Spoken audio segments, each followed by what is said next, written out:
mwokozi wangu, tena ni kiongozi wangu.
Appreciate the band Kenya Coast National Polytechnic. A round of applause to them. Makofi tafadhali.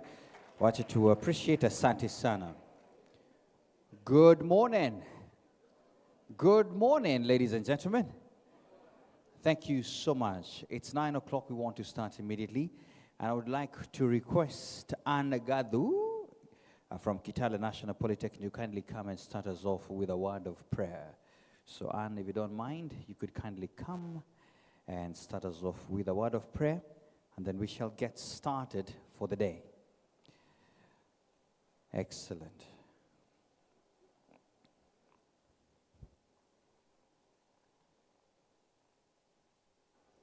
Welcome, Anne. Good. This is fixed for the MC. Good morning. We want to thank God for giving us a new day. This is the scripture for today, 2 Timothy 2 and verse 2.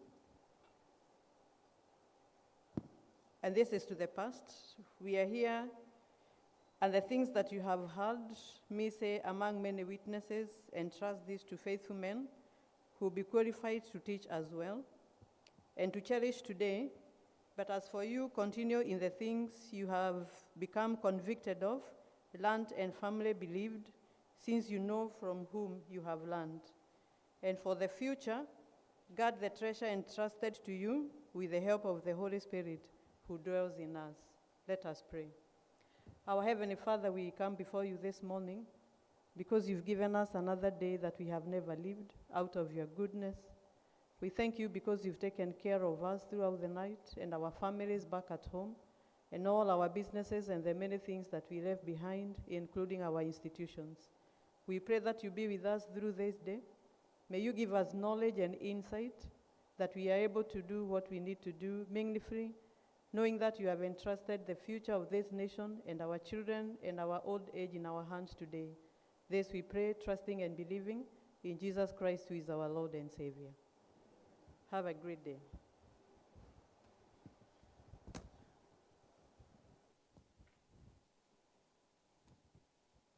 Thank you very much, Anne, for taking us through that. Ladies and gentlemen, once again, welcome to day 2. Yesterday we had a great time, and we shall be listening to you to tell us how it was. I can see I'm on the screen. My name is Mina. Thank you so much for this. By the way, every Tuesday night we talk with business persons about what can we do to make the environment better. I want us to engage a little bit so that at least we can have a better time today. Just looking through, just quick reminder that our online conversations as well as are happening. So if you want to really access the Wi-Fi, feel free. It's a convention Wi-Fi. The password is Paradise 2025. Now, we still have a hashtag, and I like the fact that yesterday we had a lot of conversation going through Nikosetna Nativet. Nikoset Nativet. So make sure that even through the conversations, when you feel like you are inspired enough as well, send some of the comments through those particular hashtags. And thank you once again for that. Now, let's get in there again. I just want to ensure that you're logged in for the sake of interacting through our sessions. It is slider.com. The passcode is still the same as yesterday. It is 4879. So please make sure you do that now. Make sure you log in. If you don't mind, it could take a few seconds to ensure you do that. Slider.com 4879. And let's just see, how are the people doing this morning? How did you wake up? How are you feeling this morning? It's one way of me getting to know. Are you energized and ready? Are you processing all the knowledge from day one? Are you still waking up? Some people are still probably waking up. This is Mombasa weather. Some people could be a bit tired, but they're there. Now, some people sijielewe niko too, but don't ask me why. It's okay. You're allowed. You're allowed to be you. Let's see how people are doing today, so make sure you log in. And I like the fact that most people, be honest though, be honest, be very honest. Don't just say anything. We shall not know who you are. A lot of people are energized and ready, yeah? Excellent. This is my way of ensuring that we are all logged in, so make sure you log in, and we're doing that. Hey, this looks like a good choir. Everybody here is energized and ready. I like this. I like this. I like this. Don't worry, it's not an exam. It's not an exam. Nobody will know. Nobody will know. Yeah, I knew there could be someone who is still waking up, and we appreciate you. We appreciate you. It's the weather here.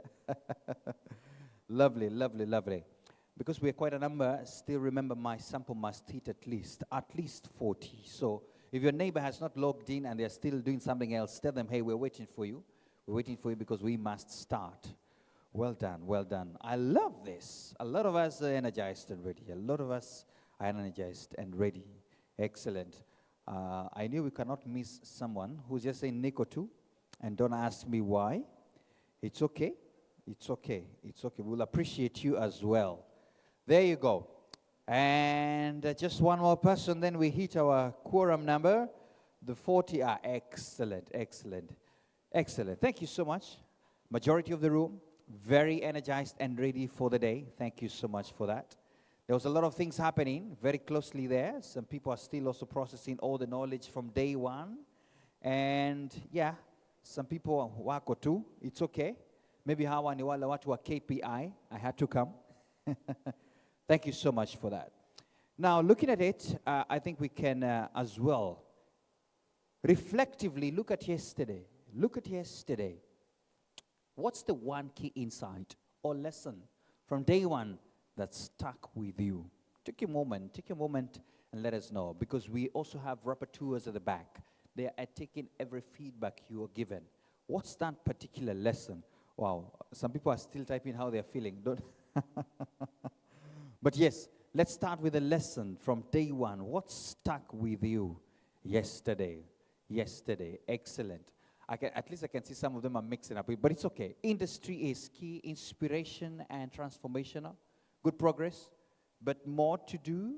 Yes, lessons that stuck with you. Yes, we have to come with ways of generating income and ensuring sustainability. Trainers, going industry attachment. TVET is game changer. Celebrating milestones we have achieved. TVET CDEC issues. I can see graduate reflection, TVET CDEC, having passion and determination in what you do. We're talking about sustainability, collaboration, real issues from TVET. It starts with sustaining the change experience. CBET is the way to go in our nation. We need to embrace it. Nico said, excellent. Lovely. The fact that the boy child matters when it comes to gender issues, yes, as well. It's both sides. Very good, very good. Let's see what stood out for you. A lesson, an insight, anything that stood out for you. Integration of technology in learning. To Jitume, because we have skills. That must be a student. Thank you so much. And a lot of them coming up. There you go. Linkages and collaboration. More job opportunities for youth. Lovely. Scalability and sustainability. There you go. Tools doesn't know the gender. Lovely. The successful implementation of CBET, close supervision as well, engagement and inclusivity. Thank you for the feedback. This is going to help us even in telling us what stood out yesterday. There was a lot of conversations. We had panels on CBET. We had a lot of conversations as well. Even the keynote by our PS, who will also be joining us later on today. So we'll look forward to this. Thank you so much for the feedback. And I like the participation. I hope in almost 100 persons already logged in. There you go. Thank you so much for that. Great feedback. Keep them coming. Keep them coming. Keep them coming. And even as you're doing that, ladies and gentlemen, allow me to quickly just appreciate that yesterday was quite impactful and that we had quite some lessons taken in. And we don't mind, I could just mention a few, and I want to appreciate Kelvin and team who have put down a quick summary for us. Even as we are looking through this. Now, yesterday from the opening session, we had speakers and we celebrated the transformative impact as well of CBET in Kenya's TVET sector, citing youth success stories, the global recognition, and institutional growth. The emphasis was placed on rebranding TVET, promoting inclusion through recognition of prior learning and gender-responsive approaches, and ensuring sustainability via industry linkages and market-driven programs. A unified call was made to deepen, impact, and ensure no youth is left behind. That was a very good call, especially for more keynote addresses. Then we had a powerful documentary where we sat down and went through, and a youth panel. And I think for me, the youth panel was very powerful when you listen to some of the voices that were speaking. Powerful documentary showed us the real-life impacts of CBET, and the youth panelists highlighted the gains in very much confidence innovation, and communication skills. What stood out in that youth panel as well is that we realized sexual harassment during attachments is real.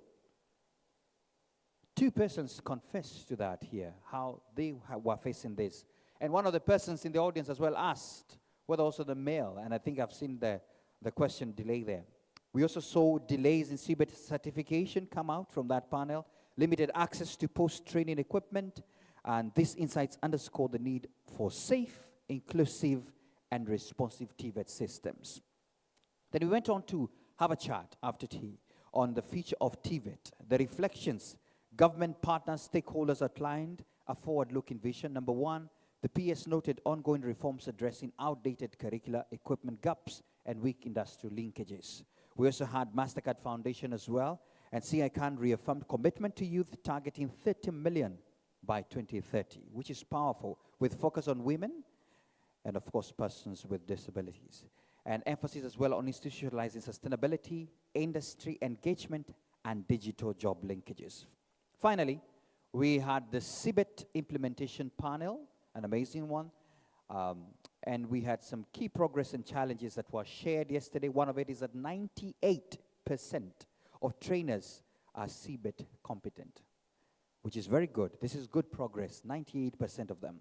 Then we also had another pointer here. Modular certification addresses result slip issues, which is very good. It was a challenge that has been addressed. Then assessments are now structured and timely. Great progress on that. KST decentralization plans underway with sector-specific campuses. Yes, actually that came from some of the questions that were asked and the panel responded on that. And finally, the ongoing issues include stigma, workload, and disability inclusion. So if by any moment you have missed out anything that happened yesterday, I'm sure that summary will work for you. So we're looking forward to an amazing day as well today, where we shall be engaging a little bit further on further discussions today, as you can see by your program. At this moment, ladies and gentlemen, I want us to get to our panel session for Curricula to Work, Sustaining Industry TVET Partnerships for Workforce Development. And we shall start with a presentation. And the presentation is on evaluation of industry readiness in enhancing quality of qualifications through CBET in TVET. In the house, we have Dr. Peter Wekesa, the Deputy Director, Qualifications Framework, Research and Policy at KNQA. Please put your hands together for Dr. Peter Wekesa as he comes. We shall be coming to take us through this session on evaluation of industry readiness, of course, with enhancing quality for qualifications through CBET in TVET. Karibu sana.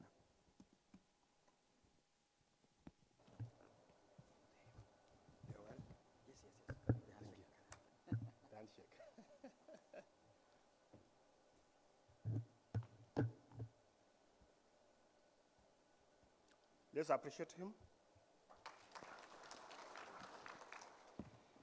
Yeah, thank you so much for the opportunity.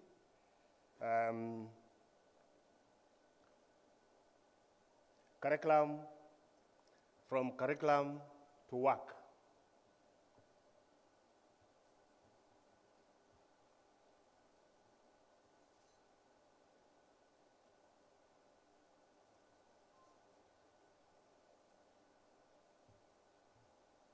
Being told that I have 15 minutes, so please let's work together. You can read with me from the slides. There is a persistent skills mismatch. The authority set out to conduct a study on industry preparedness to support implementation of CBET for quality of qualifications.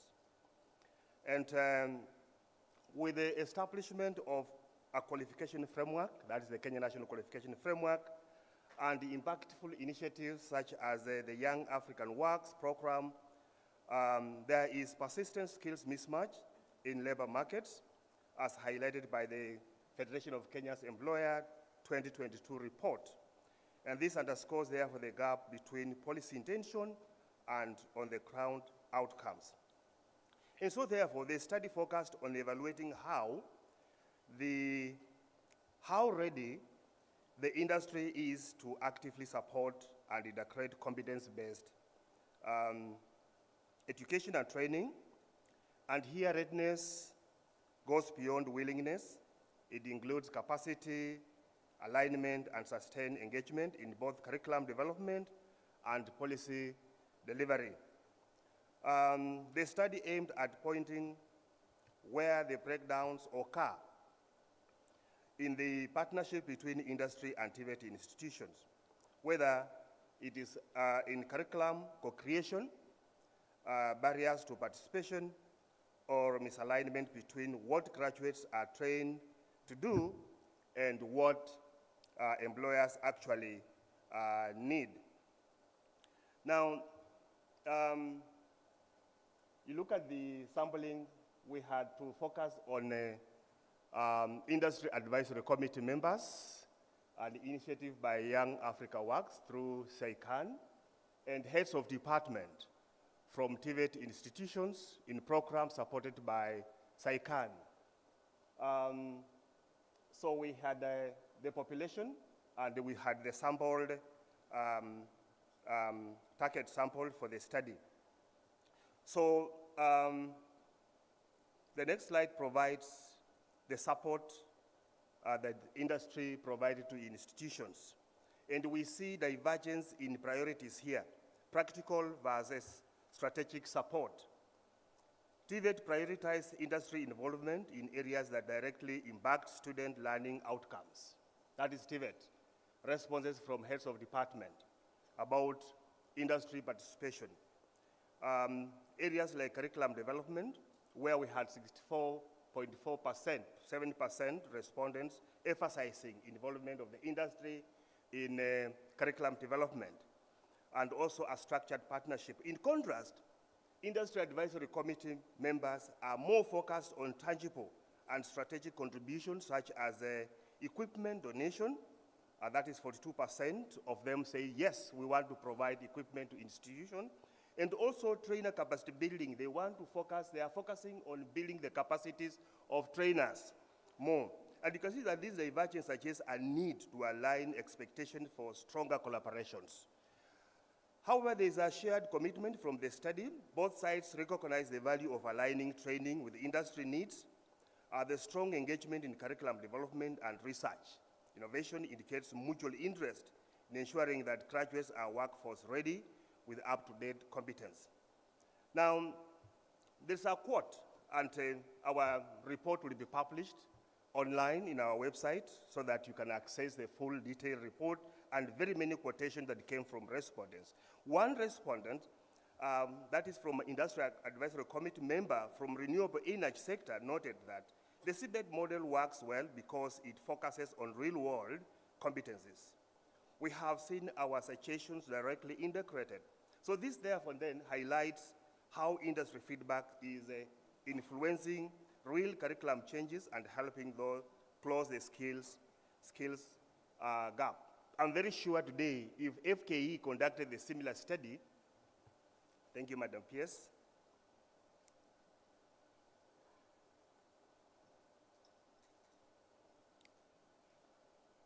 Yeah, thank you. I can proceed. So please keep 1 minute of mine. Thank you. Yeah. About curriculum alignment, I was just saying if FKE conducted a study today just to check on skills relevance, then they'll find a different information. The skill mismatch has since been closed. It's narrow. Yeah. So then that information can also be done. About curriculum alignment with the industry, there's a very strong perception of curriculum alignment from both sides, where 83.2% of industry respondents, that is from the industry advisory committee members, believed that the curriculum aligns with their needs, while even higher, 90.4% of heads of department and industry liaison officers from institutions affirms that partnerships have positively shaped the curriculum to match labor market demands. Therefore, Madam PS, this demonstrates growing trust and impact of industry-TVET collaborations. Now, there are several quotes from those that we interviewed. We also reached out to State Department of TVET and an industry liaison person who also gave feedbacks about this. So it's a quote: "We have helped design modules for automation and machine safety that didn't exist before." That was from AIC member in automotive sector. This, therefore, is a clear example of industry influence in shaping technical content that directly improves workforce. Now, there are several quotations that you can read from on website when the report is published about industry involvement in TVET curriculum.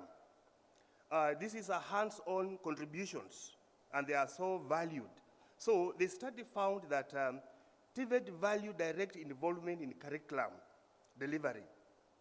And they also emphasize internship. That's the heads of department prefer internships. And they see 50.5 respondents from heads TVET institutions prefer guest lecturers that industry can come in and also provide a lecture to students. But in contrary, the industry partners reports contribute are more focused on infrastructure. The industry will want to give TVET infrastructure and also trainers' capacity, like in that is upscaling. So this presents a mismatch in expectation, and this can strain collaborations. There are quotes that were also captured and documented, like one from the Industrial Advisory Committee member in manufacturing who said, "We supply labs and upskill lecturers, but institutions expect more classroom talks." So more and more can also be found in our report that will be published. So about communication gaps, and the next slide's on challenges in curriculum alignment with the industry needs and KNQF level descriptor. Talking about the challenges, in brief, that the main challenge here presented was gaps in communication. One of the most critical barrier in inadequate communication between TVET institution and industry is communication, which weakens alignment within evolving industry workforce. Now, our study established that there is weak communication between industry and TVET institutions. Perhaps that needs to be strengthened as one of our recommendations later. So curriculum updates are often called by, as told by funding constraint and outdated teaching methods. So this is what we call feedback from some of the Industrial Advisory Committee who said that highlighted by manufacturing sector member who also noted that some facilitators, they are referring to trainers to be facilitators, have never used equipment found in today's workplace. So that what is being used in some of our institutions does not resonate with what is in the workplace, the equipment. So they prefer retooling the facilitators, those are the lecturers, to be at par. Now, there was also concern on misalignment with the KNQF level descriptors. While the KNQF outlines structured levels and learning outcomes, its impact depends on how well it's well understood and applied in curriculum development to collaborate industry input.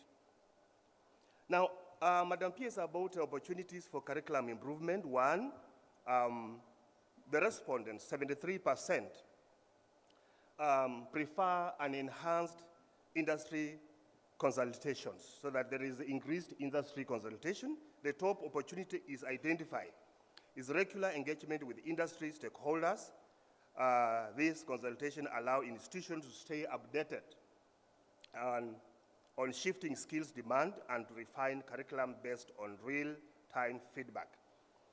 There's also another opportunity, industry-led course design. The industry prefer that they lead in the course design. 67% of the industry respondents prefer that They want to be involved. Yes, they are involved, but they want to lead. They want to propose that let there be this type of a course to meet our demand. The other opportunity is a practical training expansion. 56% respondents prefer that TVET institutions are recognizing the value of more hands-on experiences through well-equipped labs, internship programs, and simulations procedures. This shift is key to closing the theory-practice gap. Just to run with my time, we'll go to recommendations. A lot is in our report. I'll highlight a few recommendations here. One is increased funding. Madam PS here, increased funding for equipment and administrative support. Modern training, Madam PS, requires modern tools, and that one is very clear. Investing in updated equipment and providing administrative support ensures that institutions can deliver industry-relevant, hands-on training at scale. The study, Madam PS, also recommends that we digitize graduate tracking and industry engagement system so that a digital system of tracking graduates' outcomes and delivery feedback will help institutions evaluate curriculum impact and strengthen ongoing collaboration between with employers. And also another very key recommendation is to establish regional industrial advisory committee officers. That is that's a devolution. We have them at count levels or even at sub-count levels. Creating regional offices will help standardize industry engagement, improve communication between sectors and institutions, and allow for better coordination of curriculum input and internship programs. Another key recommendation is build industry advisory committee capacity on Kenya National Qualification Framework, level descriptors, and CBET, so that it's well understood. So the training need to be done to industry advisory committee on KNQF levels and CBET principles, ensure that there is contributions are aligned with national standards and outcome-based approach. The last recommendation here is to recognize industry-led short courses through credit transfer. The industry prefer that they do training at work, and at the end, they can award a credit. So the training institutions or other government need to recognize. The players should recognize the certification of the industry in a specific skill area, and then the educational training institution can exempt the holder of that certificate since the industry has confirmed that this person has relevant skill. I've run through my presentation. This is a whole information. If you have time, you'll be able to read from our website once it is published. But I want to say thank you so much, Madam PS, because we really need SAICAN. Just like a farmer going out to plant maize during rain season, it germinates, you top trace so well, maize is flourishing. Then weatherman comes and say we shall not have rain going forward. The issue is now when the farmer need rain more than before. We need SAICAN more than before. Thank you so much. I don't know if I worked within my time so that I can also donate my... Thank you so much. Thank you so much. Thank you so much, Daktari. Thank you so much, Daktari, for that. Ladies and gentlemen, I want to draw your attention to the screen. We want to take a look at a video on innovation, industry engagement in CBET, and applied research. Over to you, our team.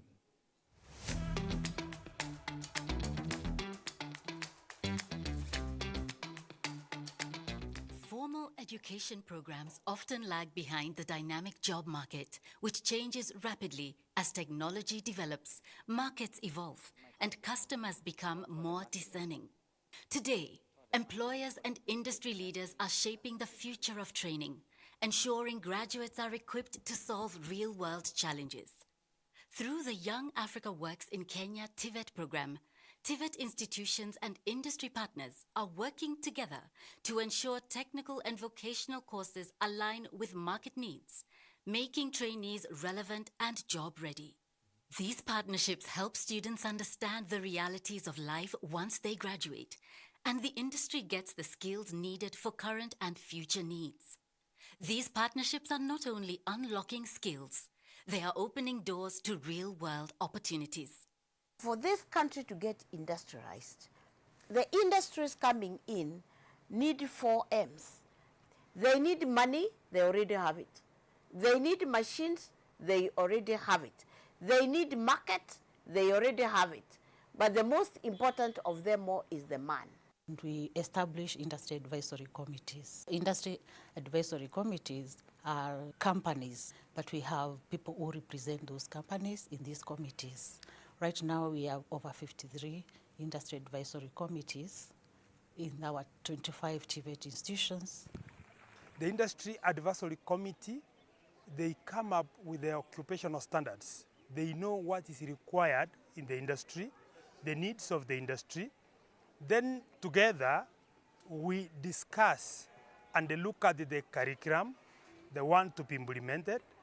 After we have discussed and agreed and they have given their input, a curriculum is developed. Is really the role of industry in the private sector in informing strong, high quality, relevant TVET. And to me, that's really a critical pillar of the program as well. A partnership between industry partners and TVET institutions, they have ensured that first is to shape the student. Without the right attitude, then the student will not be able to have a learning spirit. Because with the right learning spirit and right learning attitude, we'll be able to really mentor this student to be ready for the job market. The Young Africa Works in Kenya TVET program approach to competency-based education and training curricular development has been to ensure that courses aren't just designed for the industry, they're designed with the industry. But what does that look like in practice? We get to the industry before admitting for specific courses, and the concept of dual training is well matched to the CBET programs. You go to the industry advises on their need. It is based on their need that you now come and admit those students. I did my internship at Meru National Polytechnic. It's an institution like this one, so that is one of the opportunity. I also got a chance to go to PASET. It was an organization that was set for students and leaders to come and talk about how to grow our green economy. I was working under a pack house. A pack house, we were packing fruits. So I think the skills of weighing and measuring, sorting and grading, we mostly learn them here at school. Through these partnerships, students get real-world insights into the sectors they are training and preparing for. For many, it's a unique opportunity to transform their futures through hands-on training, industry attachments, and pathways to dignified work. Welding nilichagua kwa sababu ni kazi ambayo watu wengi wanaihepa. Lakini hawajui kuambiwa kazi ni kazi ambayo utamaliza shule, itakuwa rahisi kwako kupata kazi mahali fulani. Wakati nilikuwa attachment tulikuwa napata tunaenda kufunza wakulima. Si watu wengi wako huko wanawafunza. So kuna possibility ya kupata kazi. The need to bridge the gap between learning and solving practical industry challenges is at an all-time high. That's where applied research in technical and vocational education and training comes in. Today, the gap between learning and solving real-world challenges is wider than ever. Applied research in TVET is bridging that gap, empowering students to turn skills into solutions and learning into livelihoods. Applied research also is actually providing what we call experiential learning to the students. And that experiential learning is actually learning through experience. So in addition to what the students are learning in class, that is the theory work, they are getting complemented by the practical work that is being undertaken and in the research hubs. You sit down as a team and come up with a research agenda that reflects the need of the country at that time. And then from this research agenda, we make a call for proposals, and the students are able to look at their contribution towards finding a solutions to these problems. The students have been involved in fabrication. They have designed the molds that have been used. They have fabricated those molds, they have welded them, and they have used them to mold the different parts that we require. This research, it's very interesting because we are going to come up with a feed that it will reduce the competition between human and the animal. For now, we are using black soldier fly, which is harvested on the larva stage. That is not for human consumption. You see, for maize, we usually compete with the chicks for feeds, but now we are going to use the black soldier fly. Competency-based education and training programs are equipping learners with the practical competencies that the industry demands. By combining hands-on training with real workplace exposure, through internships and the use of industry-grade equipment, learners gain more than just knowledge. They develop the confidence and capability to meet real-world job expectations. In addition, competency-based education and training is also driving innovations that are tailored to meet local and community needs. According to Ghanaian scholar George Ayite, Africa's problems must be solved by Africans. In a dynamic world, there is a need to bridge the gap between societal challenges and innovation. The Young Africa Works in Kenya TVET program has pioneered the establishment of applied research centers in select TVET institutions, creating a platform for promoting research and experiential learning for young people. Applied research has come in so that the students are able, that is the trainees and the trainers, they are able within their institutions to start coming up with innovative solutions to problems so that once the students maybe graduate, they are able to become entrepreneurs, because we can only create decent jobs if we are able to innovate.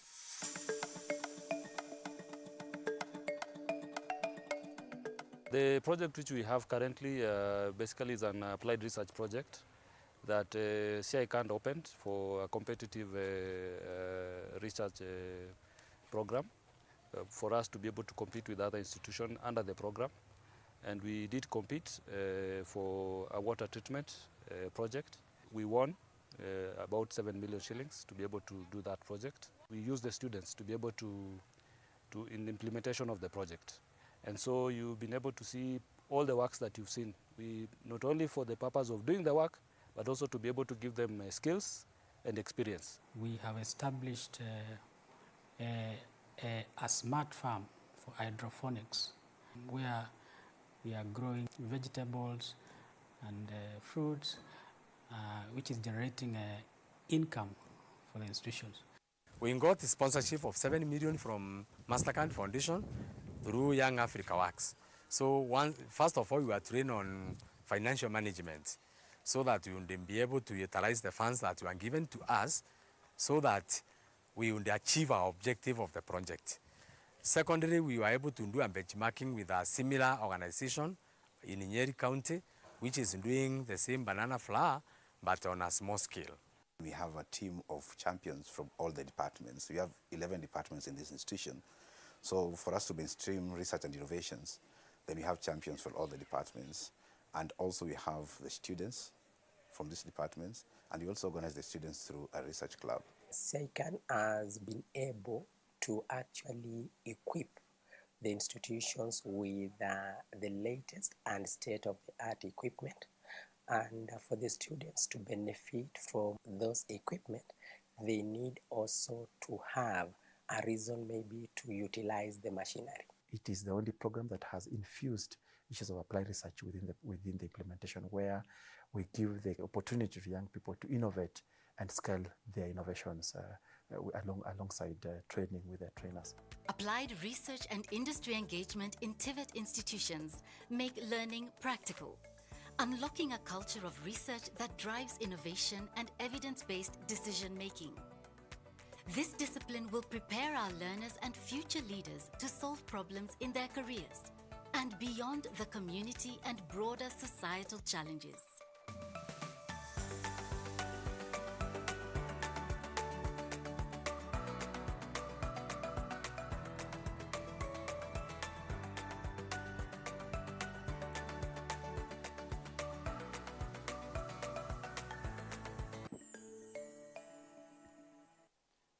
Thank you very much. We can appreciate that.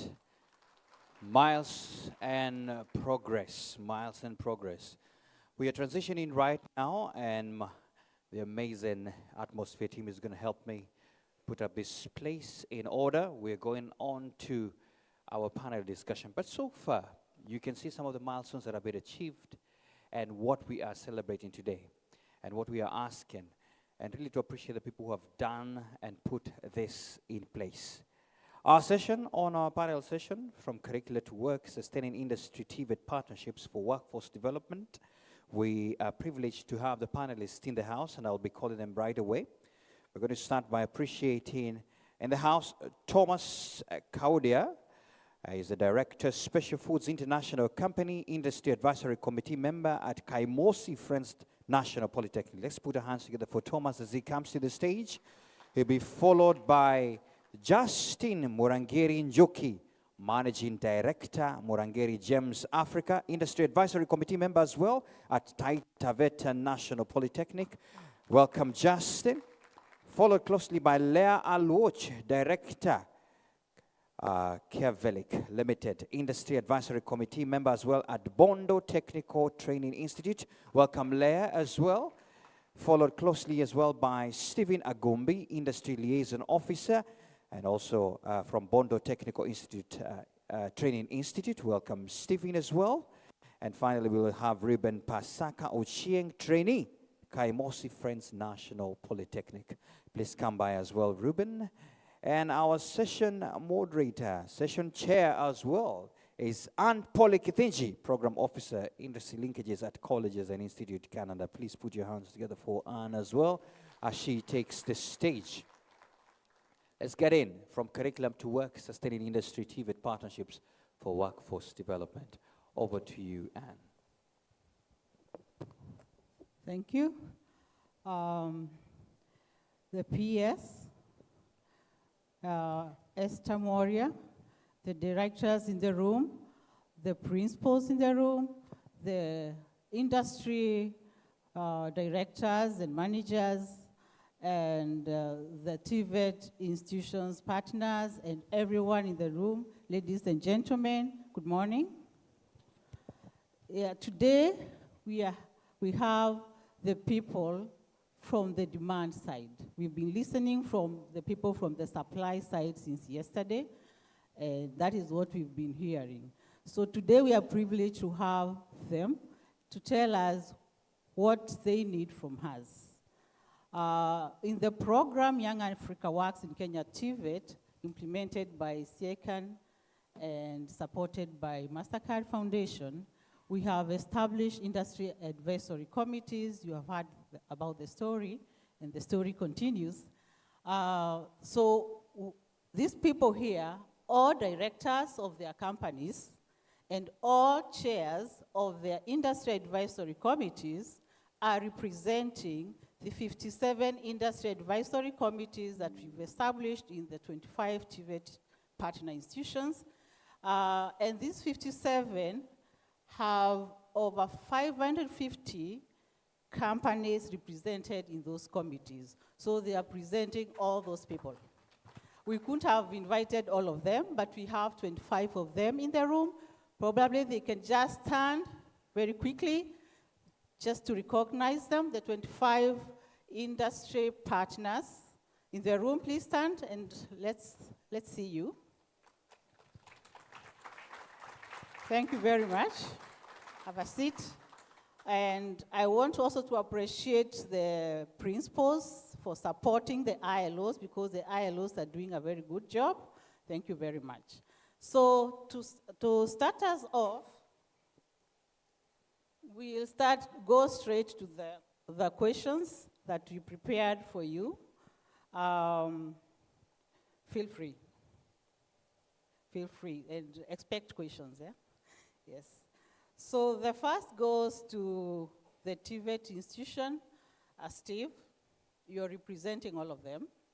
So how did you identify and engage relevant industry partners? Thank you, Anne. First of all, before I answer your question, allow me to request Madam Pierce to accept a sincere appreciation from the ILOs, because we feel that you really supported us. You remember the year 2024, in one of the fora organized by CICAN, you said that year is our year.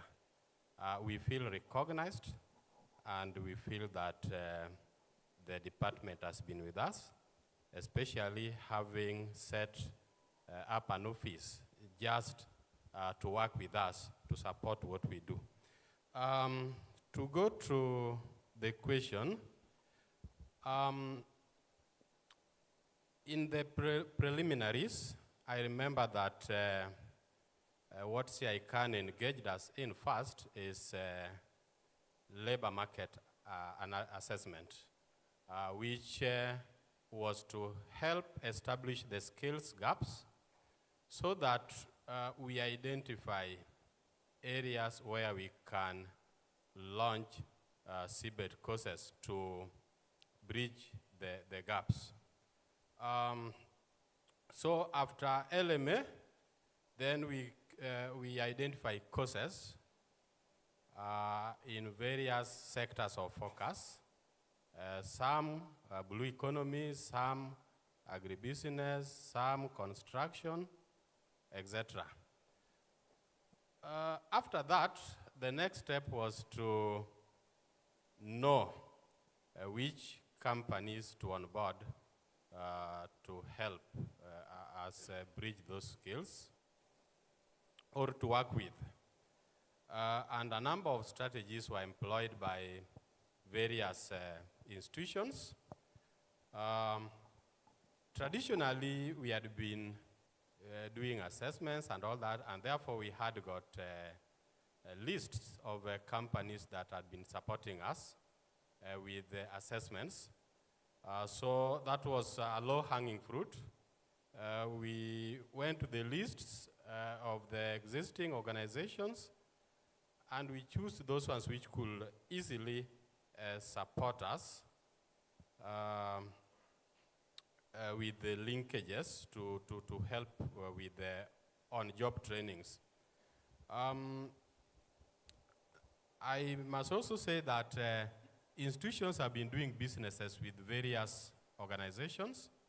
So we also went, checked the list of our suppliers who could be our industry partners. There are organizations which were strongly recommended by our trainees from attachments, those ones which were supporting our trainees from attachment exceptionally. So we went for them.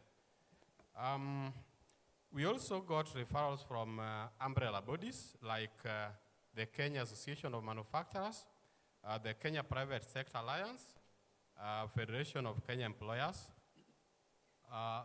who could link us with companies, organizations to work with, to support us in matters mentorship. CICAN organized a number of meetings, industry partner fora, town hall meetings, which also enable us to identify the best companies to work with. We felt a lot of support from CICAN in all this because some of these ideas were given by them during the very, very first meetings that we held nationally. From those meetings, we were able to identify strategies of how to onboard the companies. Thank you. Thank you, Steve, for taking us through the process of identifying your partners. They were just companies, and now you made them partners. To you, Thomas, what made you see the value in contributing to TVET training through the Industry Advisory Committee? Thomas. Good morning, everybody. We have been working with Kaimosi Polytechnic for a while, even before we joined the industry advisory committees. And that was quite an eye-opener because we realized that the involvement of the industry is so important. And therefore, at that stage, we championed the members, we championed a number of companies to join the industry advisory committee because we felt that the industry has to be there. If you are going to look for places to put the students, the industry must be there.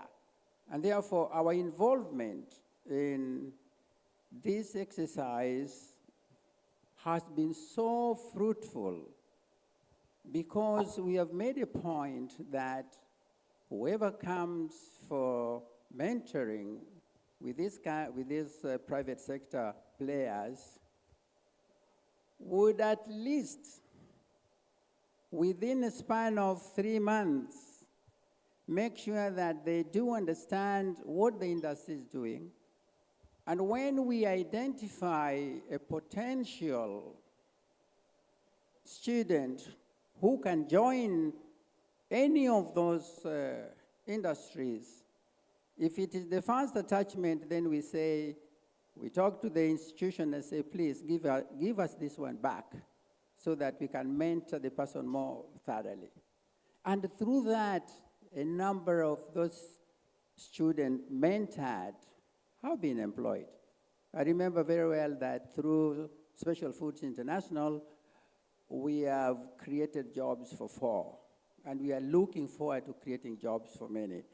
And therefore, it is a task in which I would advise that please include as many private sectors as possible.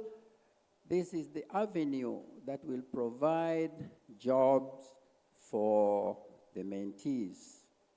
If we train and we don't provide an opportunity for employment, we are not carrying the youths along with us. That is the motto and the objective that we have to provide jobs.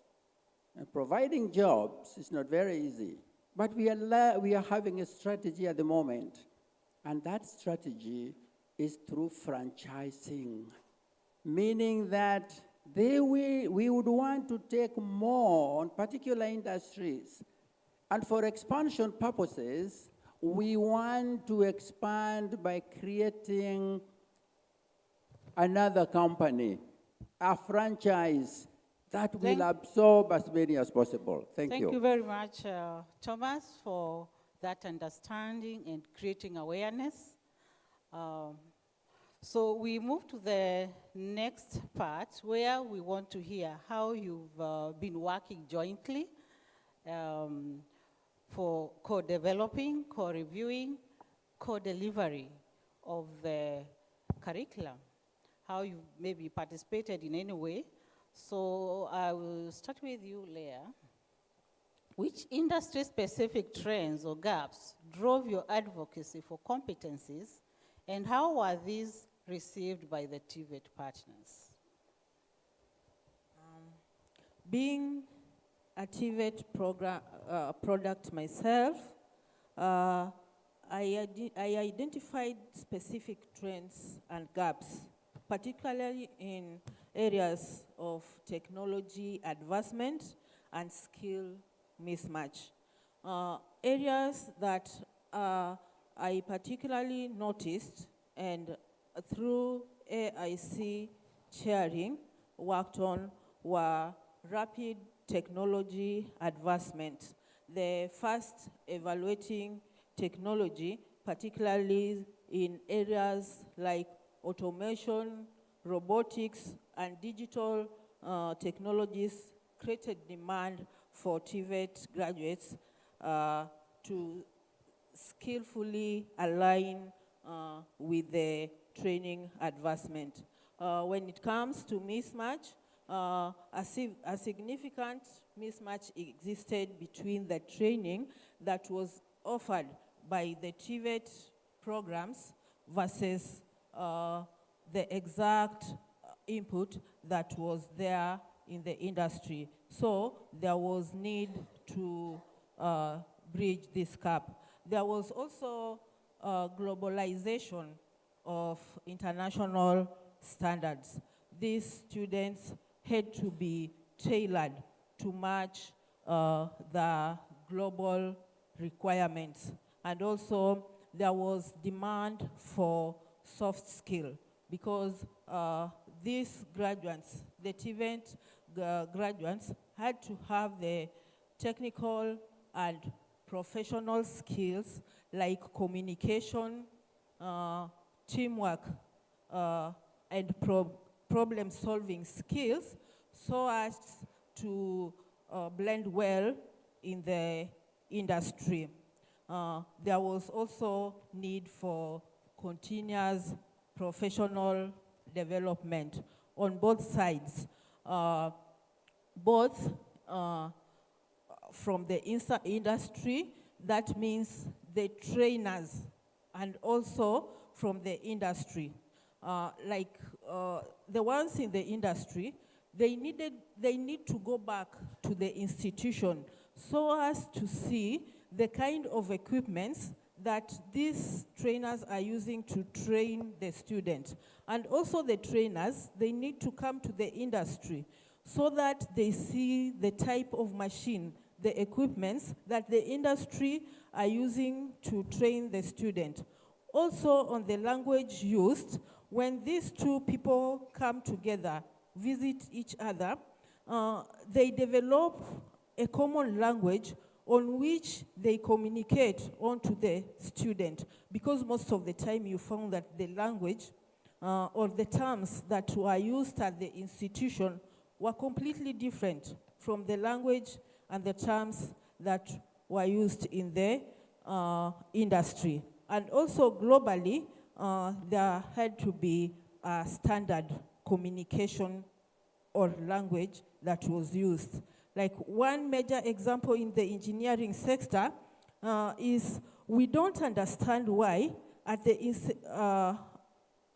institute we will use the metric standard, and then now when you come to the industry, it is now the standard. We are now using inches, yards, and so on. While in the industry, institution, they use millimeters, meters. So when this graduate comes out, it takes him a longer time trying to convert these different standards, the ones that are in the institute versus the one that is in the industry. Okay, thank you. And then reception, how the student reacted to the training. They were positive. TVET trainers actually acknowledged the industrial training. I think we'll come to that. Thank you for that insight, telling us that both the institutions, the trainers, and also the industry, that they need each other. They need to learn from each other. I guess that is across all sectors, not just in electrical or in building and construction. Thank you very much. And to Ruben, all this talk is about you, the youth, and you're a participant. What role can industry play in shaping the skills of young people for work and entrepreneurship?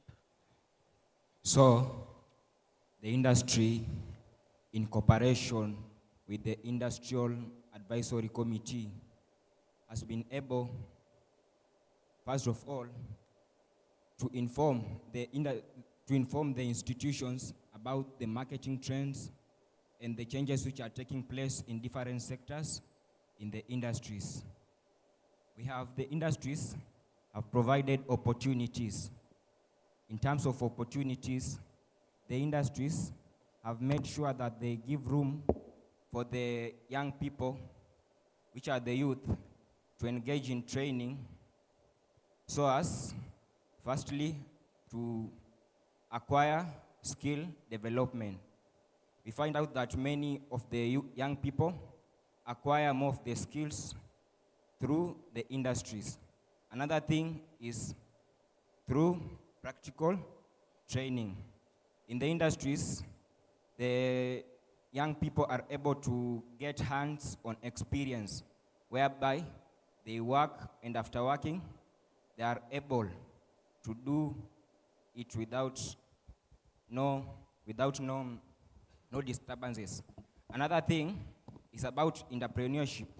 The role of the industries in entrepreneurship, the industries have been able to encourage innovation. And this has been there, whereby the industries in cooperation with the industrial liaison officers, whereby with the industrial liaison officers together with the industrial advisory committee, they have come up with a way whereby they have developed research and innovation centers, which have helped the youth. Another thing is that the industries have provided resources. For example, some of the industries are offering some funds and some networks to the young people. So I would urge the employers who are available to employ our young people, because the young people are very well equipped with what is trending on the currently in industries. Thank you. Thank you for explaining to us about that support that you're receiving and the call to the employers to support you. So we transition to the other section on industry mentorship and work-based learning to know how the industry has supported the young people in this area. So back to you, Steve. What made the shift from the traditional attachments to structured industry mentorship effective? And how did you support both trainers and mentors to ensure the learning experience and assessment reflected real workplace expectations? Steve? Thank you, Anne. I want to talk about two major things which made the shift from traditional attachment to structured industry mentorship effective. One, the IACS, Industry Advisory Committee. Two, the MOUs, the signed MOUs. All these were initiatives of this project, the Young Africa Works project, because these are things that we never used to do before, even as ILOs. We know that the Industry Advisory Committee, for instance, has contributed a lot. One, they have participated in the development of occupational standards. If I take example of Kisumu National Polytechnic alone, I know that they developed a total of 45 curricula with the assistance of 64 industry experts. Amongst some of these were IACS, members of IACS. The industry advisory committees have given advice or guidance, for instance, on equipment that could help in training, the relevant equipment. They have advice on current trends in the market, current trends in technology. They have also helped in training of trainers. Example is the Kaimosi Friends National Polytechnic, Kabete National Polytechnic, which I know their EAC members participated in training the trainers on the equipment that this project delivered. The EACs have participated in job readiness sessions, taking the trainees through what is required of them in the labor market, how to go about searching for job opportunities. They have linked the training institutions and the trainees with the other companies that can absorb them, not only for mentorship, but also for internship and even jobs. For the MOUs, you know, previously, we will just tell the students, you go and look for places for attachment. And it was more of their effort. In that situation, a company will just view the trainee as a student from some organization somewhere and will not pay much attention to them. But with the signed MOUs, the companies, the industry feel that they made a commitment to support an institution, and therefore they don't take the trainees from such institution for granted. They pay close attention, they provide more, and most of these trainees end up remaining in those organizations as employees. Finally, I want to say that another major contribution of the Young Africa Works is the mentoring tool, which we know replaced the logbook we used to do. The logbook was quite generic and was not specific on any skills areas, but with the mentoring tool, the learners are able to be assessed based on specific skills areas required of them in their courses. Thank you for that. Happy to know that the Industry Advisory Committee members do not just sit to tell you about the skills gaps, but they are actively involved in the training itself and supporting you. Justin, what challenges did you encounter in hosting, mentoring, assessing students, and how did you overcome them? Thank you very much. Being in mining industry, everyone knows who has ever heard of mining here, knows that mining has challenges from the beginning to the end. So this has made me and my company to think critically how to solve the problems. Now, in our company, we believe that the universe does not support stagnation. So, for you to survive, you either die or grow. Now we choose to grow. We chose to grow.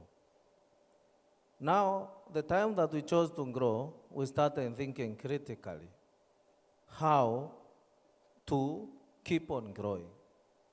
We came up with an answer that for us to grow and also live longer, because it's a company which is supposed to live longer, we have to mentor.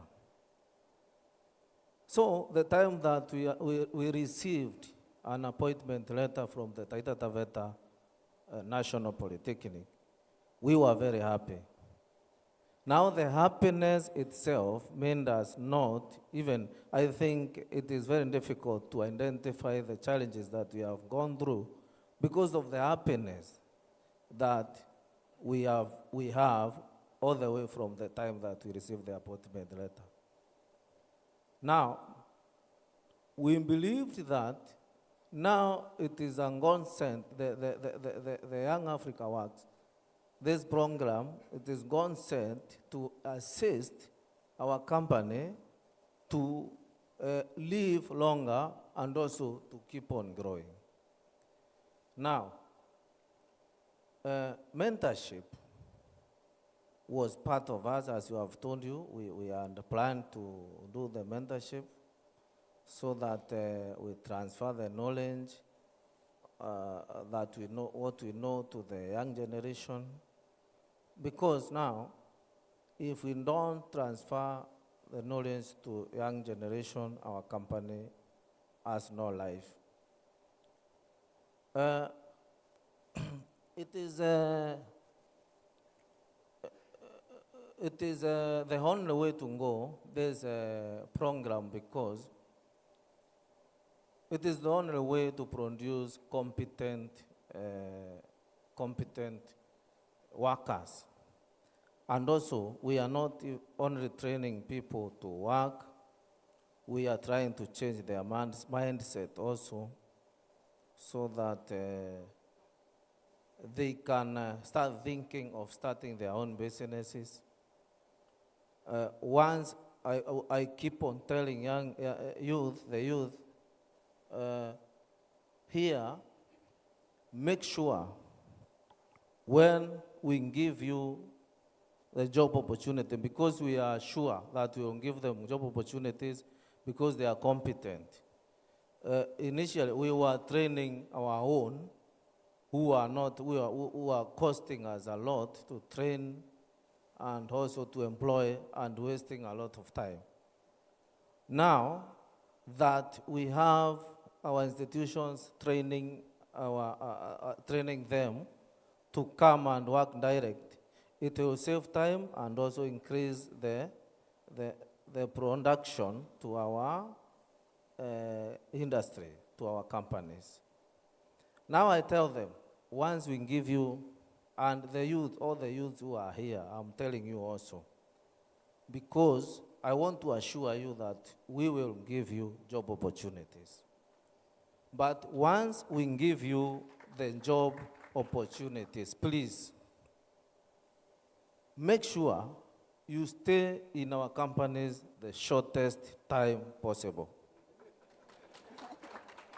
Because we are not training you to be employees forever. We are training you to start your own business so that together we can help in industrialization. Industrialization, according to me and my company, the definition is maybe different, but I know it is not the country having 3 very big companies, but it is our country, almost everyone being able to produce. When you stay in our company for the shortest time possible, you go and start your manufacturing or your industry. No matter how small it is, you will also create job opportunity. Now the numbers that we have been told every day, that every day we don't have jobs, every day you have very many people, very many youths who have no jobs, will go reducing, and in 5 years, by 2030, Kenya will be industrialized, and also there will be no the stories that have been there, that there are no jobs, no whatever, and what have you, there will be no those stories again. And the experts will be respected. Time will be over, the time when the graduates keep on going around the doors of companies asking for jobs. It is supposed to be the vice versa. It is we companies are the ones who are supposed to go around looking for experts. Thank you. Thank you very much. I'm tempted to tell you, go on and on, but let's move on. I know you have a lot to say, all of you. Thank you very much. To you, Ruben. How did industry mentorship shape your journey to entrepreneurship? Thank you so much, Madam Anne, for giving me the opportunity. So, the industry has changed my life and my journey in entrepreneurship, whereby through the industrial mentorship program, I've been able to gain skills on genetics and breeding. This is whereby I was able to analyze the breeding cycles of different types of livestock, and I was able to select the animals with superior characteristics for a better generation. Secondly, I was able to get a skill on nutrition and health management. I was able to discover that animals need better nutrition, nutritive foods for them to grow faster and reproduce highly. I was also able to get a skill on farm management. This is whereby I was able to analyze that animals need records such as health records, production records, and breeding records. Another skill I learned in the industrial mentorship, I was also able to get a skill on modern housing in the livestock farming section. So, due to that, I was encouraged, and I was able to start a rabbit production industry. I currently saved some amount of money. That was 1,000 shillings, and I started a project on rabbit production. I started the project, and for now, I'm doing over 100 rabbits from the 3 rabbits, and they have been able to multiply. And I really thank the industrial mentorship program. This is because I've been able to link with different types of industries. That is the building and construction industry. I've been able to link with them. They have been able to make for me feeding troughs, the watering troughs, the modern housing, whereby we have some gutters which collect urine for rabbits, and the rabbit urine is used as a pesticide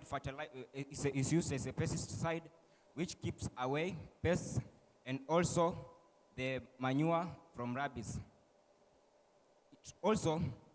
I've also linked with industry such as the transport industry, whereby our roads are used in transporting the produce to the markets. Also, I have also linked with the hospitality industry, whereby the hospitality industry come and take the produce, which is the rabbit meat, which they go and consume. So I have aspirations that in the coming soon, I'll be able to engage in dairy production, that is cattle production, pig production, poultry production, just from the rabbit production industry. And that's all. Thank you. Thank you very much, Ruben, and congratulations. Ruben is a trainee who is already an entrepreneur and an employer. Congratulations. To Thomas, and thank you for keeping time. Thomas, employers recognize the value of TVET graduates. Many students still face challenges in securing internships, apprenticeships, and even employment. How can we enhance industry linkages, and what incentives might encourage more companies to provide placements and engage in training programs? Thank you for that good question. What we have noted with mentoring and placement is that many times the mentees don't come on time. Mentees don't come on time, they trickle in, and you find that onboarding becomes a problem. And therefore, we would like that the industry goes to the institutions, puts out a poster which says in the list of the companies that this company will take students of this nature who are interested in this line, and that we would want the students to arrive within 4 days before the attachment and mentoring starts. We would also like that the industry participates in motivating the mentees at college level. Each industry coming up and saying, this is exactly what we do. If you are interested in this line, please come to us. What has happened now is that a student comes and says, I'm doing agribusiness, I'm doing extension, I'm doing this and that, which sometimes is a mismatch if they go to a particular industry. And therefore, we would like to do this filtering. That is what will allow us as an industry to build the capacity of the mentee properly on what we are doing, because the attachee or the mentee has shown interest in what we are doing. That will harmonize the system, that will make the training, also the mentoring, flow easily, and the student will gain more. But as I said from the beginning, our objective is to create mass jobs. We want to move as many as possible, the mentees, into the job market. And that job market will be so done such that when they are leaving, they are working. As my colleague says that they should stay the shortest in the company, we are saying that they should go out there, again as a group, and I'm repeating this, through franchising, they go again as a group. And like that, you will find that we are moving as many as possible, that when they come to us, they are not going to look for jobs. We are placing them on jobs. And to be able to do that, of course, we say a lot of thanks to the Canadians, the SICAM project. And through that SICAM project, what we are designing would work very well. That 5 students come to us, 5 go to elsewhere, and they are not turning back to go and look for a job. Already, we mentor them further, and they have a job. For them to go and start, it is a franchise system, they go and set up. We help them now go and set up a company. Starting a business is not easy, that a student comes and goes to start. It's not very easy. We want to make sure that we assist them through that franchise which I'm talking about. And I want everybody to think about it. Then they too will do the same to the others, and it will just continue, and you will see that the number of students that are going out will be very high. And therefore, the challenge that we see, to summarize, is that they don't come on time. They come with different expectations from what we are doing. But we should align them when they are still at the college to say, go to special foods because this is what you can learn. Go to this other company because this is what you can learn. And then we form a catalog that will stay for reference purposes with the TVET officials. Thank you. Thank you very much. So thank you, Thomas, Justin, Leah, and Ruben, for that support and for the challenge. We've all been challenged. The young people have been challenged. The jobs are there for you, but do not overstay. So I hear the message here is that we need to create jobs for ourselves and for others. Back to you, Steve. What is the one biggest challenge that threatens the longevity of TVET industry collaboration, and what should be the key priorities moving forward to sustain and grow these partnerships?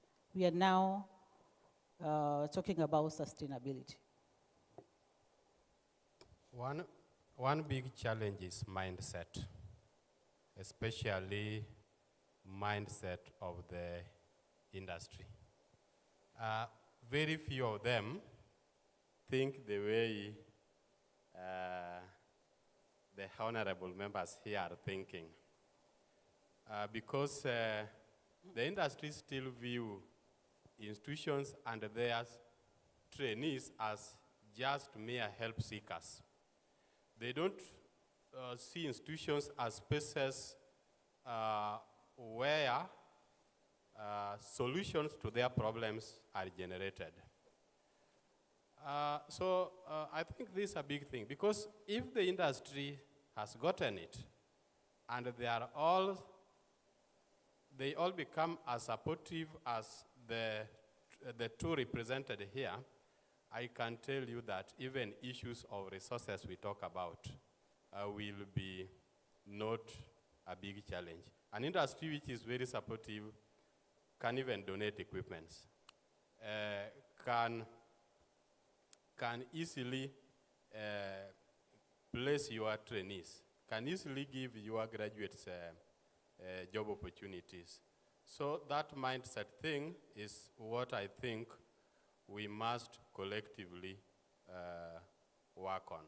And the way forward, I think we must continue with serious industry sensitization. Remember, the industries represented here are only those which were onboarded by the 25 TVET institutions represented here. How many more TVET institutions are out there? So we need to do this with a lot of vigor, so that we bring our country to a point where the industry also see that they need us, not that we are the ones who need them. We need to do more on IACs. Remember, most of the IACs that were formed just for the courses of focus. Yeah, courses of focus. How many more courses does Bondo TTI have? Several. So we must pass this idea and escalate it to even other departments. Again, sorry. Another thing which I think is part of way forward, we need to do joint research, joint applied research. We've seen the importance of applied research has been highlighted here. Asante sana. Thank you, Steve, for that way forward. So we're winding up. Back to you, Leah. For industry actors still on the fence out there, what's your strongest argument for joining hands with TVET institutions? The strongest argument for industry is to get a pipeline of work-ready graduates to work in the industry. And for the industry to gain from TVET institutions, the industry have to consider the following advantages in making partnership with the industry, like tailored training. By participating in this AIC, you have to tailor well for the institution to produce graduates that will bridge your skill gap, particularly for your industry, the particular industry that you are in. It will also reduce the recruitment cost. Things like on-job training will be a thing of the past. Hiring trainers to train your new recruits will not be there, since you will be getting graduates who you hire today and they execute tomorrow.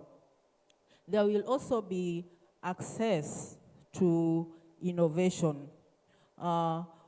When you identify new technologies that benefit your industry, then you can pass this new technology to the TVET institutions to research more on them.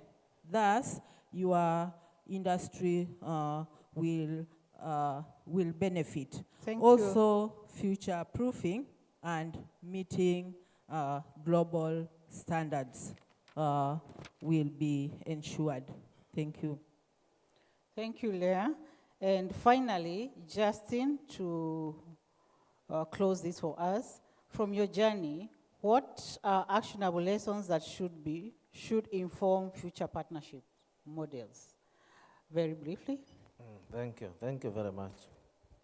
I would like everyone to know again that TVET is the way to go.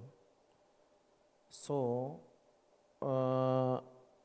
I urge everybody who participates in this program, from the government, from the SICAN, to the trainers, trainees, industry, and everyone who I may have left, to participate fully in making sure that everyone talks to the other so that we can all change the mindset and set the mindset to the new way of training. Because we continue with the mindset that we had before, we will not achieve anything, or we will delay to achieve. I want to inform people, everybody, that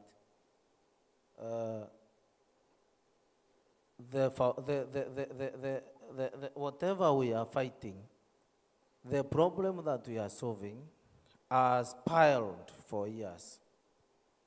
So it is not a thing to, we should all get out of the comfort zone, so that, knowing that whatever we are fighting for, we are fighting is unemployment, which has piled over years. So it is something that we should keep on communicating, keep on teaching each other. Everyone needs to learn now. I know we are businessmen, and most of us here are teachers. We businessmen, the owners of the company and the teachers, let us be open. Let everyone make sure that he or she is teachable, so that whenever we meet, everyone learn from each other.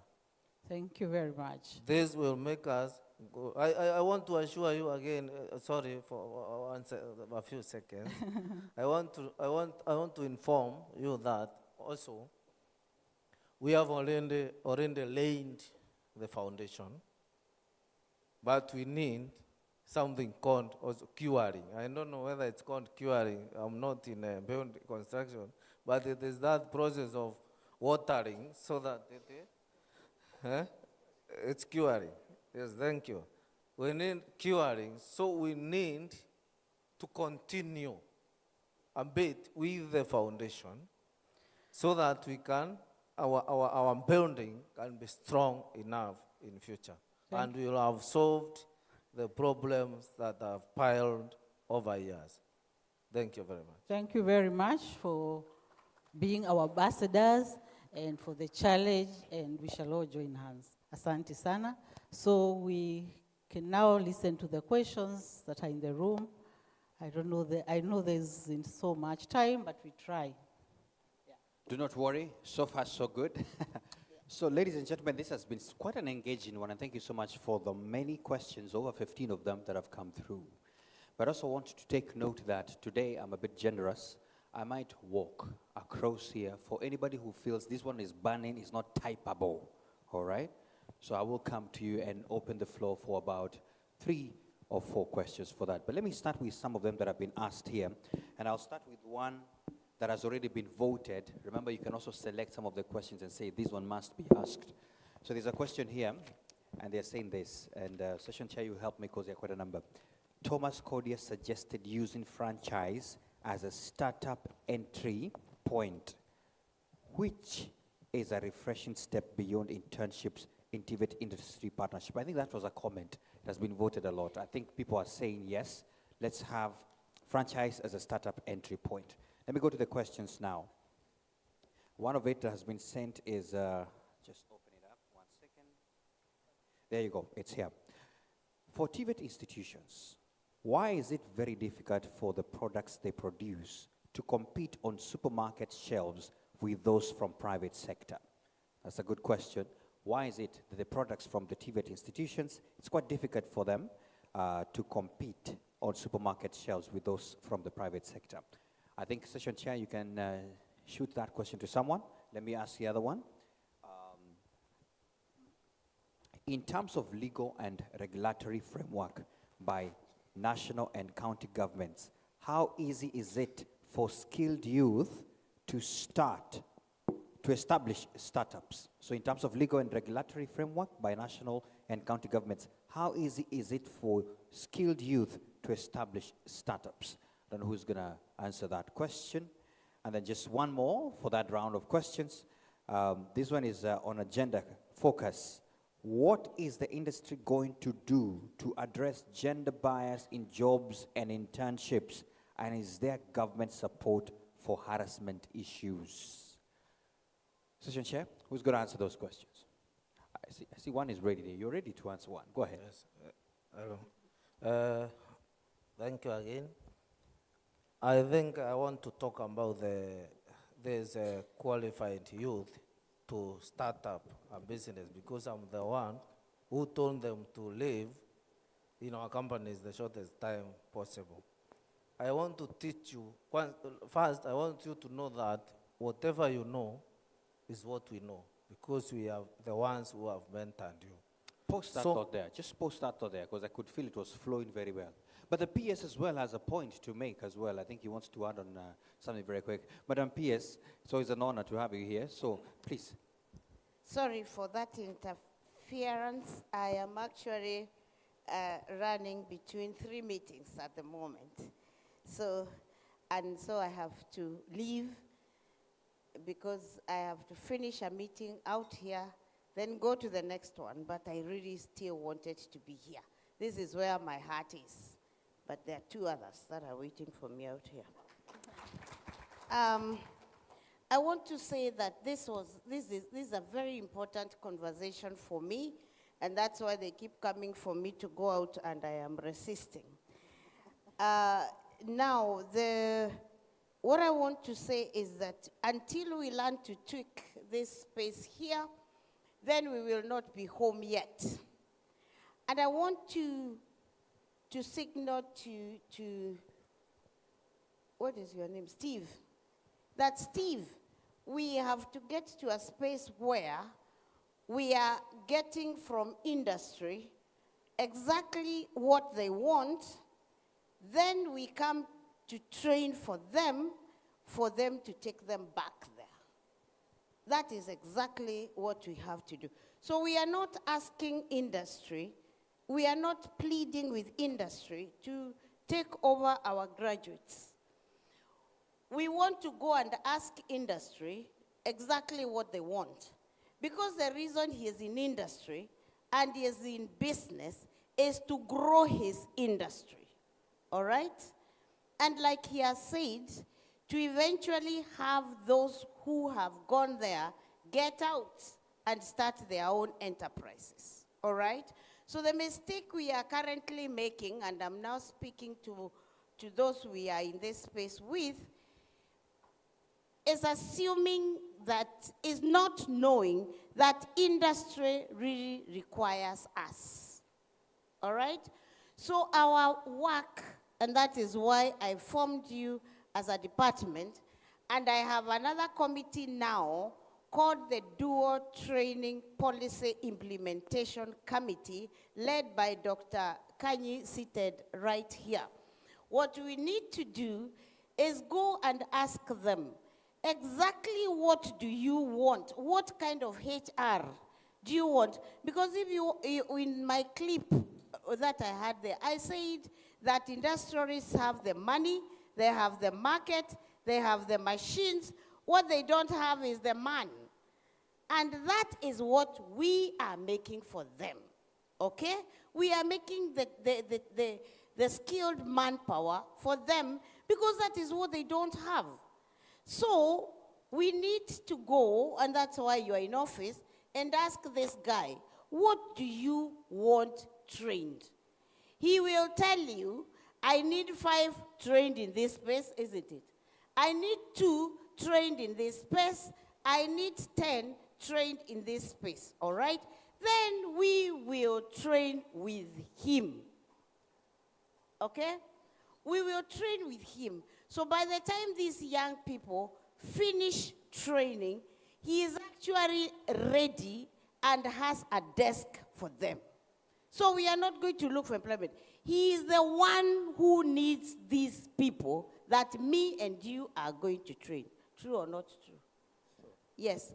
So that's the model we want to establish so that we are training from industry. Let us first go and find out what industry wants. Then we train with them together. And then they simply exit to the industry. Are we together? So that is what we must achieve. The other model that I will really have to ask SAICAN to help us bring in is a model that I was talking about here yesterday, that we are literally bringing the industry to our institution. You can talk to Masai National Polytechnic is here. Where is she? She's somewhere here. I should tell you that we have literally taken a certain industry for fashion and design to the institution so that what they are training at Masai, at 2 other institutions, is exactly what the industry wants. And in a short time, these young people literally exit to that space, okay? So the pertinent point I want to make here is, ladies and gentlemen, we have to train with the end in mind. And that end in mind, we are going to achieve by asking industry what they want, then we work together every single day. These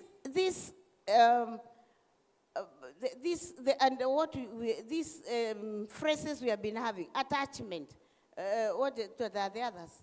I have said we don't have anything like attachment in TVET. What we have is training with industry. Because we are working together. We are working in complete sync. So that the person we produce is not a person who comes to work late. Because the culture of the institution that is going to, at the end of the day, will have been inculcated alongside that industry by the end of the day. So that that person is crafted to be in that space. So that your industry grows and eventually this person is able to exit and start their own industry. And that is how we are going to deal with unemployment in this country. Ladies and gentlemen, I have to leave, but I will come back because this is very important for me. God bless you.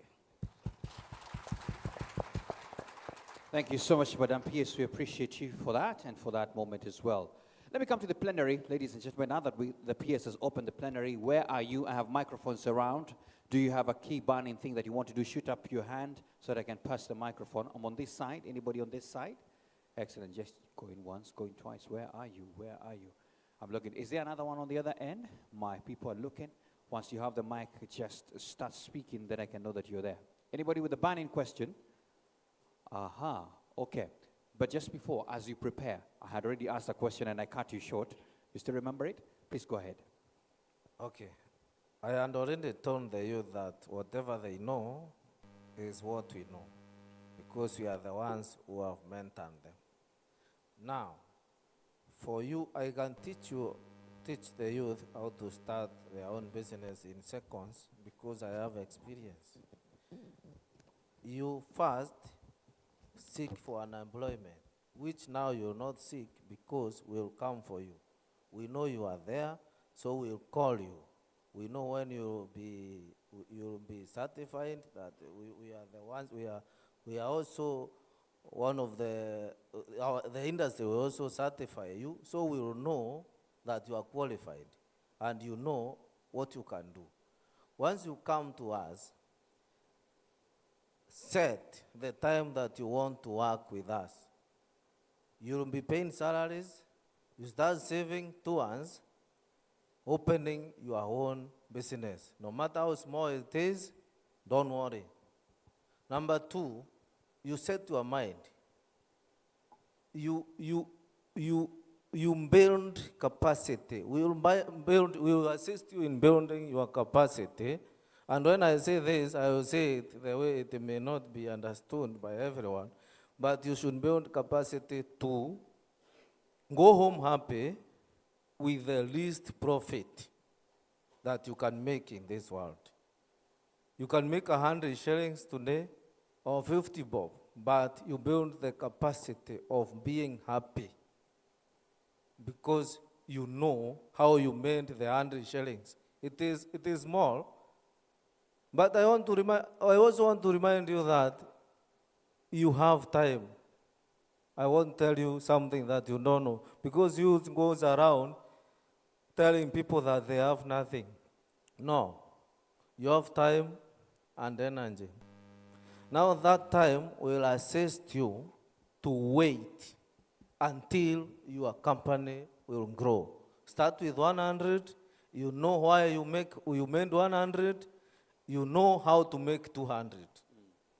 Once you know how you made the 100, it means that you know how to make 200 shillings. You know also how to make 1 million. Well, what you need to know now, you wait, because you have time. You wait until company grows to the level of making millions. Thank you. Excellent. Well put. There you go. Start and appreciate that. There's a quick hand here. Let me press the microphone, please, here, very fast. And feel free. This is a very healthy discussion because we are talking very critical factors. You've heard the PS as well emphasize workforce development. So please, very fast, when you get a mic, you just say your name and shoot the question. Go ahead. Good morning. My name is Alice. Just a quick one. For the sake of the ILOs who are here, there's a very, I don't know if it's a narrative or sometimes most of the industries don't want to really come in and partner with institutions to make sure that we train these students together. So just a word of encouragement that you can give to these industries, because most industries, I know they are focusing in making profit, and most of the time they feel like training students may be time-consuming and also resource-consuming. Just a word of encouragement to them so that we can have many industries on board as we train our trainees. All right, that's a good word of encouragement. We have a question on that side. Please go ahead. Quick introduction of yourself and then shoot the question. Go ahead. Go ahead, it's good. Okay, thank you. I have a question. Go ahead. And a comment. One comment which I want to make, I've listened to our presenters. They have said, all of us, we come from our comfort zone. One of us has said that when they employ our trainees, they exit them within a shortest time to start their companies. Which period? Can it be 10 years or 20 years? Then it has come to my mind that us who are here, who have been in this field for 20 years, we need to be shipped out for the shortest period to enable the young to come in. We establish industries and we employ so that the Kenya can grow. and that's what is needed, how can we tell a trainee who is seated there, who has never earned, to start a business, when we are earning millions, we are unable to start a business? So this point is coming to us. We are supposed to be the industry advisory committee in employing our trainees. So the problem is not them, the problem is us. Number two, there is an issue where I wish the industry come clear. We bring our trainees to your institution for industrial experience. How would you wish we share in training them? Do you want us to assess them online? You want us, because, do you want us, we bring them? Because I did some survey where some of the industry managers, I remember the CEO was asking me like this: you cannot bring your students for industry training as a luggage. You put them here, you go and come after a long period. Do you expect that we don't come, or we come so that we can see how they are doing what? They are going on with their industrial experience. And this reason, I've asked this question, because from SIDAC, they have not harmonized and put a standard on industrial assessment. Some institutions which are here, you will find they give their trainees going for industrial experience, wanawapatia logbook, wanawapatia mentoring tool, wanawapatia pocket, wanawapatia ingine, 4 of them. What is the standard for SIDAC? So that we can have an assessment tool or a mentoring tool which is uniform. These are areas where gaps are, and we really need to come up. We come up with a standard document allowed by SIDAC. No, not where one institution is doing this and another institution is doing the other thing. As if we are speaking different languages, but attending same workshop. That's my question. Wow. Thank you so much. Thank you so much. I think it's quite clear, and I think at some point the second part of the question you even answered yourself, which is good. I think I love solutions. We're giving solutions as well, and I don't know whether there was a part of what can we do to ensure that we're training well, both sides, to help the learners. I think that's one person here from the industry. Is there something else you think they could do to help that? And then I'll come and pick one for a final question from this end. Anybody want? You look like you're ready for that. Go ahead. Thank you for that question about supervision and visit of these students at the industry. Would appreciate if you actually send somebody to visit this student at the industry and to see what he's being trained on. Though most of the time, we've noticed that the institution will send a supervisor who is not a specialist or a trainer in the area of which you are training this student. So if this student is an engineering student, and you send somebody from social work, actually that person is not coming to supervise or see what the student is training on because he doesn't understand, but he's just coming for a field visit. So in partnering, I think we should be serious on this, and when you are sending these trainers or supervisor, please send the relevant person. Excellent. Who we can communicate with, discuss, and understand what actually the student has learned. Thank you. That's a very good point. Stop sending just anybody. Send the people who know. Is it? Excellent. I know I can see someone has whispered to me that we normally send the teachers on practice. So they don't even know. Send people who understand what they're doing. So can we have the final question? I can see a hand here. If you don't mind, pass this one. This looks like it's a burning one. There you go. I love this. I love this discussion. Go ahead, sir. Hello. Hi. Kefa Areba, Manager Siritamu. I want to concur with what is being said at this forum. And this is what we've been saying on our meetings of advisory committees. My sister knows what we have said and what we need from ILOs. We want you to come up with a document that will show us exactly this student is standing in for bakery, for example, culinary, and other issues. So that when you are giving them the cards, the assessment document, we are part and parcel of you. Then now the training will be a proper training. We shift from the old ways of assessing.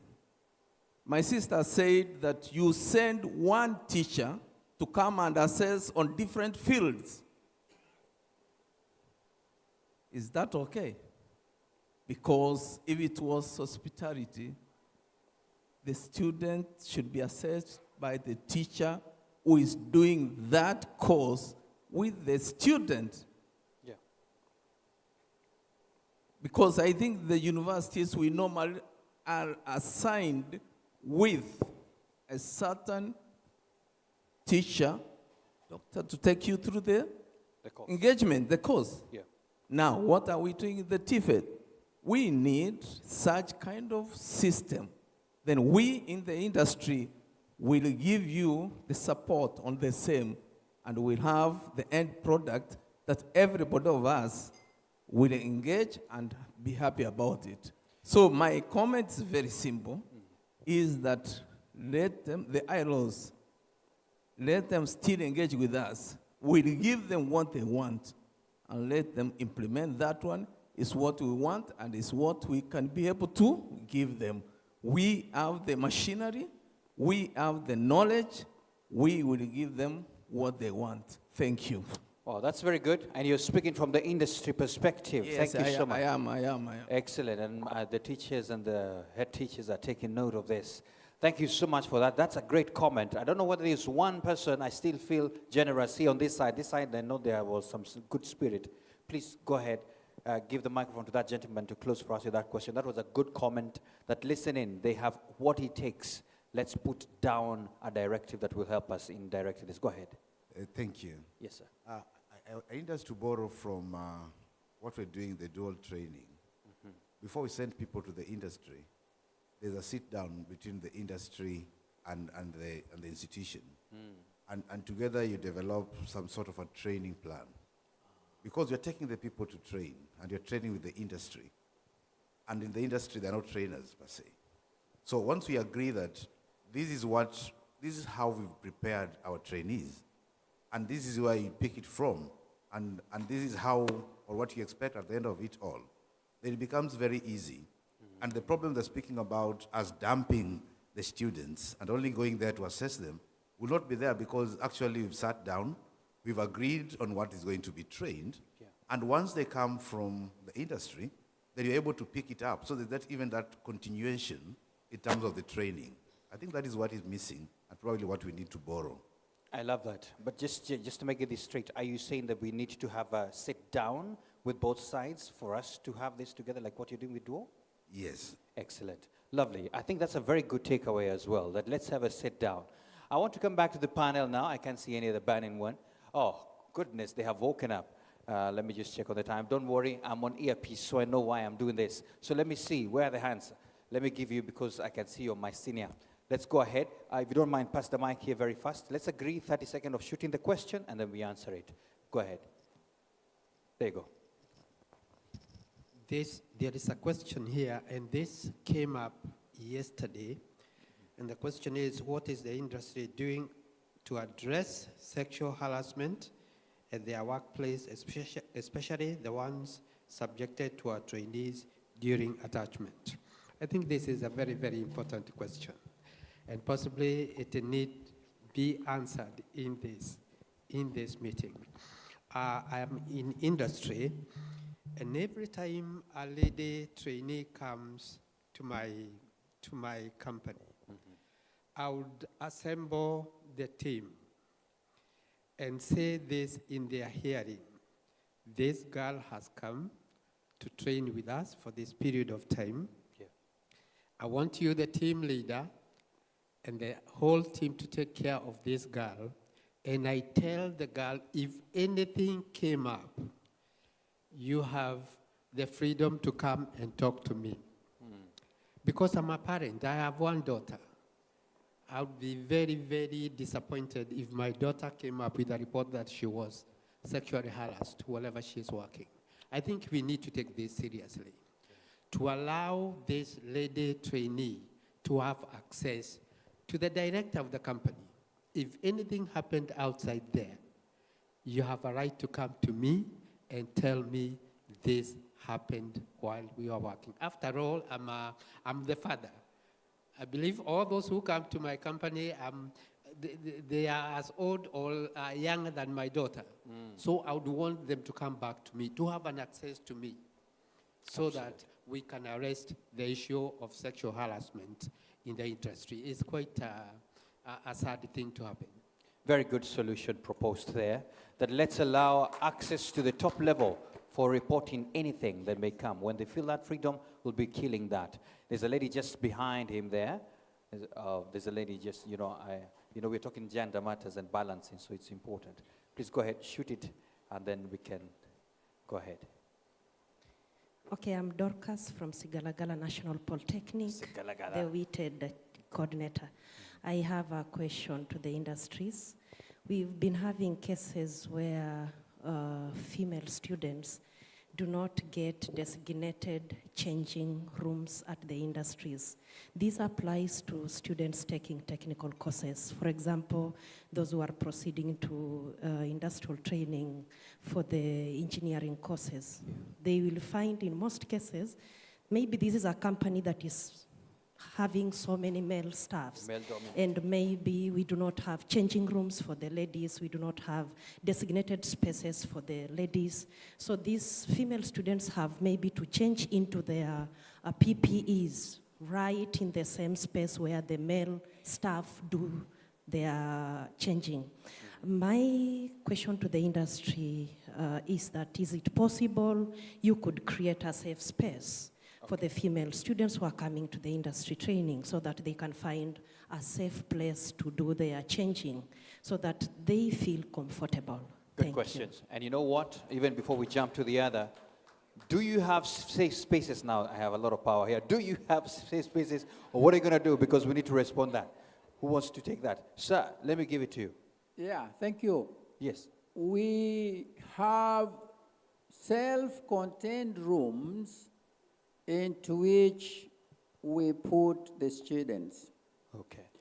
And the gents are separate, the ladies are separate, so they change in their rooms, and they have the key to the room.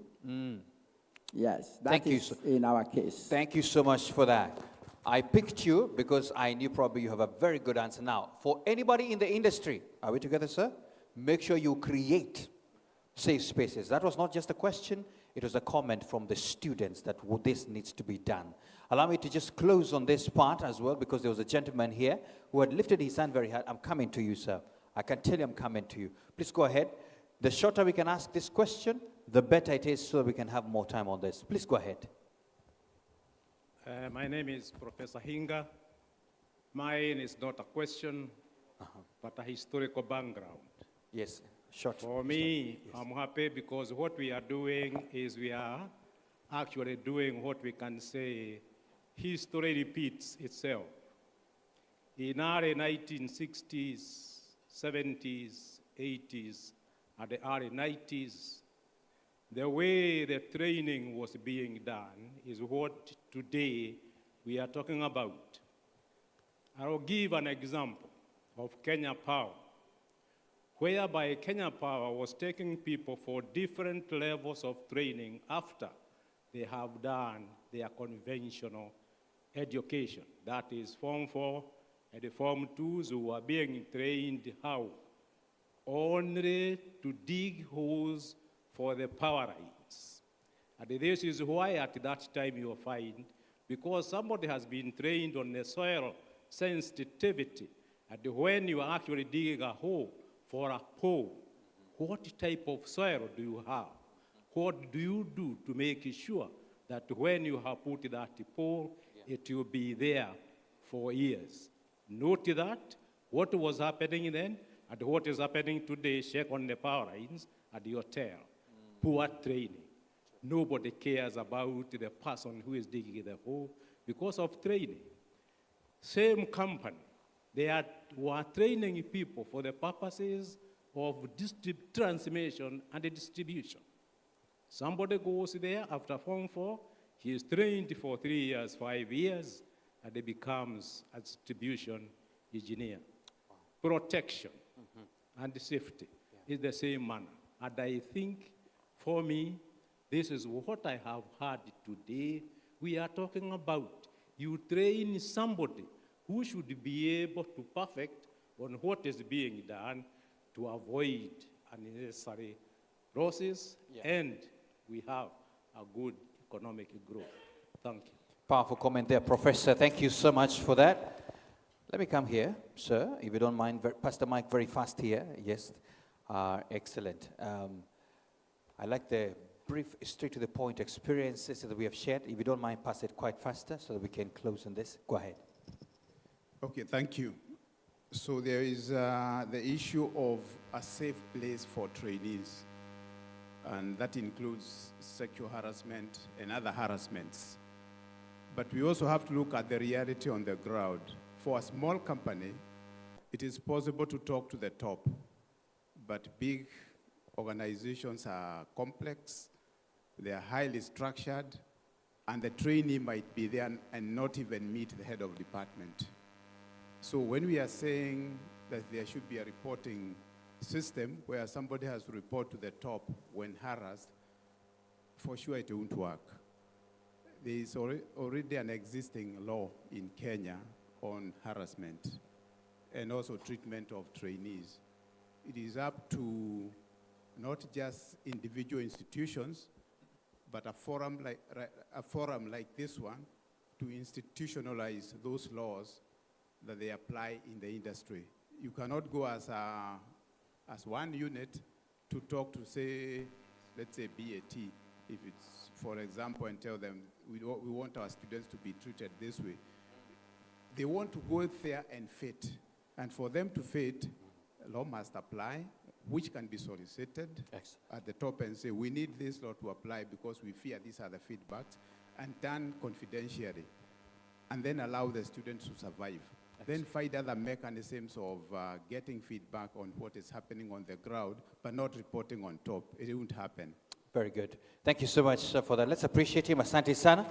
So I can tell that this is a very sensitive subject, and the beauty of it is that we have secured a whole panel discussion that has a focus on gender, and we shall be addressing this matter fully and even deeper on this. But thank you so much for the opinions and suggestions. Ladies and gentlemen, you can tell I became generous and I've allowed some moments of questions here and there and discussions. But the panel was ready, in fact, ready to even fight back with mics. They're holding them like swords. So I'll only ask you to kindly stand for a quick picture as we as well announce our break time. And thank you so much to our session chair. A round of applause to Anne Polly. Thank you so much. Thank you. Great. There you have it. Kindly, a quick picture. We have the photographer here, and then we can close on that. Well done. We're talking about making things work, especially creating environments and preparing our students for the better. So let's look at the photographer, if you don't mind, very fast. We will help you out. There you go. There you go. Yes. There you go. Yes, that's him. That's him. That's him. So in 3, 2, go. Excellent. Excellent. As I take the picture, we want to take a very quick break, and the break is meant to be 15 minutes because we have asked many questions. Yesterday I gave 15, you took 45. So I don't know what will happen today, but I believe we can. But before that, so we are coming back straight on to our gender panel. So make sure that you're here so we can address these matters. Let's go for break. Make it as fast. Avoid the temptation of networking too much and forgetting you're supposed to come back. See you in the next 20.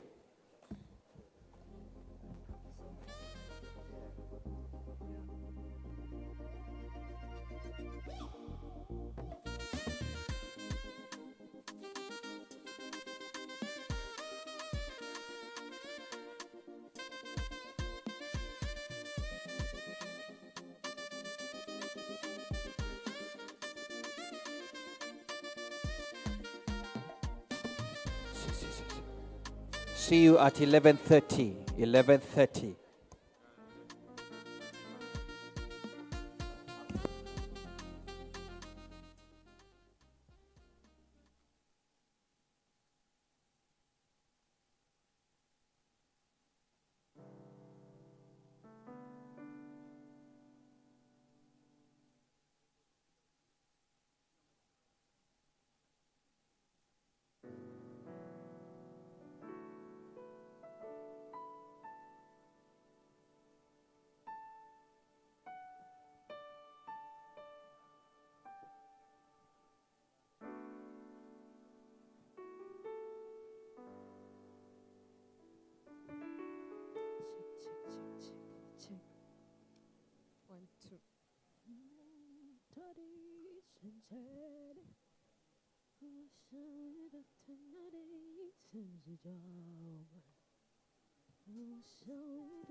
Yangu ni gani? Ni gani? Ni gani?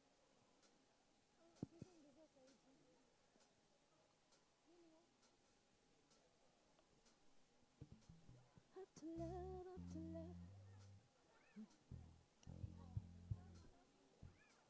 After love, after love, after love, after love, after love.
Thank you so much. Let's appreciate the band one more time with a clap. Asante sana.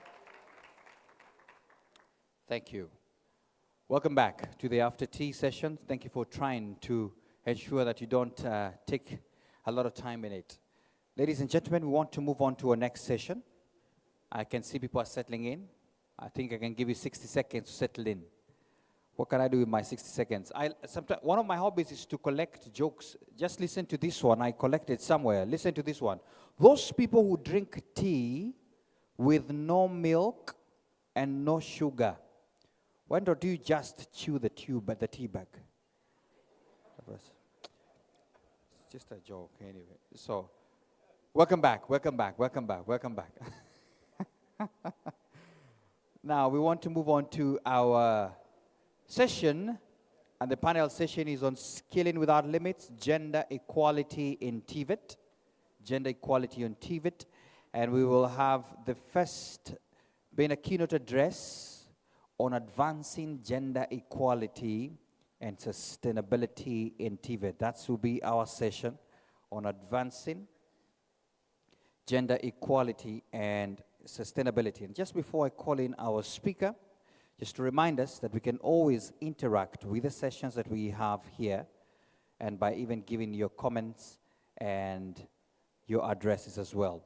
At this moment, allow me to invite Catherine Keloye, the Chief Principal, Kisumu National Polytechnic, as she comes to give the keynote address on advancing gender equality and sustainability. Put your hands together for Catherine Keloye as she comes to take us through this session. Karibu sana. This has been a conversation that has brought in a lot of discussions, and we look forward to even enhancing it. Karibu sana once again, Catherine.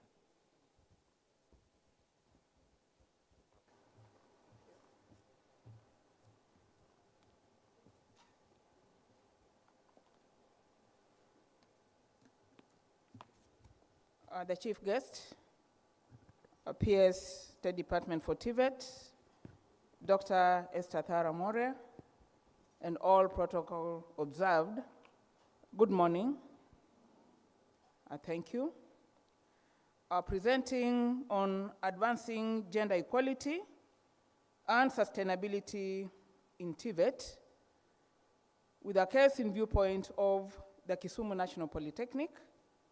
I'm Catherine Keloye, the Chief Principal.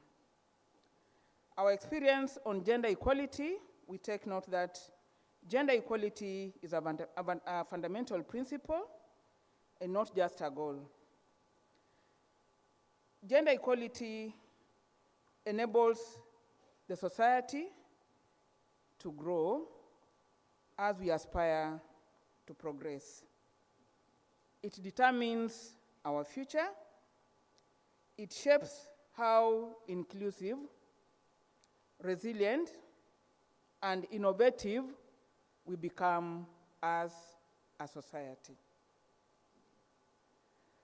The key policy milestones achieved at the Kisumu National Polytechnic include: we have a workplace gender mainstreaming policy, which is fully embedded in all our institutional practices at the Polytechnic. We also have the Women in Technical Education policy, that is the WITED policy, which supports women in advancing their progress in technical fields. A point to note is that the Kisumu National Polytechnic was awarded being the best TVET on equitable allocation of opportunities and resources at a colorful ceremony that was held at the Sarit Expo in Nairobi on the 7th of March, 2025. We also have a policy on prevention of gender-based violence. The comprehensive framework is fully implemented within all our operations. When it comes to breaking practical barriers in TVET, we have established a daycare facility, which was launched by the PS, the State Department for TVET. We support young mothers by addressing the unforeseen barriers. Through that, we are able to affirm that we don't have to choose between motherhood and education. The young mothers are able to pursue their education while ensuring the safety and well-being of their children. I wish to note that we are also proud, with a point in focus, we have registered our medical clinic as a level 3A hospital.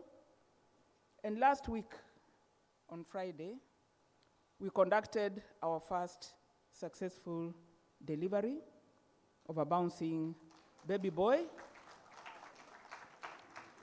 not just of any other person within the Polytechnic, but one of our trainees at level 5.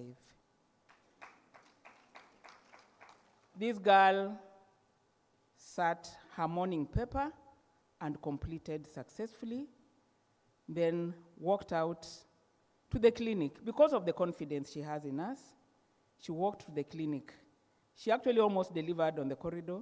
Within 10 minutes, we had a baby boy. That was on Friday. As we speak, she's proceeding with her papers. From Monday, the baby is well taken care of at the daycare center. We are proud of that. We also have in the pipeline an online gender-based violence reporting system. The online and mobile app for reporting GBV is currently being piloted. It will provide a safe, confidential platform for reporting gender-based violence and challenges. Why did we go digital? Sometimes the vulnerable are held hostage because the same person you are supposed to be reporting to could as well be the culprit. How do you report your case to the person who is supposed to be handling it, and yet the same person is the one harassing you? So we thought a digital platform would be confidential and safe to avoid stigmatization. We have a gender-responsive curriculum training. On the partnership excellence, we are talking about the achievements developed together with the Forum for African Women Educationists Kenya chapter and the Canadian partners, Seneca Polytechnic and the Marine Institute and Niagara College. All these institutions are in Canada. We also have the expert leadership led by Professor Krasna Bautik on gender specialists from Niagara College. We have gained through accessible training available to all our staff at the Kisumu National Polytechnic. We have a learning management system. On gender responsive training, participants are trained on various aspects. We have gender responsive pedagogy. We also address the systemic biases and foster equal participation in learning. We have curriculum reform to build inclusive classrooms. On institutional leadership commitment, we take note, behind every gender equality milestone is sound leadership that believes in positive change. The Governing Council plays a key role on the constitution of Gender Mainstreaming Committee and policy reviews. We have the resource allocation, dedicated space and time for gender-specific programs, institutionalization of gender audits and budget targeting to ensure accountability. We have sustainable structures. The internal systems ensure continuity beyond personnel institutions. We also have the Tech Queen Innovation Hub for empowering women in STEM, research, and innovations. Kisumu National Polytechnic's bold new initiative aimed at providing female students access to tools, mentorship, and opportunities to design innovation solutions to real-world challenges. This initiative has positioned the Polytechnic as a national lead in gender responsive within TVET by propelling women to become the movers and shakers in technology, applied research, and innovations. We have a very successful project within our applied research where we are now manufacturing affordable fish feeds from the black soldier fly. Then the key lessons learned. On the policy plus resources, commitment must be matched with resource allocation. You can be given the resources, but if you are not committed, then you will not be able to deliver. There must be intentional leadership. Change is only possible when leadership is deliberate and committed. On shared responsibility, gender transformation requires collective action and resilience. What is our call to action? TVET institutions institutionalize gender mainstreaming in core functions and nurture inclusive leadership. That requires deliberate intention. The development partners should maintain partnership on funding, focus on leadership, innovation, and benchmarking. The national government should scale successful models, provide policy support, and funding initiatives. What is our take? It is not done until it is done. The integration of gender equality and sustainability within TVET is not an option. Thank you.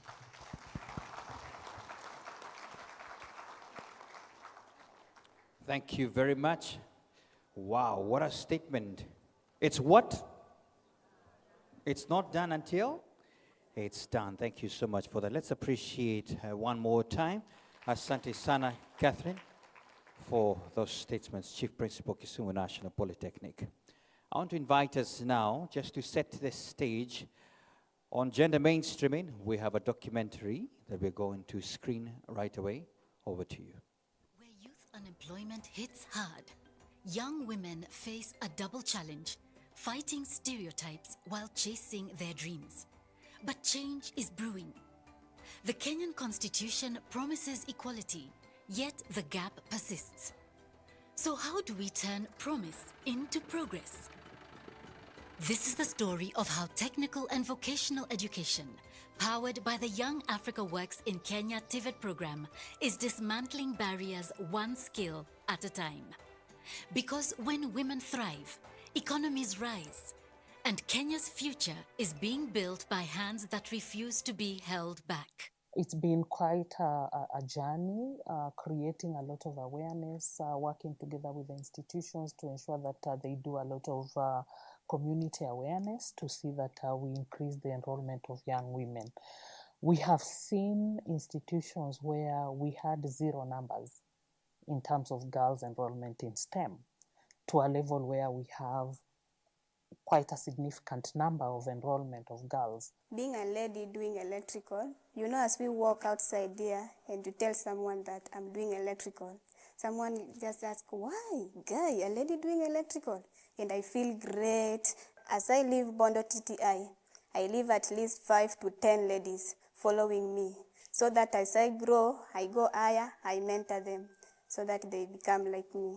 It's been quite interesting, it's been quite encouraging to see girls uptake STEM courses with the support of the institutions, with the support of the leadership, and even some of the community members who have now embraced TVET. The Young Africa Works in Kenya TVET program enhanced the establishment of women in technical education and development committees across all partner TVET institutions. In creating awareness, we have tried to outreach high schools, and sometimes we even go down to primary schools, because we believe that we build their desire to join these courses. Industrial automation, course hard.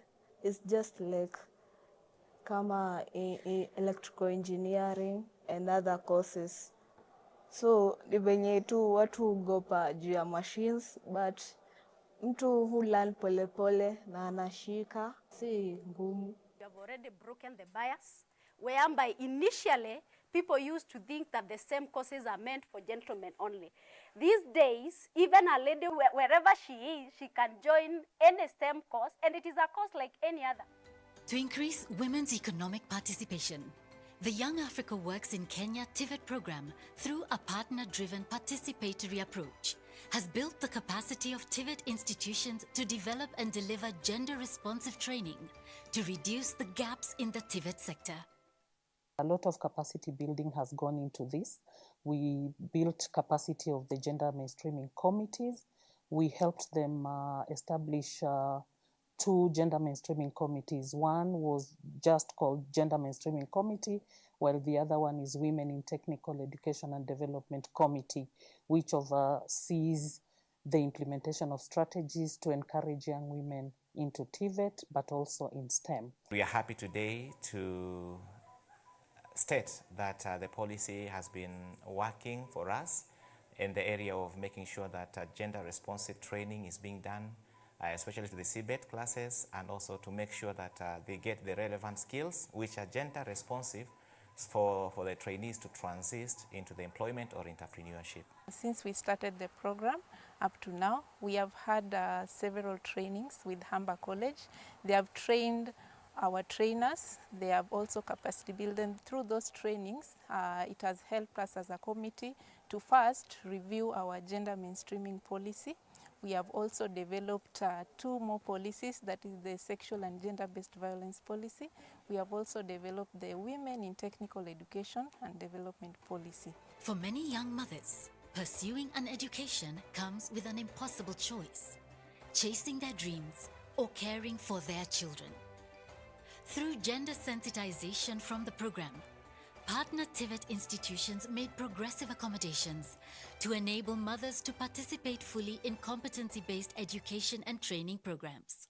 Nilikuwa nataka kudrop out juu sikuwa na otherwise, like nilikuwa nimeona nimelose kabisa. Then nilikuja kurealize shule iko na daycare.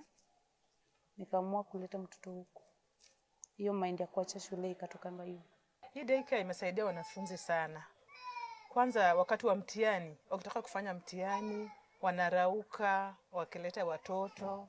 Saa hizo pia sisi pia tunajikakamua ili tufike hapa kwa saa, ili tufungue mlango, tupokee watoto wao, waende wafanye mtihani. When I'm in classes, I have peace of mind because the baby I've left in the right hands. Nilipopata mtoto, wale watu wengi walikuwa na discourage.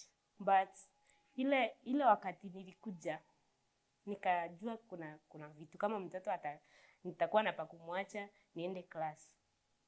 Nilipata hiyo courage tena na nikarudi. Mtoto wangu sasa nikimpeleka daycare anakaa vizuri. Nikienda class nitasoma vizuri. While baby care centers are breaking barriers for young mothers, the push for gender equality extends beyond childcare solutions. Affirmative action initiatives are now ensuring women don't just enter technical institutions, but thrive in leadership roles too. A deliberate gender balance policy is rewriting the rules. We can actually see growth, we can see sustainability from that, and therefore this one now will not die after the project has come to an end. It ignited something, and whatever it is ignited, it is growing and it's growing. We are not going back. We are improving day by day. Now that we have an idea of how we can engage our stakeholders to ensure that the gender agenda moves on, I think it's just to move forward with the idea, not looking back, and then ensure that in all our activities in the institution, we are so intentional and we are so focal about the gender agenda. If girls can develop a positive attitude toward that STEM courses, they can do better. Wasichana wasiogope, the course is easy.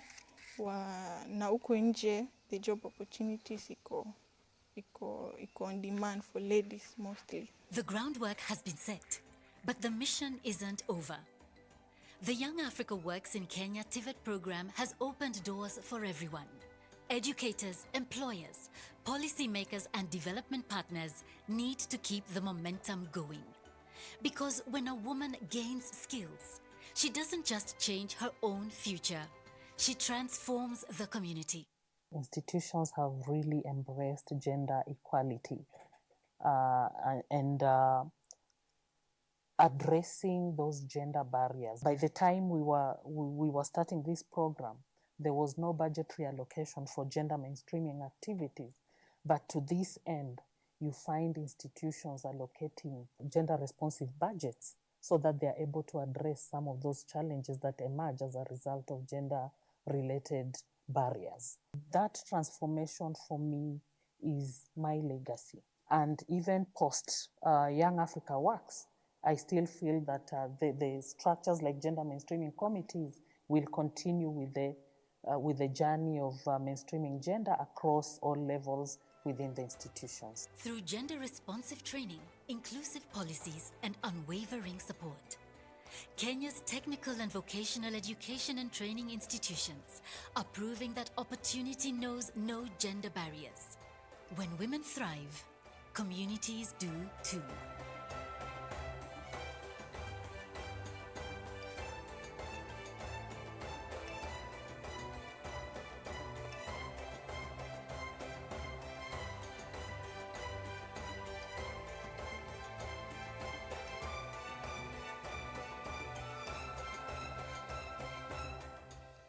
When women thrive, communities do too. The gentleman in the house, if you can hear me say, ahoo. Excellent. So I want you to do this. If you're sitting next to a lady, just give her a 5 fist. Tell her, I believe in you. When women thrive, communities do too. Well done. Thank you, gentlemen. Good one. Thank you. Yeah. Someone wanted to share that moment to stretch. Okay. That's fine. That's fine. Oh my goodness. This is interesting. What have I done? All right. Thank you. Look at this one. He has moved all the way now. Hey. Thank you so much. For the gentlemen who are only seated as men on their row, it's okay. It's okay. Thank you so much for that. And just to get to a little bit of an experience, we have an amazing lady in the house, Yasmin Ali, to come and share a little bit of an experience. Put your hands together for Yasmin as she comes. Yasmin. Excellent. There she goes. Please come over here. Share an experience. This is a subject that we believe needs the attention that it deserves. Welcome, Yasmin, over to you there. Go ahead.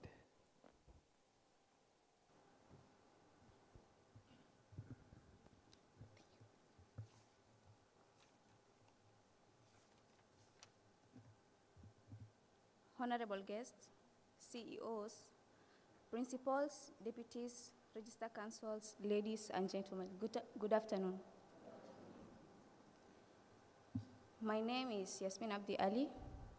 As a third-year student of Northeastern National Polytechnic at Garissa County, and I would love to take you through my career path, and I'm very thankful, Madam Rosalind, for bringing me here to express this with all of you, and my support team too. So, I'm from Vihiga County.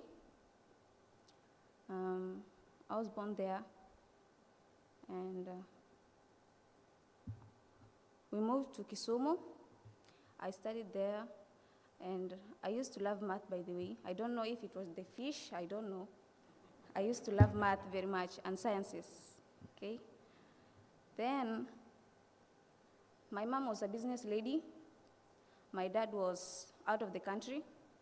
He was a police force, okay? And my mom used to love girls who loved to do their homework. If you didn't do your homework and you sit there doing her dishes, she'll chase you there. She'll tell you, go do your homework, then come here and talk to me. And my dad used to encourage us, girls, to stand where he was standing, to be a girl, to be the voice you want to be. And we moved to Kisumu due to reasons, and Dad was transferred to Nairobi. I less interacted with Somali people because I don't know Somali. Even where I'm standing now, I don't know Somali. So I used to communicate only English and Kiswahili. So I used to sit mostly with Christian boys and girls and shared a lot of experience with them. And due to reasons of not knowing Kisomali, my dad brought me to Garissa to know the language. And not me alone, the whole kids, we are 8. We were carried and dropped to Garissa, and I'm a third born, by the way. My brother is a software engineer. He's working right now. My sister, she studied accounting and nursing. Now she has a job. And now I study building and civil engineering, following the steps of my father. And I joined a British school in Garissa, in Tana River, Madogo, Life Frontier. So I finished my primary there. I was so good at math and sciences. So again, I was not allowed to be left to Garissa because I did not know the language. So my dad decided to put me at a boarding school in Garissa known as Nep Girls High School. It is a bunch of rural girls in one area, and you have to deal with them. It was so hard for me. I was taken the first day at boarding school, and that night I escaped. Because it was so hard, for real, it was so hard. So I went home. My dad brought me back in the morning, 5 in the morning. He said, young girl, I don't want your jokes. Study and bring money home. I said, okay, it's fine. So I started to interact with my teachers. I love teachers. I love them so much. So when I had tea breaks, lunch breaks, and evening sessions, I went to sit with them in their office because they understand me. I don't know these girls. I try interacting with them, but if you don't know somebody, you sit alone. Yeah, if you don't know, you sit alone, you help yourself out alone. So this teacher said, unless you become a prefect, you lead them, that's the only way you survive in here. So I said, okay, then make me a prefect, a class prefect. I need to be one, so I bring their mentality out of their head. It's sick. So I became a class prefect in Form 1, Term 1. I had a cousin, a girl. She was in Naivasha, and we vibed with her because she was also in my team. She didn't know Somali. So we were grouped, the two of us alone in the whole school. So I became a class prefect. In Form 2, it was all good because I had the respect of being the leader and not doing the thing they want me to do, because I can tell them what's right and what's wrong. I can differentiate. So in Form 2, we were attending a parade, and when we were dispersing, the principal called out and said, everyone to sit down, I have an announcement to make. And I was made the deputy head girl of the school. So I called my dad after the parade. I told him, Dad, you know what? I'm a deputy head girl.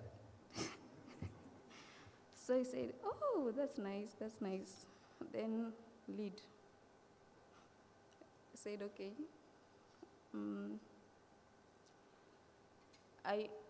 The previous head girl of the school, she was my neighbor, And she was so good, and we talked English so much, and people used to say like, you guys mnajifanya, mbona mnaongea Kiswahili na English? Simuongee tu Kisomali, nini ngumu? Then the girl left, and I was left all alone. I became the head girl. The girl was so used to me. Half of them changed their mentality, which I'm so proud of them wherever they are right now. And I did my KCSE, and the first thing I looked at was math and sciences, obviously. So I looked at math and science, and I was so good. My dad cried. And I wanted to join the KMTC because I wanted to be a nurse. My dad looked at me and said, "Msichana, utaki kuwa engineer?" I said, I don't know, let's see if where KUSSIPS will place me according to my grades and how I've performed. So after a week, I see my KUSSIP portal, and they made me join building and civil engineering, while I'm very proud of that, by the way. I wanted KMTC, I applied, but they said there was no space, and I waited for a whole year so that I could join, because people will be dropping out that time. My dad said, go and join the KUSSIPS, and let's see where it will take you. So I finished my first year. When I was joining, we were 60 of us, 5 girls and 55 boys. So they were downgrading us. You know how Somali men think of girls. You all know. They're like, you girl, you should be home and cooking. What are you doing here? You don't know this, come I teach you. Meanwhile, you are good at math, you are the one showing them everything. We had to deal with that. So I finished my first year. It was so good. I ran to my registrar council office. I took my results. I looked at the first thing was math. I got mastery. I said, we are good to go. We are good to go. And when we were back at the second semester, the second year, people dropped, and we remained 24 of us, 2 girls and 22 boys. So it was so hard, but we really pushed it. And we have tried till where we are right now. And right now I'm 3rd year. My studies have been doing really well, and it has transformed my life as a lady. It has given me the confidence to step into spaces I once thought were not meant for me. Through this field, I've been part of real projects. I had finished my attachment last week before I was introduced to this program. And during my attachment, I had learned that there's no close enough. You are not designing for the structure to survive. This isn't a theoretical exercise. What you draw will be built. What you calculate will hold or fail. And in this field, what you miss doesn't disappear. It gets cast into concrete. This is why civil engineering demands more than just formulas. It requires focus, judgment, and a mindset that respects the weight of every decision, because people walk, drive, and live inside the result of your work. Don't rush the process. Don't ignore the uncertainty. Take the extra turn to check on your work. And it's been so easy for me to identify different machines in the site during my attachment, because we do have machines in our institutions, and the practicals we conducted during exams and classes. Due to your help, we are very grateful. I had to choose this course because it has really impacted my life as a lady by empowering me with skills, confidence, and a clear sense of purpose. It has allowed me to break barriers in a field traditionally dominated by men, providing that women can design, build, and lead with excellence. Through it, I have gained the ability to create safe space, sustainable infrastructure that improves communities, including those of women and young girls. It has not only inspired me to be a role model of my own, showing other young ladies that they can pursue their dreams in science and engineering without limits, So if you have a young girl hesitating that she can do it. If I have done it, she can do it too. Mastercard Foundation, in partnership with College and Institute Canada, has really empowered us youth and transformed our future for the better. Thank you so much for your time.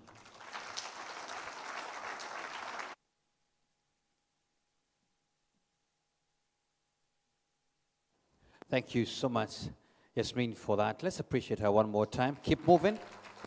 Keep moving, and we appreciate you for that. We are moving on in the same way, and feel free to interact as well with this session, even as we're preparing ourselves for the next discussion on the youth-led gender interventions. And we are saying together for equality, youth-led gender interventions. So at this moment, allow me to invite the two persons who shall be joining us in before I invite the session chair for this. We have Calvin Ochieng Arunga. Please put your hands together for Calvin as he comes. Welcome, Calvin. And of course, he will be joined by Sabina Anyango Akumu from Bondo Technical Training Institute. Let them come up here. Karibuni sana. These are young people who are doing this. And the session chair is none other than Juliet Tunje. Juliet Tunje is going to be taking us through this. She's the Gender and Youth Specialist at Colleges and Institutes Canada. And she was very vocal on the video as well. Welcome. Over to you as you take us through this session. Karibu sana.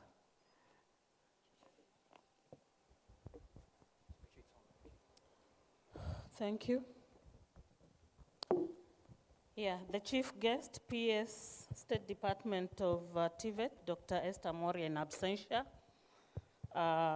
Mastercard Foundation, represented by Anthony.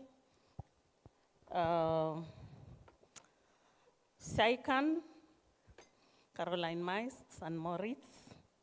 Directors, principals, the TVET institutions, my gender mainstreaming community, and ladies and gentlemen, good afternoon. Yeah, today we are here just to share some experiences, just like the young girl who has been here sharing experiences. And these experiences that we want to share on gender equality are youth-led interventions. We would have wanted all the institutions represent something on youth-led interventions on gender mainstreaming, but you can see that time is not with us, so we selected Bondo TTI just to share with us the youth-led gender mainstreaming interventions that they've been implementing in their institutions. Young people are not just beneficiaries of gender equality in TVET, but they're also change makers. They're active drivers of change, and they play a very critical role in challenging stereotypes, promoting inclusive practices, and also building a culture of respect and equality within the TVET institution. So you can see we cannot wish them away, right? We cannot wish them away, and we need to plan with them, but not plan for them, right? So we are here, and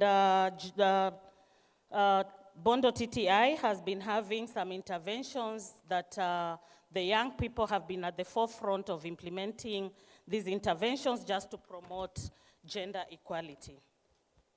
And I'll dive straight to the question so that we save on time. And I'll direct my first question to Calvin Arunga. And Calvin has told me that we should refer to him as mtetezi wa wanawake. And I'm wondering, among our wonderful men here, how many of you are watetezi wa wanawake? How many of you are gender champions? Right? Ask yourself. That's something for, let's think about that. So Calvin, why does gender equality in TVET matter to young people, and specifically the young people in Bondo TTI? Okay, thank you very much for calling me mtetezi wa wanawake. That's my hashtag brand. Gender equality is very much important to young people in the TVET institutions. You know, when you speak of gender, what comes to your mind is female. Most people knows gender to refer as a female things. But when we practice gender equality in our institution, we will create a conducive learning environment. We will create an environment where all are represented, and the female and male will feel free, and therefore we will have an advance. We will have, tutakuwa na ile motisha ya kuchapa kazi, motisha ya kufanya research, motisha ya sisi wote tusonge mbele. Yeah. Thank you very much, Calvin. So he says that it encourages inclusivity and everybody is able to work towards achieving the objectives that they have. So back again to you, Calvin. One of the key challenges Bondo TTI has been addressing is the dropout of young mothers from training programs due to childcare responsibilities. And we know that they've been working towards addressing that challenge, but they've also involved the young people. In what ways are the trainees actively contributing to solutions, especially addressing the dropout of young women or young mothers through the baby care initiative? Okay, thank you. Again, as mtetezi wa wanawake, I will not wish to add a situation where young mothers should choose to take care of their babies or attend classes. You know, the ones that choose to take care of the babies find it very rough. And the ones that choose not, they choose their babies over education. Some now tend to drop out of school. And the ones that choose to remain in the institution find it very rough. You can have a nanny, but nanny fails you. They are all humans. But at that time, you have a serious practical that you want to do. It will force the young mother to carry the baby to the workshop. I personally had witnessed that. And that brings the desire to start up a baby care and to change the problem that is there. Therefore, the desire to build and have a baby care was born. It was born out of what was happening. And when the idea was born, under the docket of welfare, well, I'm privileged to be the deputy director welfare of the student council in the institution. It was brought to the student council. Then it was discussed. But in a democratic world, we throw it back to the comrades for public participation. Then they all participated. And they all agreed. About quite good number of up to 99% agreed for us to have a baby care. Now the problem begins. We want a baby care. We now need funds. We now need funds to set up a baby care. A baby care is not a shilingi kumi thing that you can just wake up one day and you take a 10 bob and you set up a baby care. We come up with a strategy. How do we go about it? The comrades suggest for a fund raising. The proformas were issued, and we managed to raise a sum of 107,000 Kenyan shillings, being supported by the student council of that year, donating their project fund of that financial year to support the startup of baby care. But you know, 107,000 Kenyan shillings cannot set up a baby care. We are still in need of funds. And I don't know, I think I should have carried some performers here, and you people, at least help me and go back to Bondo, heavily loaded. I don't know how to forget about that, but I hope you are with me. So that is where we are. And we are working in hands with the Amber College. The students of Bondo are working with the Amber College for the design and a better standard daycare. As mtetezi wa wanawake, I'll be proud to see the daycare standing and helping our young mothers. Thank you very much, Calvin. So you can hear the initiatives that are being led by young people and being led by young men, actually, getting passionate about supporting the daycare center to see that our young mothers also participate in training. To Sabina, sexual and gender-based violence remains a serious concern in most of our institutions, particularly when it comes to reporting SGBV incidents. And I'm glad that Madam Kelonye also alluded to that in her presentation. How is Bondo TTI working to address this challenge? Okay, thank you. Before I tell you about that, I just want to add something on what my brother Calvin has said about the daycare. I know there is a congregation here, and maybe some of them are thinking that by constructing this daycare, this will motivate our young ladies to have pregnancy.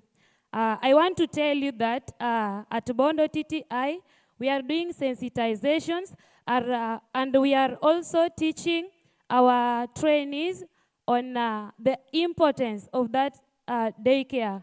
It is not to motivate them to have babies, but it is to support our young female and young students who are having their babies to have that conducive environment on their studies.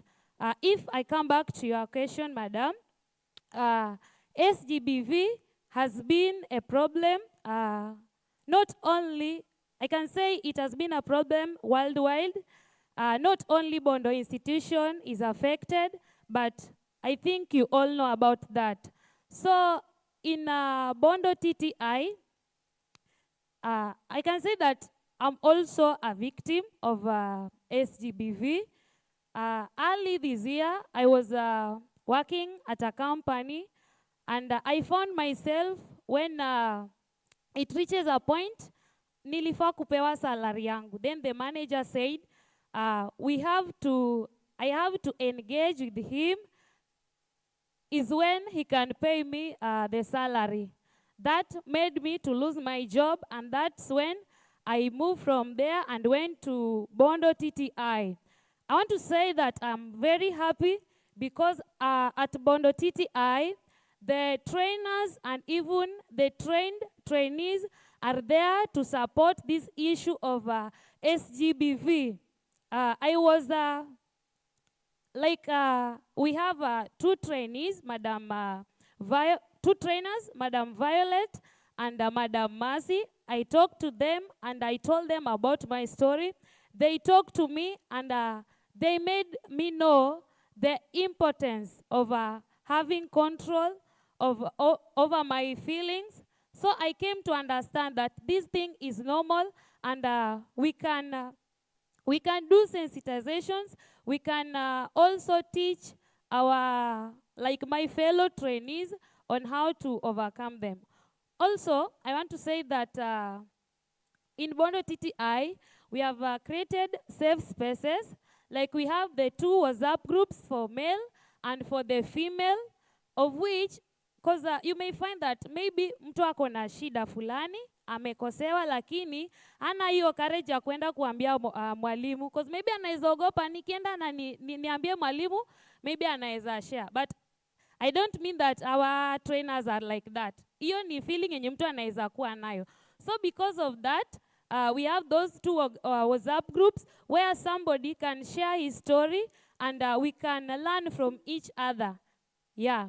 And also, there is an app that is in the progress, ndio bado inatengenezwa. Najua itatusaidia.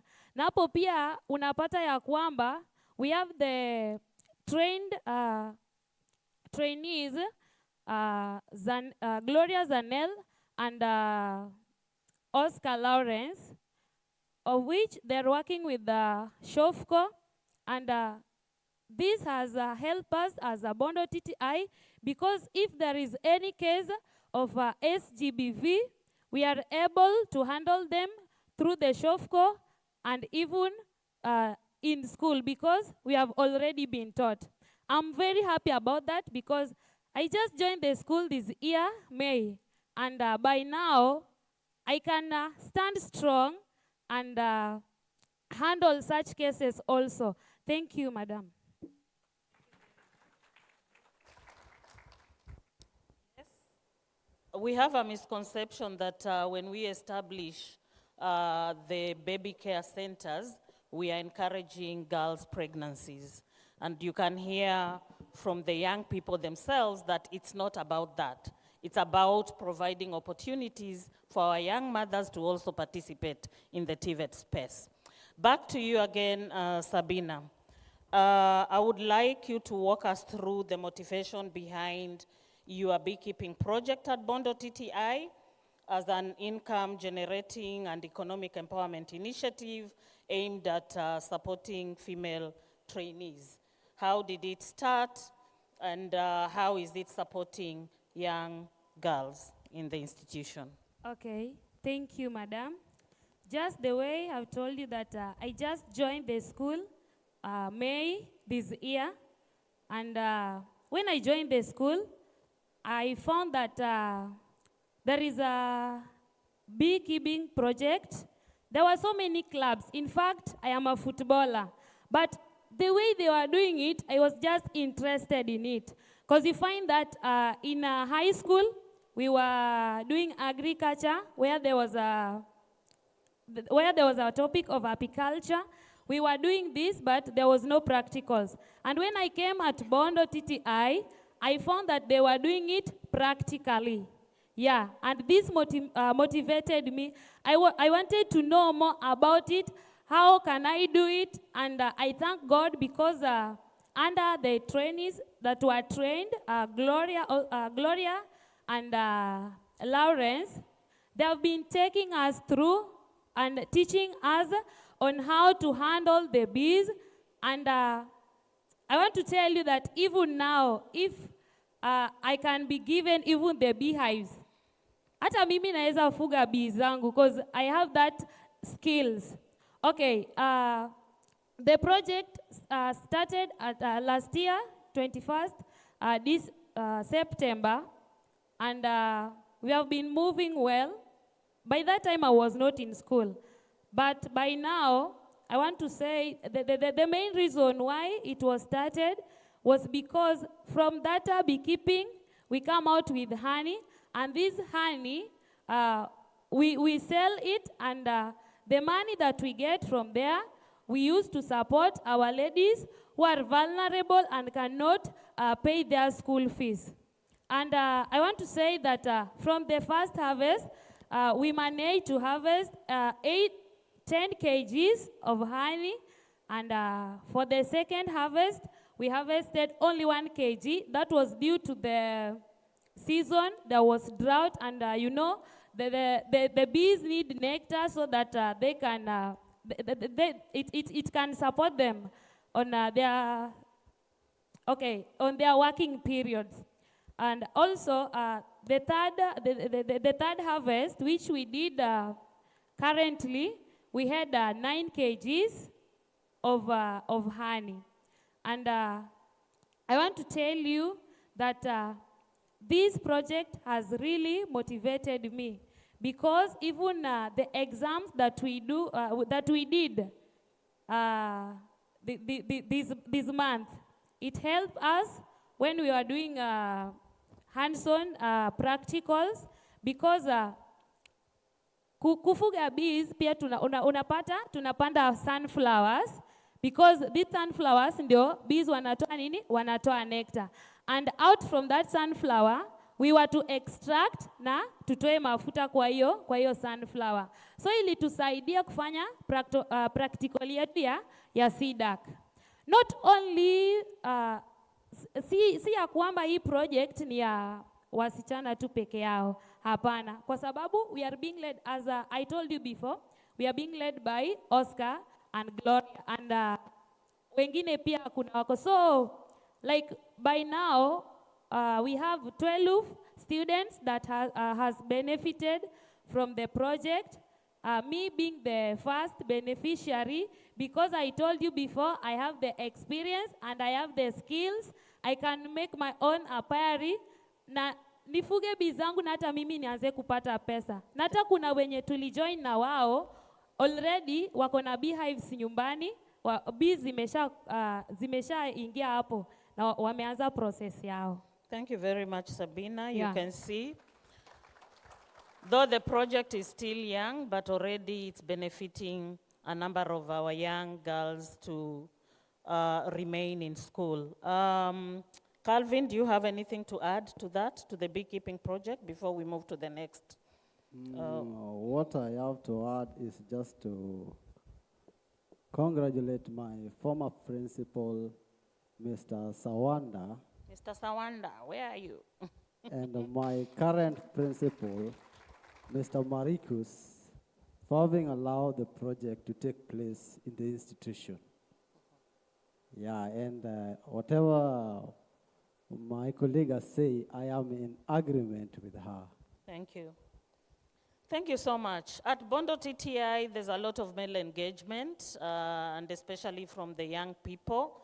And they've been promoting gender equality as a shared responsibility. As a shared responsibility, male trainees have stepped up to play an active role in this effort. Calvin, could you share with the audience how young men at your institution are helping to drive gender equality in TVET? Thank you very much. I being here, I am an example that you all are seeing in front of you as young men engaging in gender equality. But I am not, it is not only me, we are so many.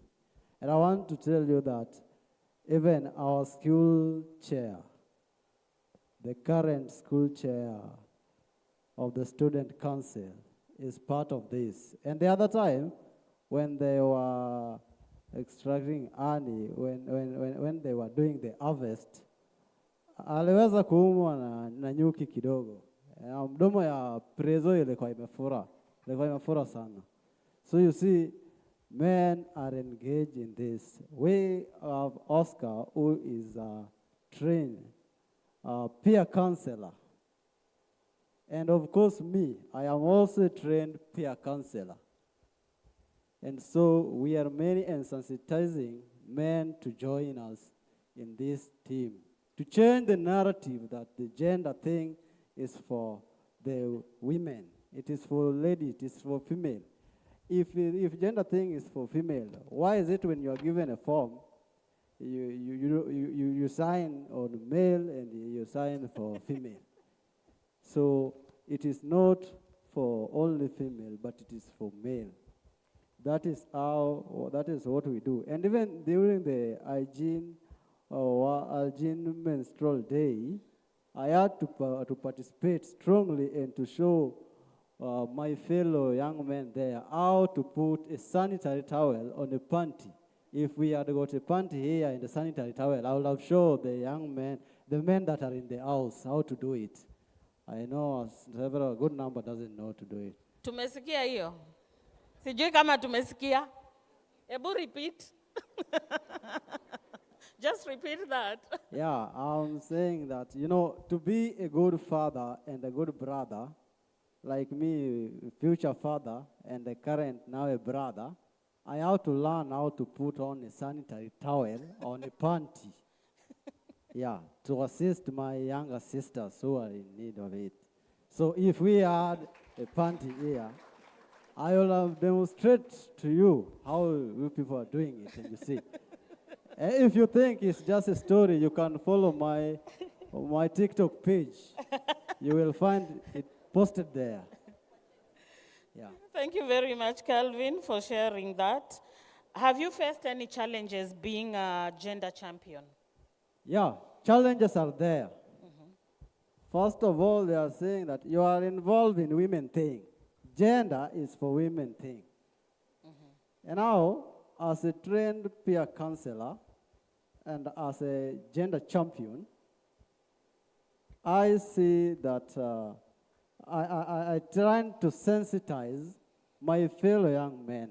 They are the ones who are criticizing us. And even girls, they are seeing that you are entering into their things. Yeah, the female are also seeing that, why are you coming into our things? This is our thing. So I'm just trying that we sensitize them that this gender thing is not your thing, but it is our thing. So it is thing for us all. Yeah, thank you Yeah. very much, Calvin.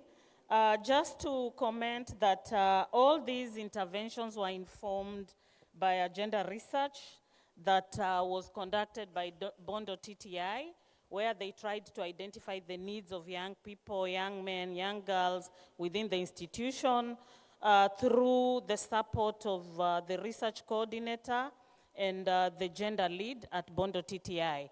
We may not have time to share that, but in case you need more information, you can reach out to the gender lead Bondo TTI. And as we close, what message or advice, and I'll start with you, Sabina, what message or advice would you like to share with other trainees and institutions represented here across the various TVET institutions who want to begin or strengthen youth-led gender equality initiatives in TVET? What would you tell them? Okay. Thank you to my fellow trainees. I want just to tell you that don't wait for the change, but be the change. Thank you. If you see that you can do something, only it needs, just believe in yourself and say that I can do it and I want to change my community, I want to change my school. Please be the change. And to our trainers who are here, I just want to encourage or to request you that in everything that you do in your institutions, make sure that you engage all the female and the male students just to promote gender equality. Thank you. Calvin, what do you have to say to our young people and also the leaders in our institutions and also the government? Yeah, what I would like to say about the gender thing, that even in our constitution it stated a 2/3 gender rule. We should involve the both genders and give equitable resources to them. Equitable resources, not equal, but equitable. So the institution should adopt the system of gender mainstreaming committee to be given back to the comrades. You involve comrades to participate because they know their things. And there was a drought in a certain village, and one villager decided to call for a prayer, and many people gathered. And only one boy came with an umbrella, and that is faith. If we live here by faith, that we will champion for gender equality, then it will work. Thank you. Thank you very much. And I can see there's a slogan there. Join us in saying together for Reality. Thank you very much, Maina. Yes, thank you so much. But she looks like she has one more thing to say. Say it. Yes? Oh. Okay, I forgotten something. Say. As I told you that we are requesting you to support us. We have Honey with us here, but if you want, just come and first come, first serve. So after this, you can just come, but utaipata kesho, si leo. Sawa sawa. So that we can support our ladies. Sawa sawa. All right, there you go. Please, let's appreciate Sabina. Nikweli. Ladies and gentlemen, how many bottles did you come for with honey? How many? Like how many packs do you have? 9 kgs. So how many are they in pieces? How many are they? How many packs? How many? Can you serve all these people? So we have packed them in 500 grams Yes. and even 1 kgs. So those 500 grams are like how many? 100. Hatujapack zote. Oh, so Yeah, how do yeah. you number? I'm trying to sell for you. Okay. Next time you ask the number, say I have 100 pieces, something like that, so we can say, let's appreciate them one more time. And tomorrow, make sure you do that. Yes, yes? No, there are no questions. There are no questions. Yes. So we're going to take a picture very fast. A quick picture. A photographer, if you don't mind, you can take that picture. Then we can close on this. In the meantime, Sabina, so tomorrow, make sure you do so. If you need honey, it is honey with Bondo Love. So it is, the bees there are different. They feed on fish, those kind of things. So please make sure that you support her.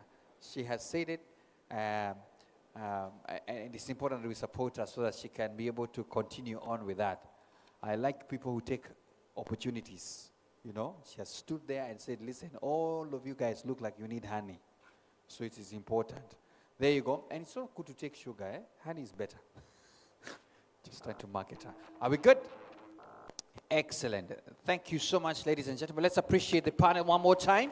The club, Asanteni Sana. We're transitioning now to the panel before we exit for lunch. And this panel is an amazing one. We are talking about youth-led gender interventions. And I want to appreciate the panelists by calling them up here. And just before we do that, may we add more seats for them? Yes, I can see the team is set. In the meantime, please put your hands together as I call them up. Josephine Kamasiai, trainee at Masai Mara Technical and Vocational College. Please come up so that at least we can get to the session. Looking dapper, looking Masai Technical College. Wow, this is lovely. We have Christine Mutua, gender lead at Kabete National Polytechnic as well. Christine, please come up as well. We also have Alice Chipto, gender lead at Baringo National Polytechnic. Alice, please, if you don't mind, please come up as well. Also joining in is Peter Ogalo, applied research lead at Baringo National Technical.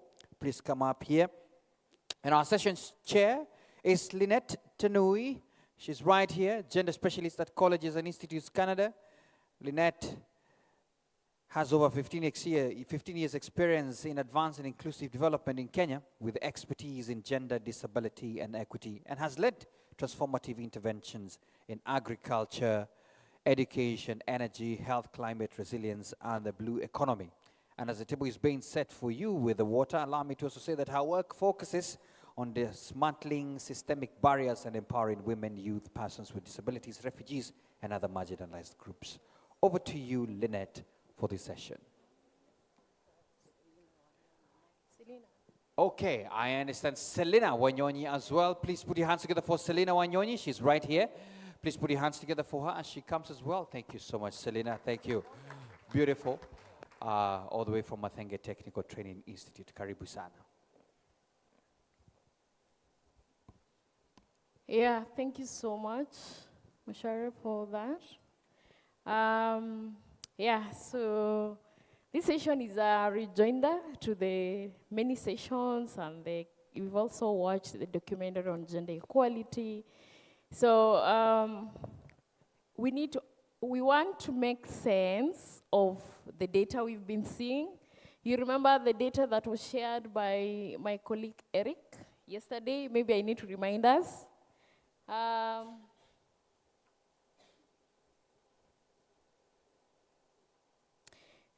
in our qualitative data or quantitative data, Eric showed us that we have 21 COEs with approved gender mainstreaming policies. We have 20 COEs with approved SGBV policies. We have 20 COEs with approved WITED policies to support young women in STEM. And we have 7 COEs who have established baby care facilities. That was data. So my panelists today are going to give us more insights. And thank you so much, Chief Principal Catherine Kilonye, for setting the pace. And also to say thank you so much to our trainees for also telling us the end product of the work that has been done by a number of the people in this panel today. So I will start with our trainee. We want to hear more of experiences from the young people, and especially female trainees, who also come from marginalized institutions. So our trainee who is seated in my panel today is a representation of so many other trainees who the program has in one way or the other actually impacted their lives. So we have Josephine Ngamasai, a trainee from Masai Mara. Josephine, I would like us to tell us, tell us about yourself, and in that, as you tell us about yourself, we'll want to hear more on what really motivated you to join the current TVET program, the program you're currently taking in. And it will also be interesting to hear, was there any influence for you, the fact that you're a girl or a woman or a female, did that also influence the course that you're currently taking? Maybe you tell us, give us your story. Okay, thank you, Madam Selina. My name is Josephine, as you have seen it in the screen, and I'm not only Josephine, but allow me tell them the real Josephine. Mimi ni mzaliwa kutoka Umasaini. As you can well see, I'm a Maasai girl. And to just take you behind kidogo, let me just tell you about me. I'm a young mother, a single young mother with a 6-year-old boy. Currently, he is in PP2, sorry. And what motivated me to join the TVET is back in my village, I come from a very rural place where girls are not taken to school. In Maasai culture, msichana akizaliwa, the father says that, now I'm rich, my girl is at the age where she should be married off. Now, my story is that I was married, forcefully married. It's somehow emotional, but I will try.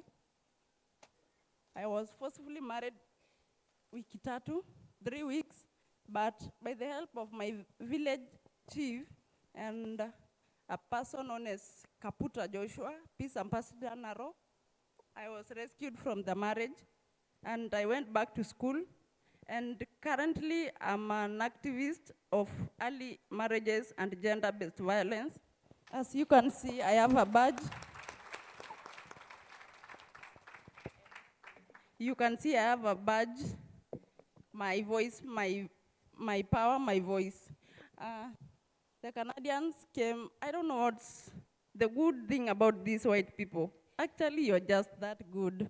So Maurice, I don't know if I could change this color of mine, I go there, because these people are just that really good. When I was in primary, the Canadians were there. When I was in high school, they were there. When I'm now in college, Maurice is here with us. So I'm just asking myself, why Kenyans? Why can't we be just the same with these white people? But we are coming. We are Gen Zs. Mimi nakuja. I will be like them. Thank you. I think I need to, yeah, you can rest a bit and then I'll come back to you. Okay, thank you. Thank you so much, Josephine. I know Josephine hasn't told us her story. So let me give her a break and I'll go back to the team that has been working so tirelessly to actually break these barriers. Or to support these people. The story, as I said, Josephine is a story of many other stories that we are not able to listen to today. And a shout out to all gender focal persons, the gender mainstreaming committees in our institutions. We know you're doing a good job. And today, because you have your representatives here, let's hear them. Alice. Alice is a trainer definitely from Baringo National Polytechnic. Given the realities of operating within highly patriarchal communities, where tradition, gender norms, and stereotype often shape young women's decisions around course selection, participation, and completion of TVETs, what practical strategies have your institution found most effective in challenging and transforming these norms to promote gender equality in technical education? Tell us your story, Alice. Paint a picture. Thank you so much. My name is Alice Jebet Kipto. I was seeing the post and I was saying, kama sio picture, I could have said it's not me because that is Chepto. So my name is Alice Jebet with a J. Ajua wakale ni ngumu tuweke hiyo, sindo? So it's Jebet and then Kipto. And then so that is me. I have a background in mechanical engineering. I'm a mechanical engineer and I train mechanical engineering production option. And more specifically, I love the welding and fabrication section of mechanical engineering. I joined the TVET sector back in 2020 during the corona pandemic season. And I went to a class and I was training a class of only men. And there was a sub point where I was holding the welding rod to a young man and he was shaking like anatetemeka and a sweat. And then I was like, I was asking this young man, why are you sweating and you are a man? Then I was not gender sensitive before I joined the program. To me, I didn't feel like a man should be like literally shaking. Why should a man shake in the first place? So that was the perspective then that I had. But teaching a class, I'm a mechanical engineer, and not having a single girl taking mechanical engineering was a blow to me. That is when I started my journey with TVET before later on joining gender. But Baringo is a very, I know people who have gone to Baringo, it's a kind of, we call it a county of diversity. We have a total of 5 sub-tribes, and each one of them has its own gender stereotypes. Each one of the tribes equal the things that they believe in. One of it, when you look at Baringo, you will see a very deep-rooted culture. We have the Tugens there, and we have the Pokots within Baringo County. We have the El Chamus there. The Ma community is also within Baringo, where the El Chamus live. So when you are in Baringo, you can't be trying to kind of sensitize people. You can be telling someone, this one you are right is being infringed. Apa unakanyagiwa, but that person doesn't know that their rights are infringed. For instance, you have a young girl who is married at an age of 14, 10, and then you want to tell this girl, this is not right. But according to that girl, it is the norm, it's the culture, it's the beautiful culture that they have embraced. You want to tell a girl that you cannot get married at an age of 14 to an old man because your father is looking at you and equates you to 200 goats. But sometimes I try looking at it. Going to school is worth spending money for a girl. But marrying this girl off is worth 200 goats.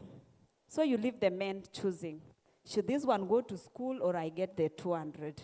So that is the balance that we have within. Sometimes you try and sensitize the community, but you want to sensitize the community through a chief. And this chief has a young, the third wife is apparently 14 years. So we want this chief to kind of go and talk about the issues that you are talking about. And even when you see the communities that we have, the other time I was challenging our political leaders in Baringo County. There is no single time that you find a political leader in Baringo County standing up and speak against FGM. If you have seen one, you can literally tell me.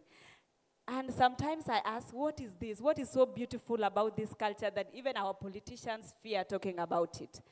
You go to the sensitization when I did outreach marketing.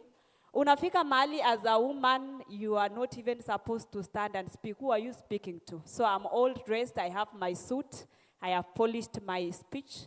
And then I reach there, I find wanawake are seated this side, the men are seated this side. So I'm left in between. Should I go and join the women or I go and speak with the men? So that is Baringo. And changing gender stereotypes is very hard. So when you come to school, one thing that happens there before, maybe because time is running, you have your course set in mind. Mwanamuke, you are supposed to do the courses that are related to domestics and hospitality. Beyond there, iyo ni kiherere.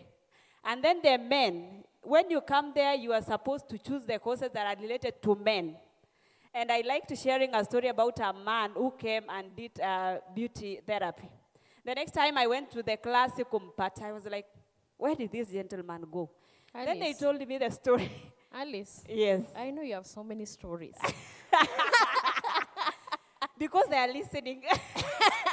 If you don't want me to tell you the stories, you stop listening. No, thank you. No. Because I know you'll tell us these stories. Maybe you allow me to now bring in Selina. Selina,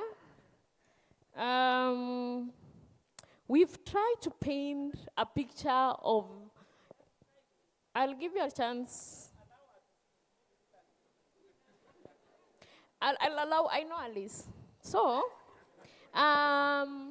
she's actually painted to us, it's a rejoinder to what Josephine was telling us. So those are two societies.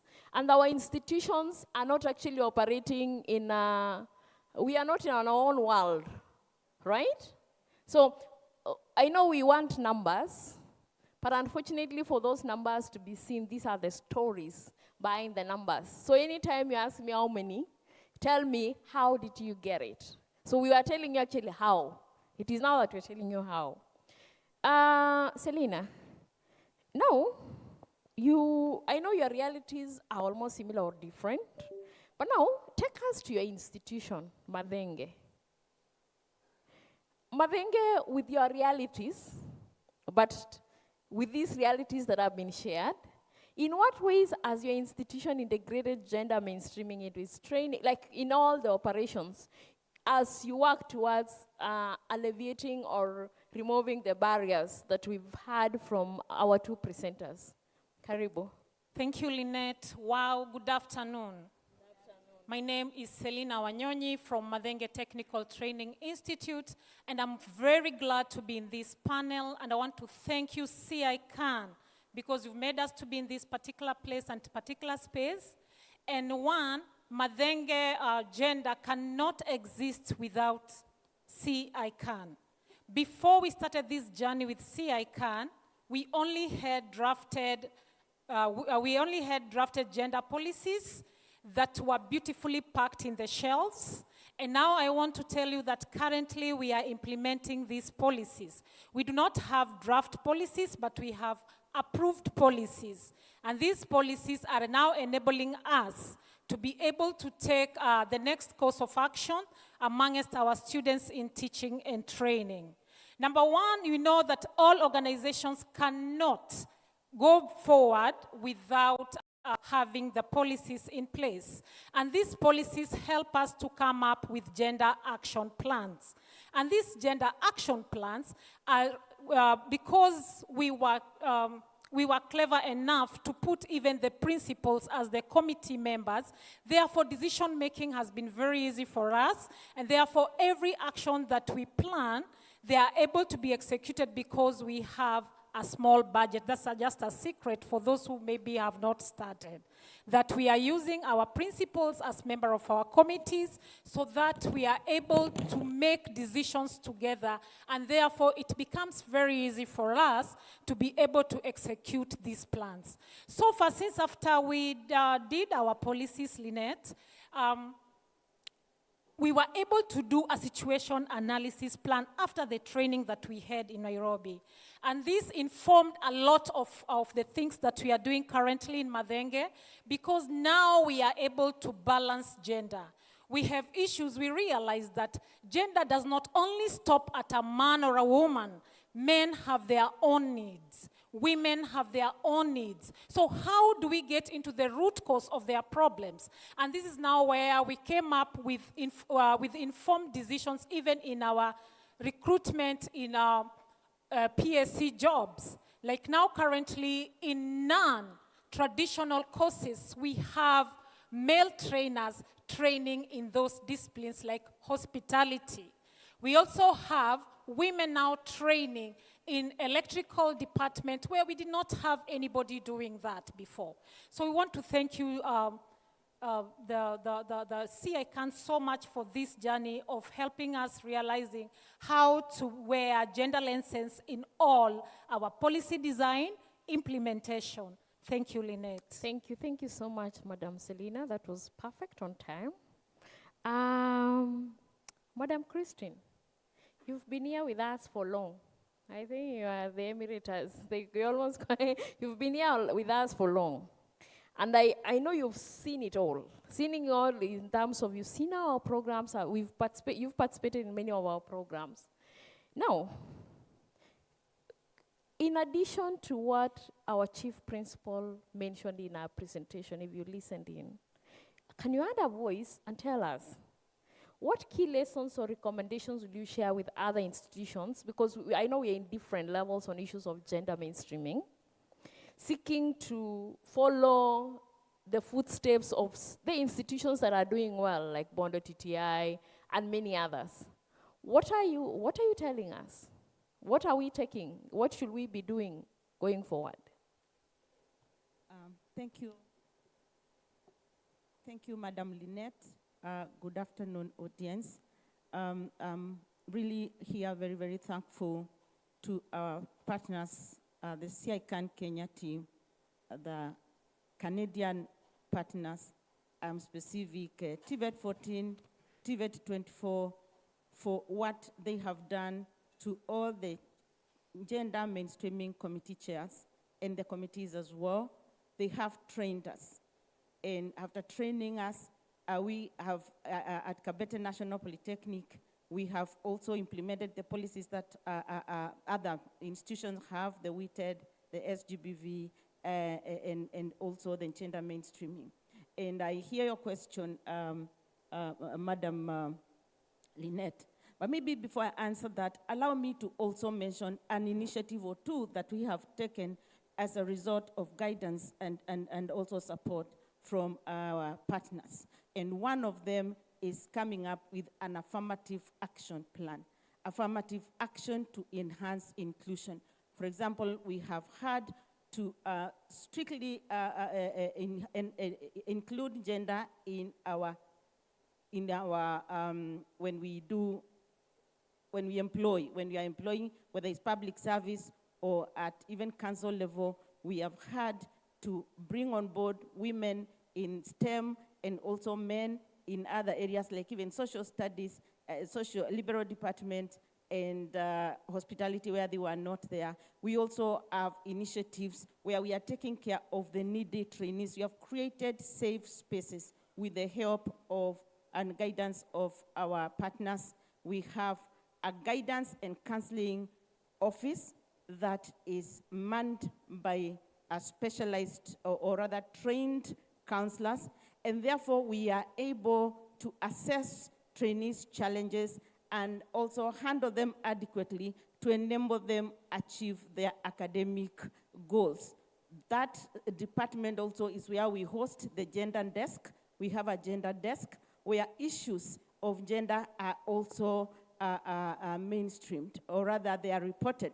I want to mention that we appreciate so much the involvement of the top leadership, the council, our management, starting with our principal, Dr. Mushemi, and all the administrative team. They have been very supportive. After they were trained, after they were exposed, one of the things that happened is that they have given us support.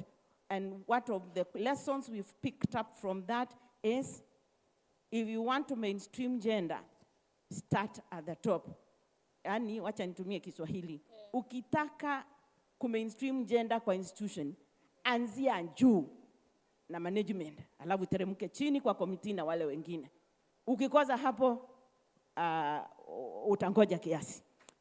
So kindly, we appreciate you, our principals. We appreciate the council leads that are, the council chairs that are with us for the great work that you have done. We have come this far because of your support.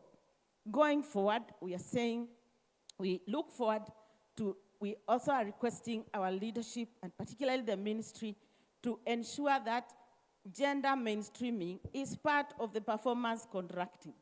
We all know what is measured is done. What is not measured is not. So if we put gender mainstreaming in the performance contracting, naturally, it will live beyond CICAN.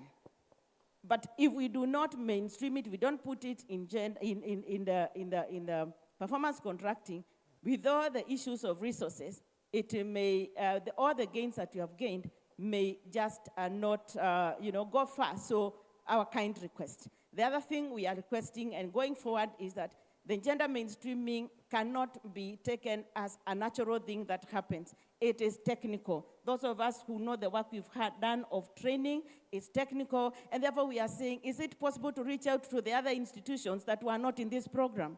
Is there something that can be done? Maurice, I know you are here, and I'm looking at you now, and I'm saying, yes, you told us that we are coming to close. But are we closing the others out? I don't know.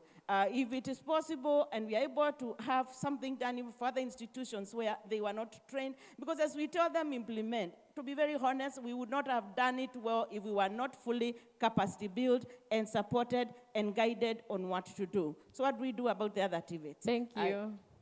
Thank you so much, Madam Christine. And I knew, that's why I said, we've been with you for long, and I know you've tested how the cake looks like. So that's why you want all of us to share this cake. And I am sure Moritz and Anthony have taken note of what has been said.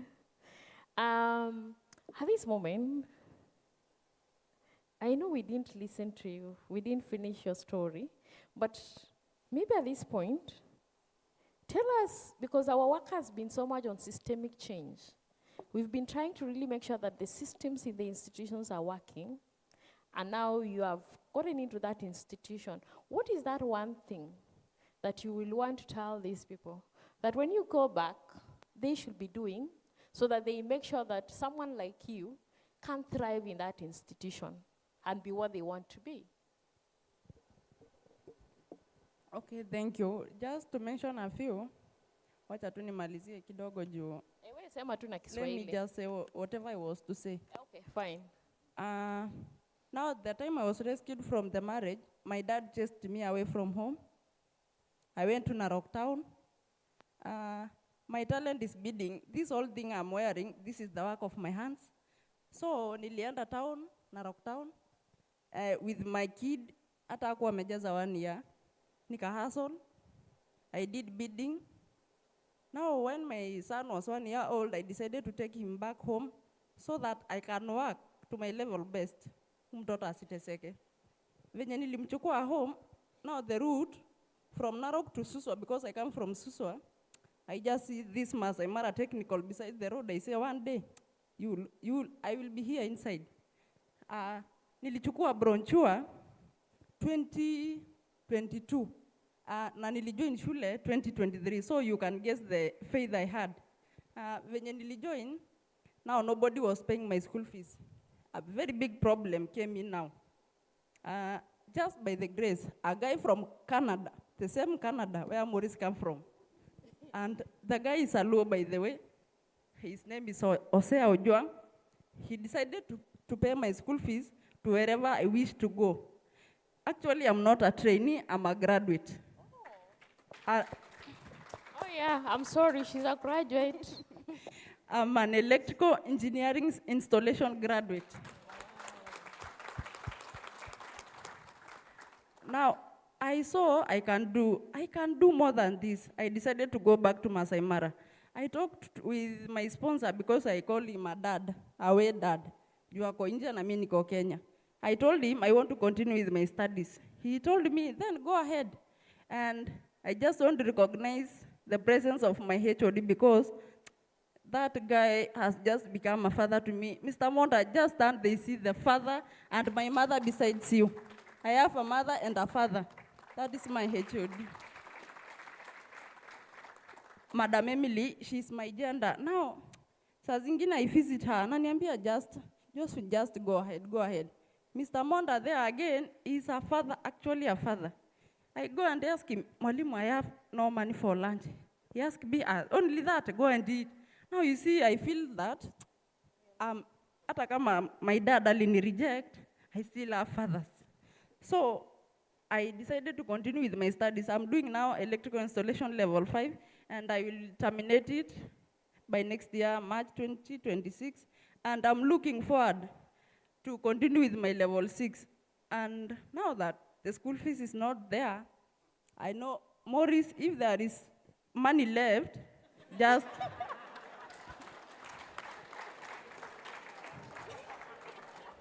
Yeah, so thank you so much.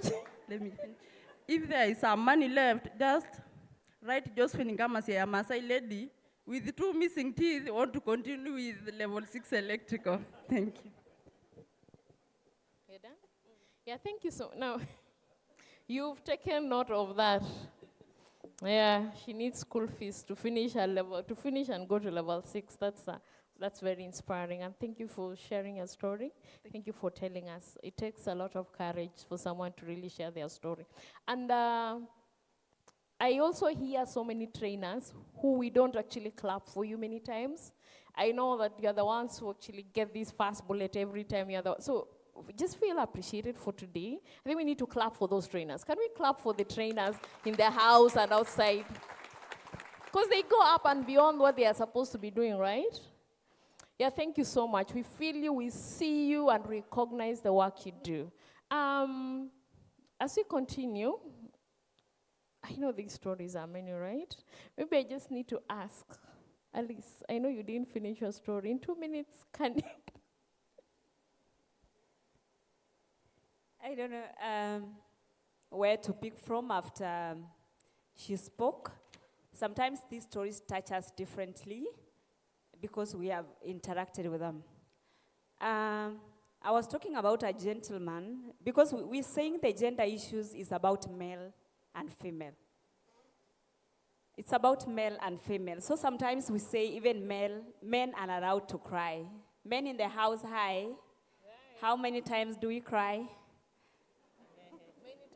Yeah, men, we are also supposed to be crying a bit. Sinisawa, you're supposed to be, it's not about ati women ndio wanalia, mwanaume akilia unaenda kumwambia wewe mwanaume unalilia nani. You know, sometimes they are going through a lot and maybe we don't have time to listen to them. That is why we have the suicidal cases amongst and depression issues in men because we feel like they're supposed to be so strong.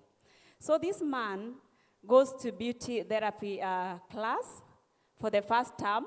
I was so excited because already I was seeing an increase in the STEM courses. I had females. And now in the beauty therapy, I had the first gentleman. And I was so happy. After the first semester, he was doing very well. I had gone there, amenifanyia some service. And then the next term, I didn't see him. So doing my follow-up,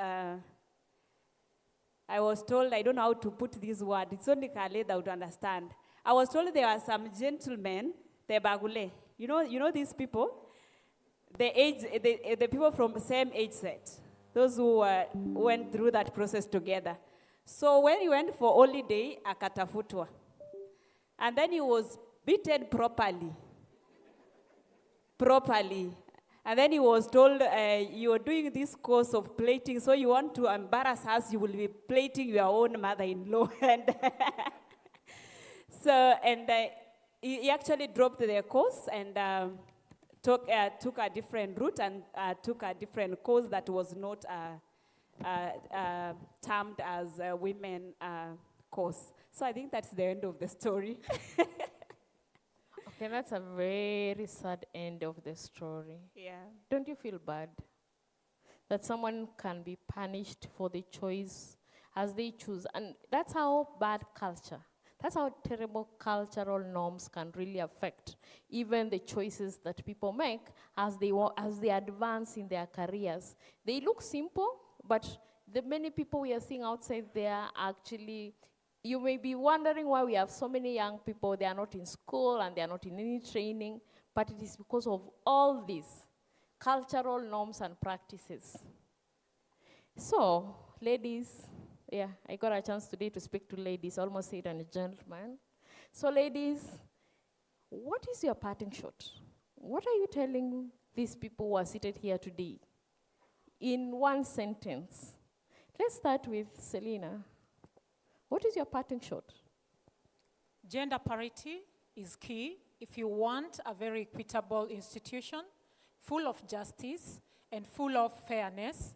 Kindly let's promote gender parity so that we are able on board, we on board all of us, and we have a healthier institution. Thank you.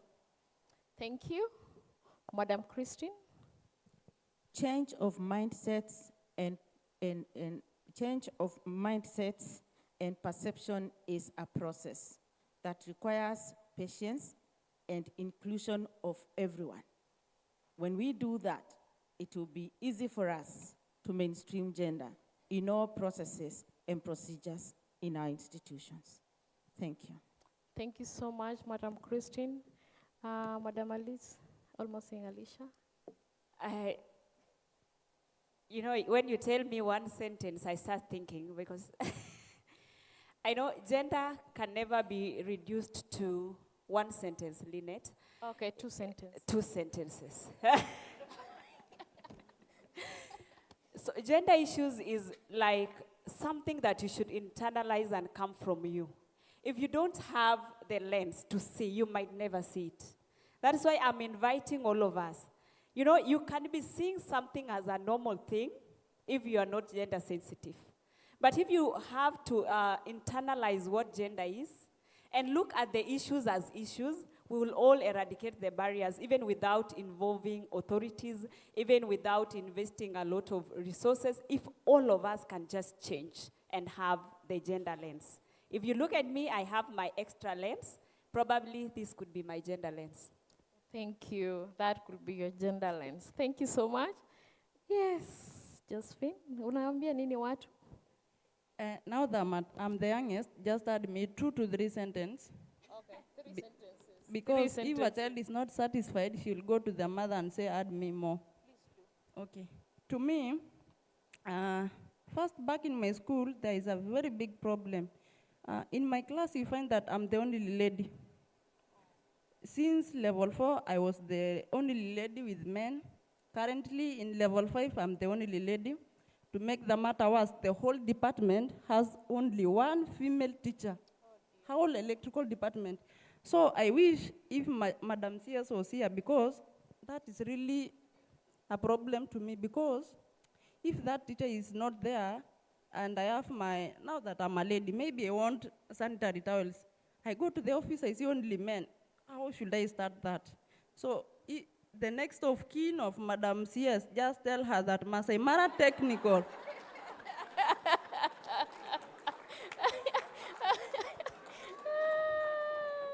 Masai Mara Vocational Training College requires female teachers in electrical department. In capital letters, please. Thank you so much. I'm sure Mr. Njau has taken note of that. When we're going to do hiring, make sure that when you are hiring, Masai Mara TVC should receive female trainers in that department for the sake of supporting trainees. But now I'm sure for those who have been in our program, 5 years, I think what we've talked about today is that it's actually explaining the different interventions that our program has actually been focusing on, right from the TVET leadership. We've also done the management at the institutions. We've engaged management in the institutions. We've engaged the head of departments on how to support trainees in their departments. We've done the trainers and the trainees.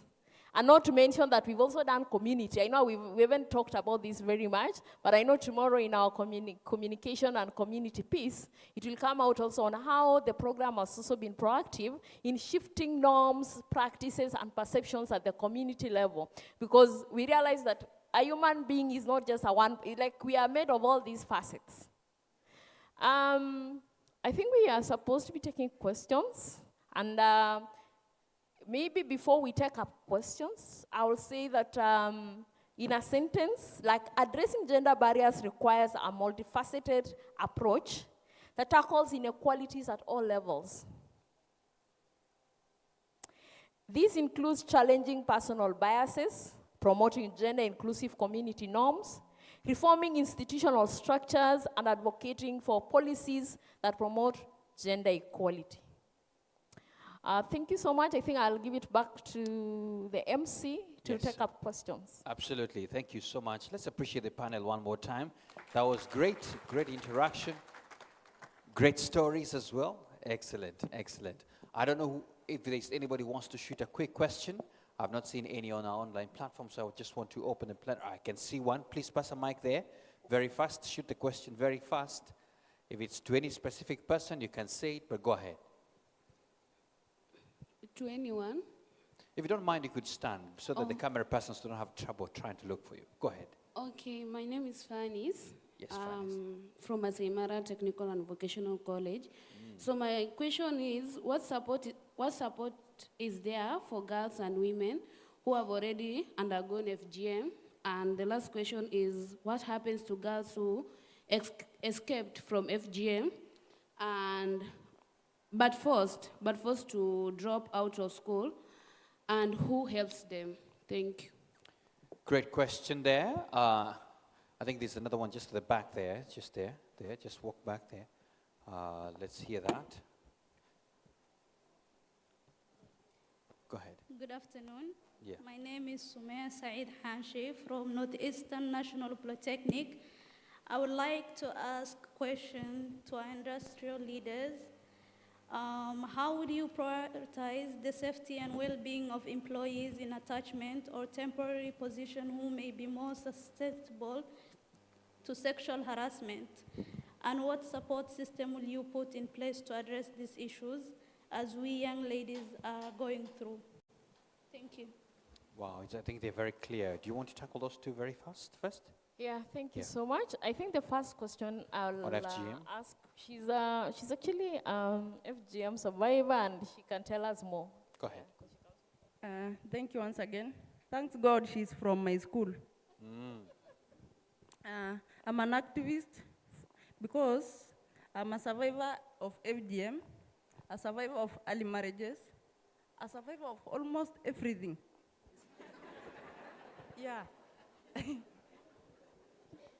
Because you can see I'm a survivor of early pregnancy, so like niko tu hapo kwa zote. So I work with an NGO known as AMREF Health Africa. The NGO works with the survivors actually. We are the people, me back in the village, when you meet me there, I am with a very large group of girls. And to get you back a little bit, to thank God, I went back to the village and told them I graduated and I'm an engineer. Actually, I have a cousin now at Asaimara Technical taking electrical. My HOD can attest that. Now you see, me, when I get back to the village, I tell them I went through FGM. My two teeth are missing. I have a kid. So like I use myself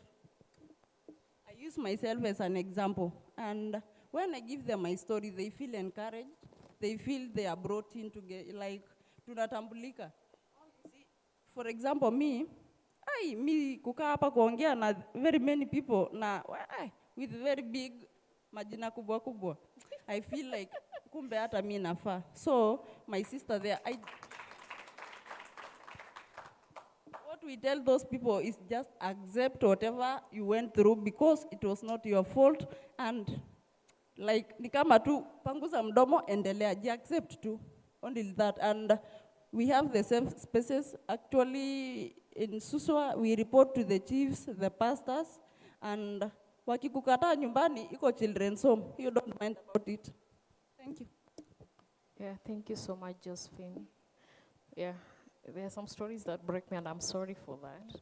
Yeah, so what we do as a program, we encourage our institutions to also identify support systems in the level that they are in. So what I will say is that, and this is an encouragement to all of us, please identify support systems, because the program may not be able to have everything in place, because as I said, gender like you're human beings, right? So, and this humanity brings all these complexities. So I will encourage all institutions to actually identify support systems, right from the hospital, the police, the safe havens, so that for what you cannot do as an institution, you can always refer. And thank you so much that you already work with those organizations.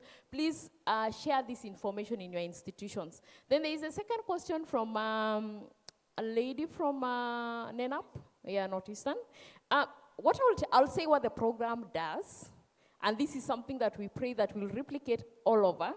Young Africa Works in Kenya TVET program has been engaging industry partners through the industry advisory committees, creating awareness and sensitizing them on gender barriers, including sexual gender-based violence. And a number of institutions have signed memorandum of understanding with a number of institutions.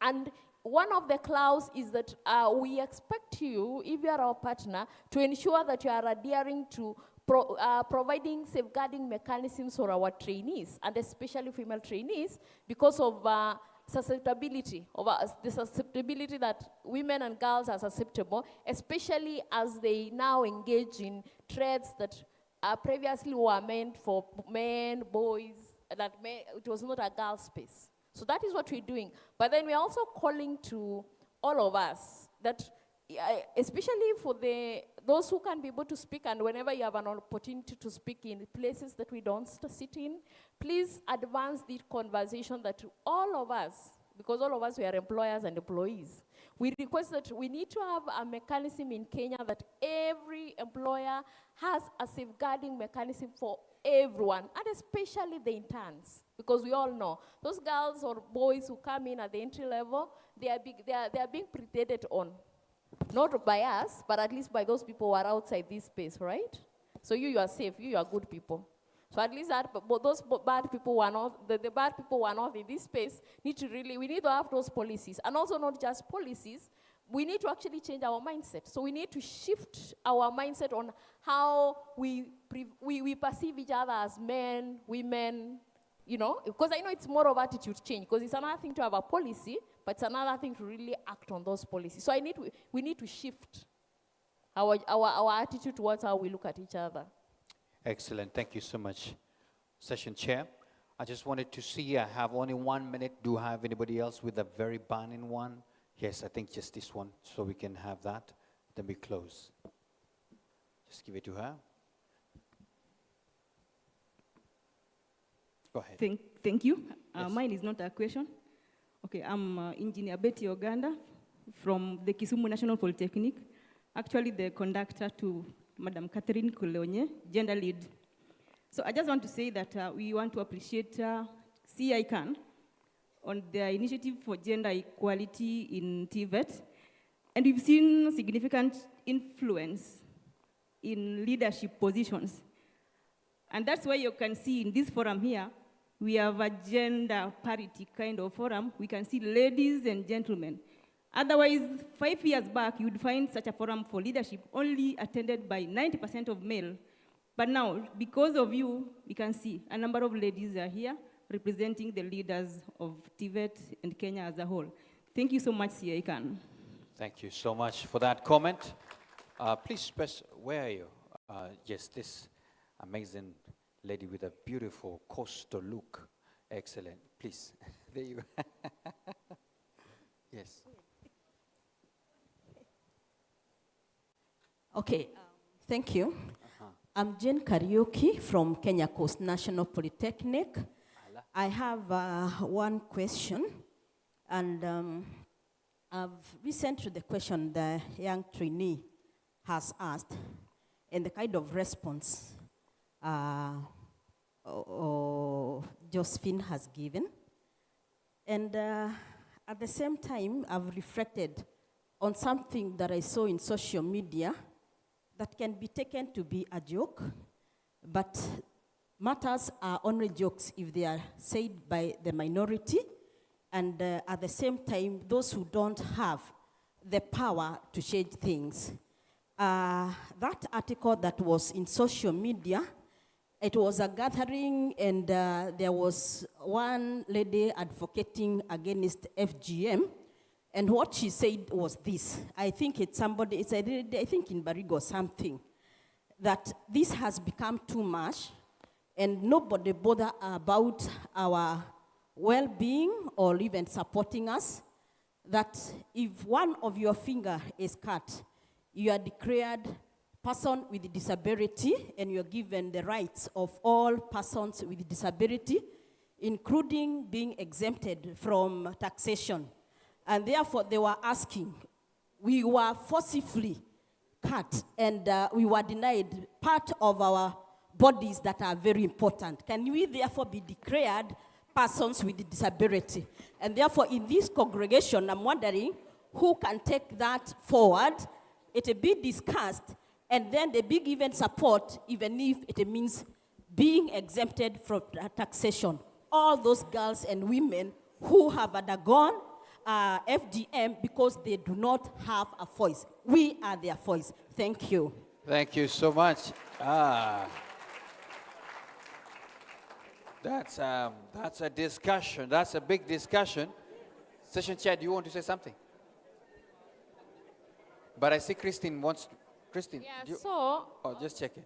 So what I was saying, I don't have an answer, but I hear you. So I think that's we need to carry that conversation further. That's the way you've said a joke is not a joke until it affects you, right? So I think it's, I have been looking at it, and I've asked, I am engaging someone, so maybe you can join my engagement, because I've already seen it and I've taken it up with National Gender Equality Commission, because that is a conversation that we need to have. And on a lighter note, I'm not a politician, so let me just give a disclaimer first. But that story where the one term and the two term has been sexualized, it is not normal. We know that, right? All Kenyans, I'm sorry, for non-Kenyans, you may not relate with this, but for women to be, do I become bad? No, let me just be gentle. Yes, so for women to accept to be used as pawns on platforms that are supposed to be respected. So the story of two term and one term, that's not good. Hiyo akusema raundi moja, raundi mbili, mwanaume kamili, lazima aende raundi mbili, we are refusing it. Yes. Sawa? Yes. If you don't like it, but it's not good. It is actually dehumanizing the same women and girls that we really want to say that they can be leaders, they must be respected. So a joke is not a joke. So I'm just adding because she has mentioned that, but those are things we need to take it up and say no. So we just need people bold to say no. So it's a no. All right, my goodness, we need to go and eat. Ladies and gentlemen, please, let's appreciate my panelists one more time. Please stand, if you don't mind. We want to take a picture with you, and then I'll be giving the directions for our lunch. And as usual, we shall be getting our meal vouchers so that at least you're able to serve. Please come closer to each other. Come closer to each other. And then we should be able to take that. You'd like her in? Excellent. I can see. Let's first of all take that one. And our keynote today, they are requesting you to join them. I think they want to say that they were part and parcel of the history. So please come up. Come up. Caroline as well. Yes. Okay. I think what we will do, let's first of all just have that. And then because some people here have to take medicine at exactly 2. So they have to eat. So we'll let them. So let's take that. Then the rest, we can go ahead. There you go. So 3, 2, go. Let's look at the camera person. Let's look at the camera person. Please, there you go. Thank you so much. So we shall get meal vouchers on our exit doors. It is exactly 1:45. Let's meet here at exactly 2:45. A whole hour of the 7-course meal. Don't queue too much. I was told there are many other points where you can go. Some can start with soup, some with salads, everything else. All the best. Thank you so much, ladies and gentlemen. See you in an hour.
Very important. You never know. You never know. You never know. Excellent. Now, you know, we have an amazing band here, and they have been wondering, are these people this stiff? Then I told them I don't know. Probably they want to try something, yeah, because maybe you harass them in class. So it's your time to get a bit of it. Excellent. So can we have one more move? Excellent. Come on, let's go, guys. Make it fast. These guys are not patient. Hey.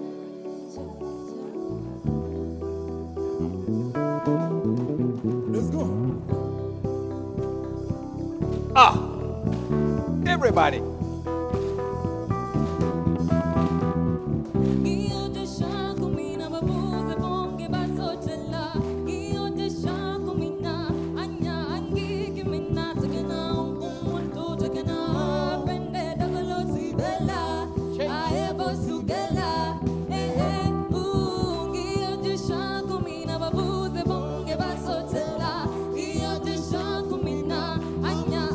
It's the legs now, the legs.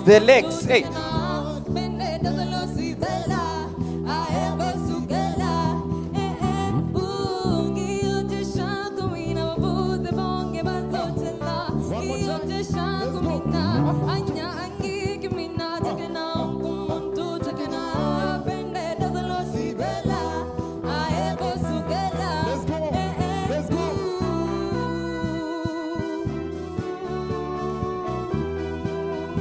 Okay, everybody follow me now. Everybody go.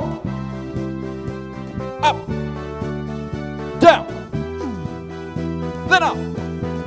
One more time. Come on. One more. To the left. 1, 2. 1, 2. Come on. 1, 2. 1. Go down. Go down. Then up. One more. Thank you so much. Appreciate the band one more time. Thank you. Thank you. Woo. Take your seat. Take your seat. Hey. Hey. I am so sorry for the ones who are kicked by their neighbors. We're sorry. Sometimes it happens. It happens. Welcome back. I hope you enjoyed your lunch.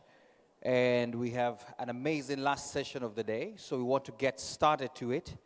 And one more time, ladies and gentlemen, just put your hands together and appreciate the Kenya Coast National Polytechnic Band. The band is amazing. Well done. So we move on straight now, and I want to really appreciate that we have really tried our best to keep time when it comes to lunch. It's 3 o'clock now, so we'll be out of here, I believe, in good time. I want to appreciate the panel session now, from skills to credentials. Skills to credentials. And just before I do that, I just had a nice discussion with Dr. Bernard. Dr. Bernard is the director CBET from the ministry. And he was saying this. He was keenly listening to the discussions today about how we are operating with students in terms of rules of attachments and all that. And then he said this, that you need to announce this to everybody in the house, that the ministry has put together all the rules of engagement. There's a whole policy that if everybody was to pay attention and take a look and read it through, we would not be having this discussion. So Dr. Bernard is there. Dr. Bernard, can you wave at them? They want to believe it. Yeah, you see him there? There, that's the man. That's the man. And so he has said that I need to tell you that. So please take a moment, look through the policy. All this debate about how do we engage with students and the trainers and all that will probably be solved if we got practical. Thank you so much for that.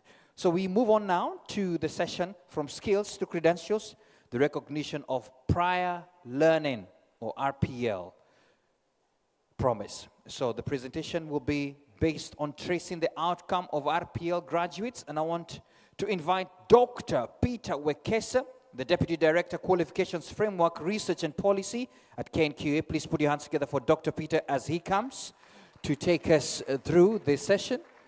He's right here. So, karibu sana. Take us through this session.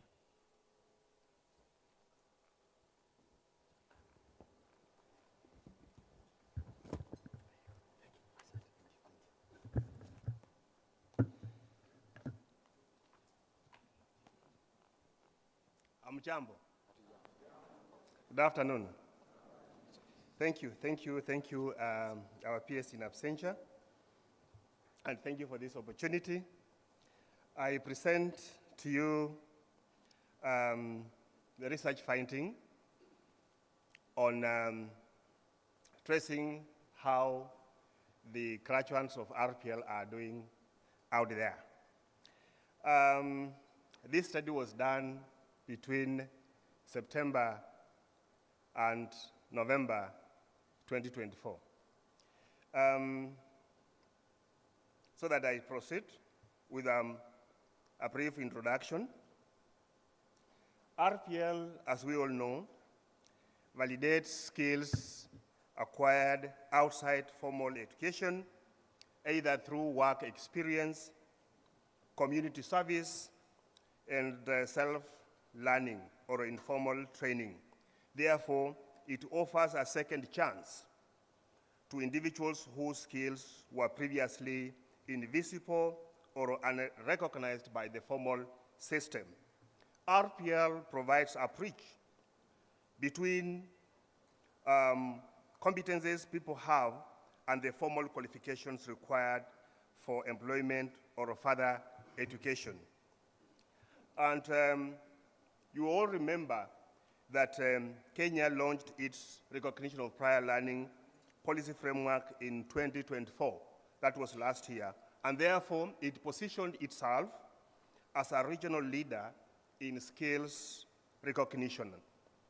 Now, during the launch, 980 individuals who were successfully assessed and certified by various qualification awarding bodies, that is, at that time, that was NITA, TVET SIDAC, Nyeri National Polytechnic, Kitale National Polytechnic, and Eldoret National Polytechnic.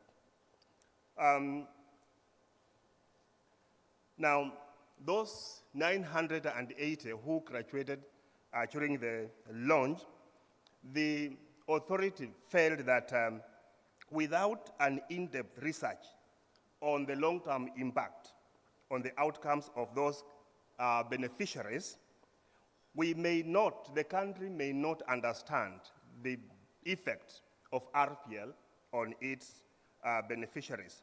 And therefore, the goal of the study was to provide a thorough understanding of RPL initiatives on beneficiaries' lives, focusing on 4 key objectives. 1, to assess the impact on employment trajectory, and of course, to check on how RPL has facilitated them to access further education and training, and on the personal development.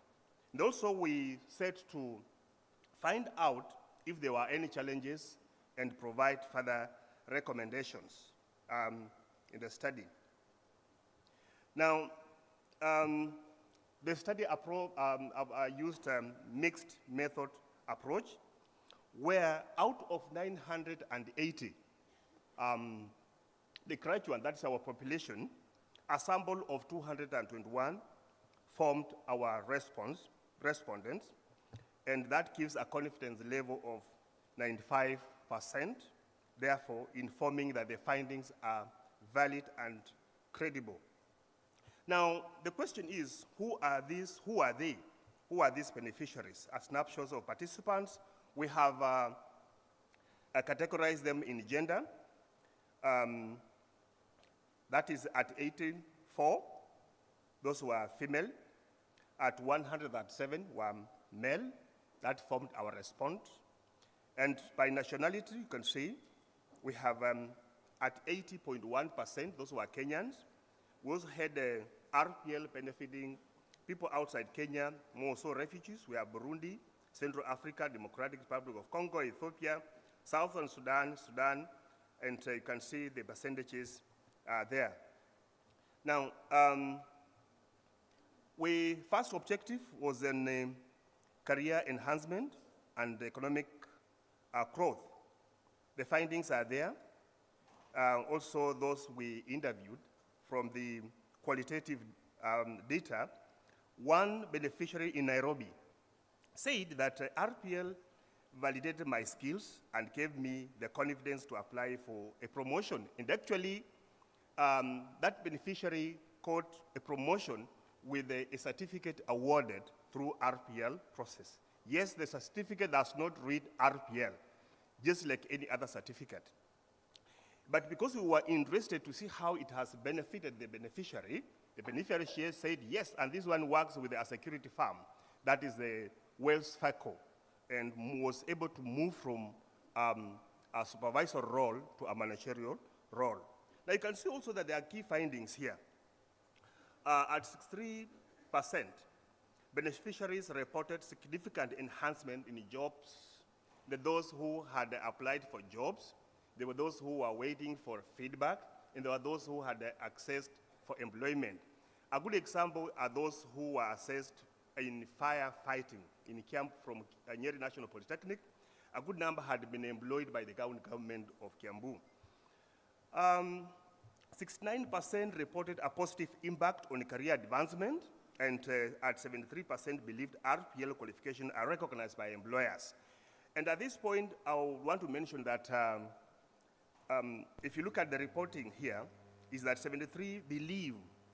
That means some of these respondents had not received the hard copy of their certificates, but they believe that once they receive this certificate, it will add a value. So we're asking the qualification awarding institution, how long should you take to award a certificate? If graduation was done 22nd March 2024, and the time of the study, the graduates had not received their certificate, that is a gap on our end. I want to believe that this has since been corrected. Now,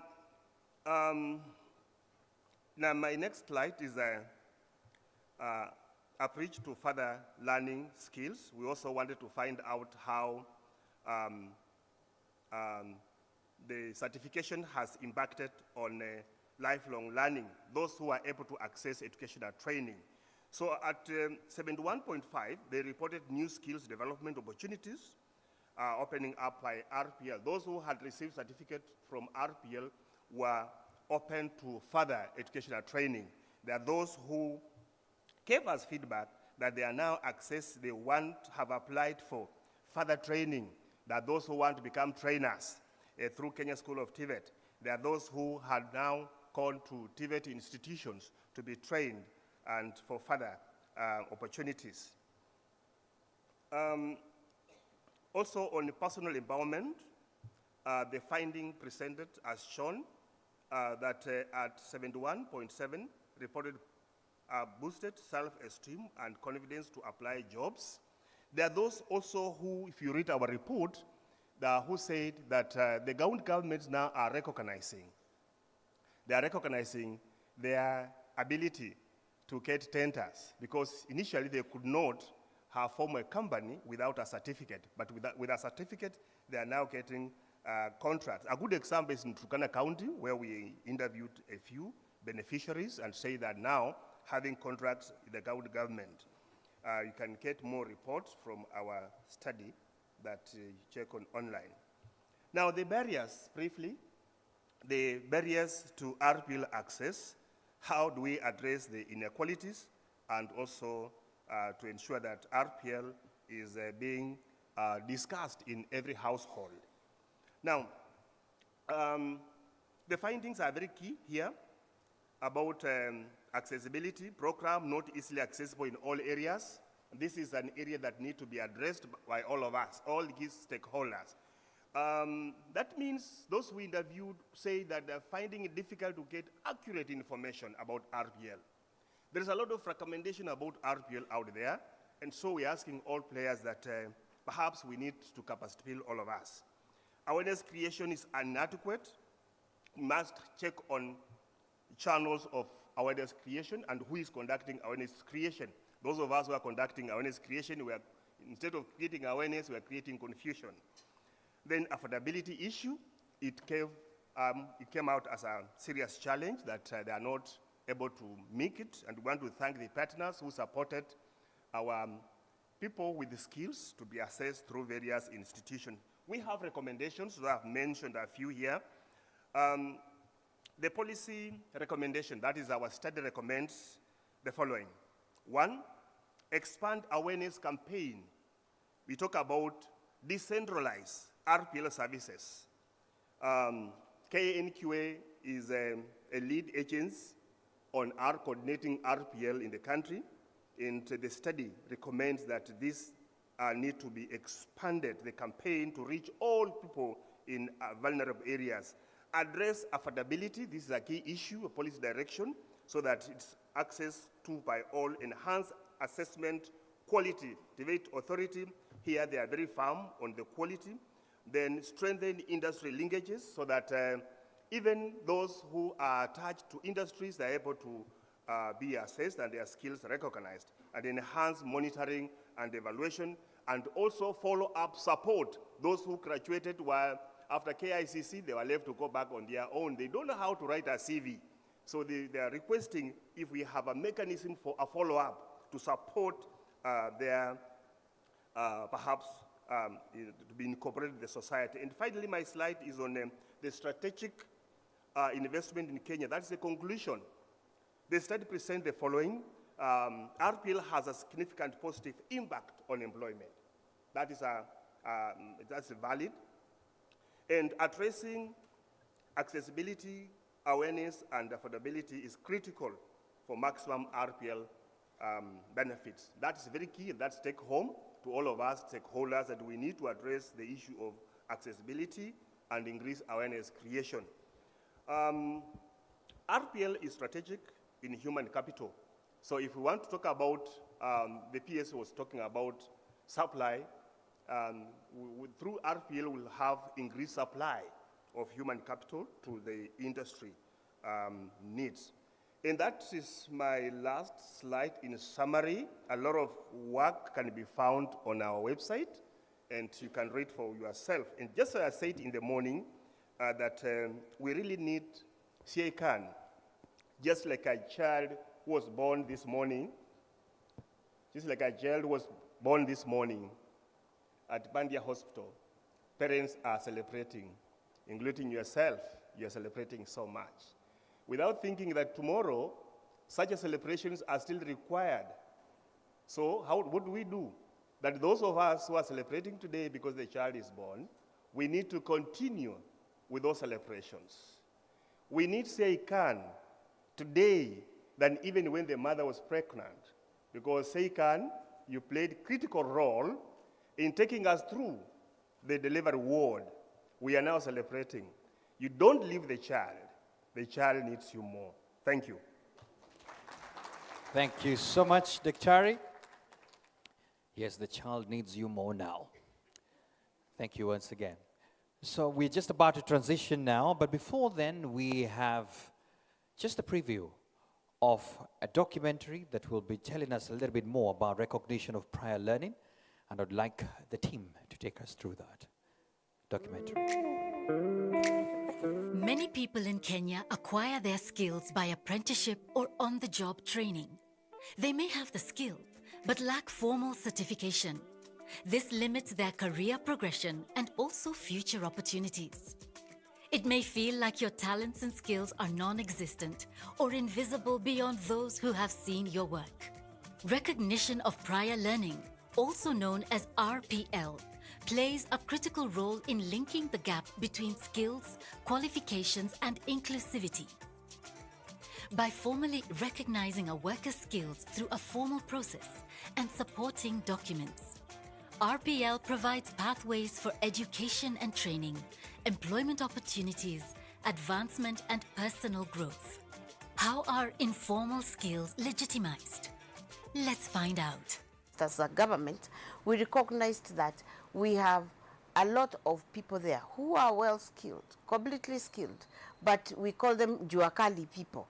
They have no certificates, and therefore these are people who may not go to an employer and be able to get in simply because they do not have the paper, but they have the skill. And remember, in the department, we are about skills. It's important that we have a specific, dedicated policy that speaks to how would we recognize that training, that competence, that skill that one has acquired from the informal spaces. So that is a recognition of prior learning. We need to ensure that whatever they're doing is also quite dignified. And one way in which we could make it dignified is to ensure that that skill and competence can actually be put in form of a recognizable paper, and that is what you're calling a qualification. The program supported Kenya National Qualifications Authority, and in partnership with the Canadian partners, we developed the national policy on RPL. So that was setting the policy stage for recognition of prior learning. It is a key sector that has a lot of people who are employed in the market and they don't have certification. And we know when you get certification, you get better chances to employment. That recognition through certification creates a level playing ground in the labor market. It enables these artisans and operators in the informal sector to boost their morale, builds confidence. They're able to talk to their clients, to their peers. And for us, I could say those are the top priority advantages of recognition of these skills. Having my skills fully recognized made me feel happy, because now I'm in a position to get that employment from now or even later. I'm able to show my skills and have a valid certificate to show that I'm qualified for that skill, which is electrical installation.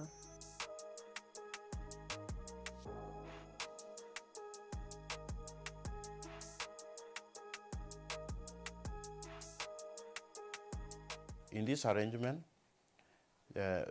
claimants who are able to demonstrate competencies in all the areas are given full qualifications and they are given a certificate, while those who may have demonstrated competencies in only specific areas are given partial qualifications.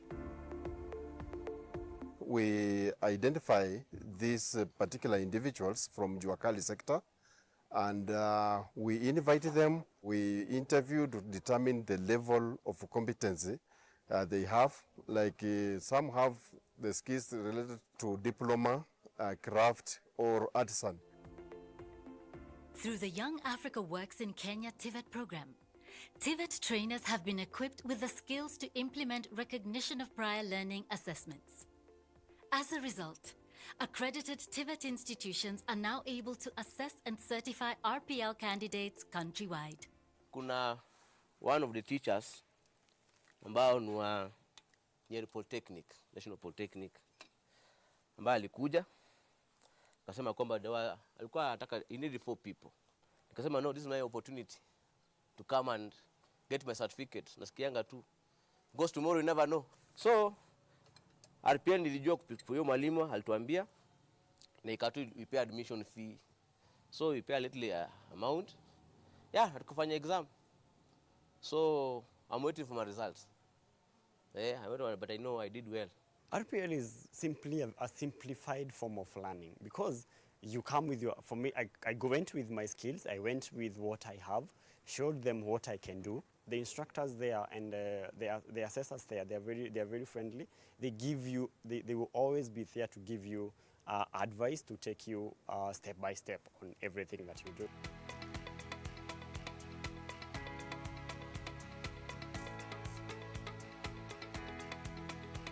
So we interview these individuals to determine the skill level.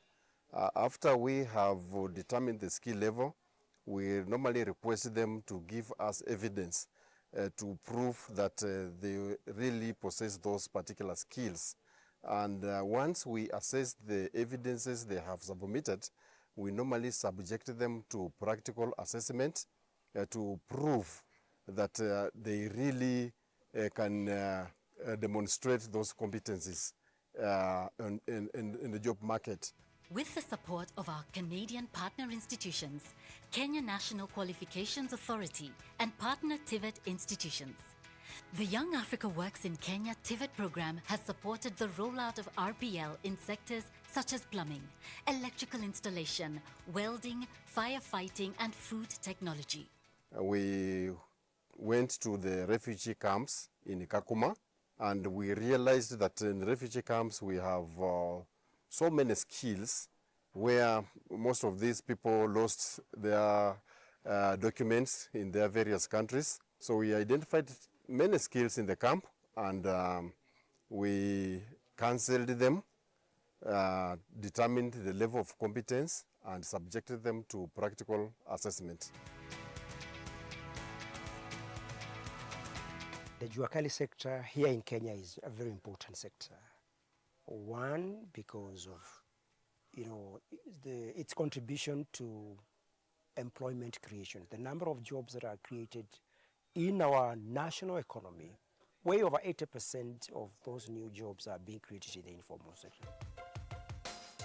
Their dedication has increased, and also confidence. For example, I can state that before that, you had a mechanic.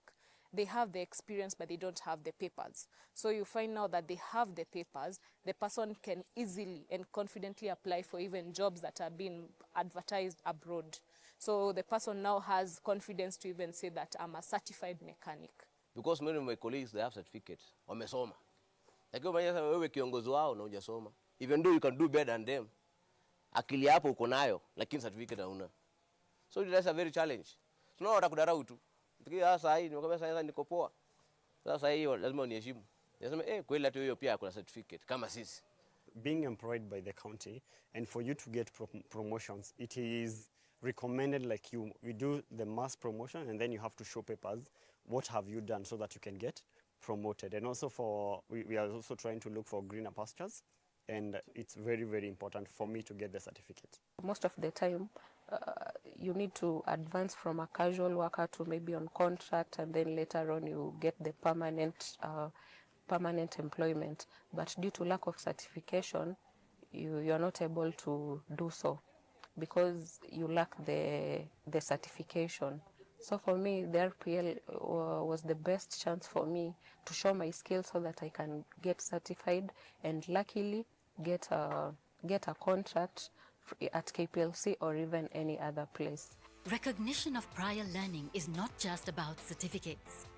It's a pathway to educational opportunities, employment trajectories, personal empowerment, and social inclusion. Now everybody has an opportunity to build on their skills and allow more access to people irrespective of their education or skilling journey. RPL is a game changer. It's helping these particular individuals with various skills be recognized and be awarded qualification regardless of where, how, and when they acquired those particular skills. This is not about kizungu mingi ama hesabu mingi. Apana. We just want to assess you, see that you are actually able to do what it is that we actually know you are able to do. We look at you as government, and we are able to certify you. We now have a directorate of recognition of prior learning anchored at Kabete National Polytechnic, which is going to coordinate the recognition of prior learning across the country. 10 years from now, this story of unemployment, especially for the youth who are really productive, would be a story of the past, because we all provide a conducive environment where qualifications matter, where competencies matter, where skills matter. I'm very happy with RPL because I'm okay. Hata nikitoka hapo sasa apply job mahali, nipate kazi, naweza pata apply tender, naweza fungua yangu, watu waniletee kazi. Unajua because mtu hawezi kupatia kazi kama you qualify hadi.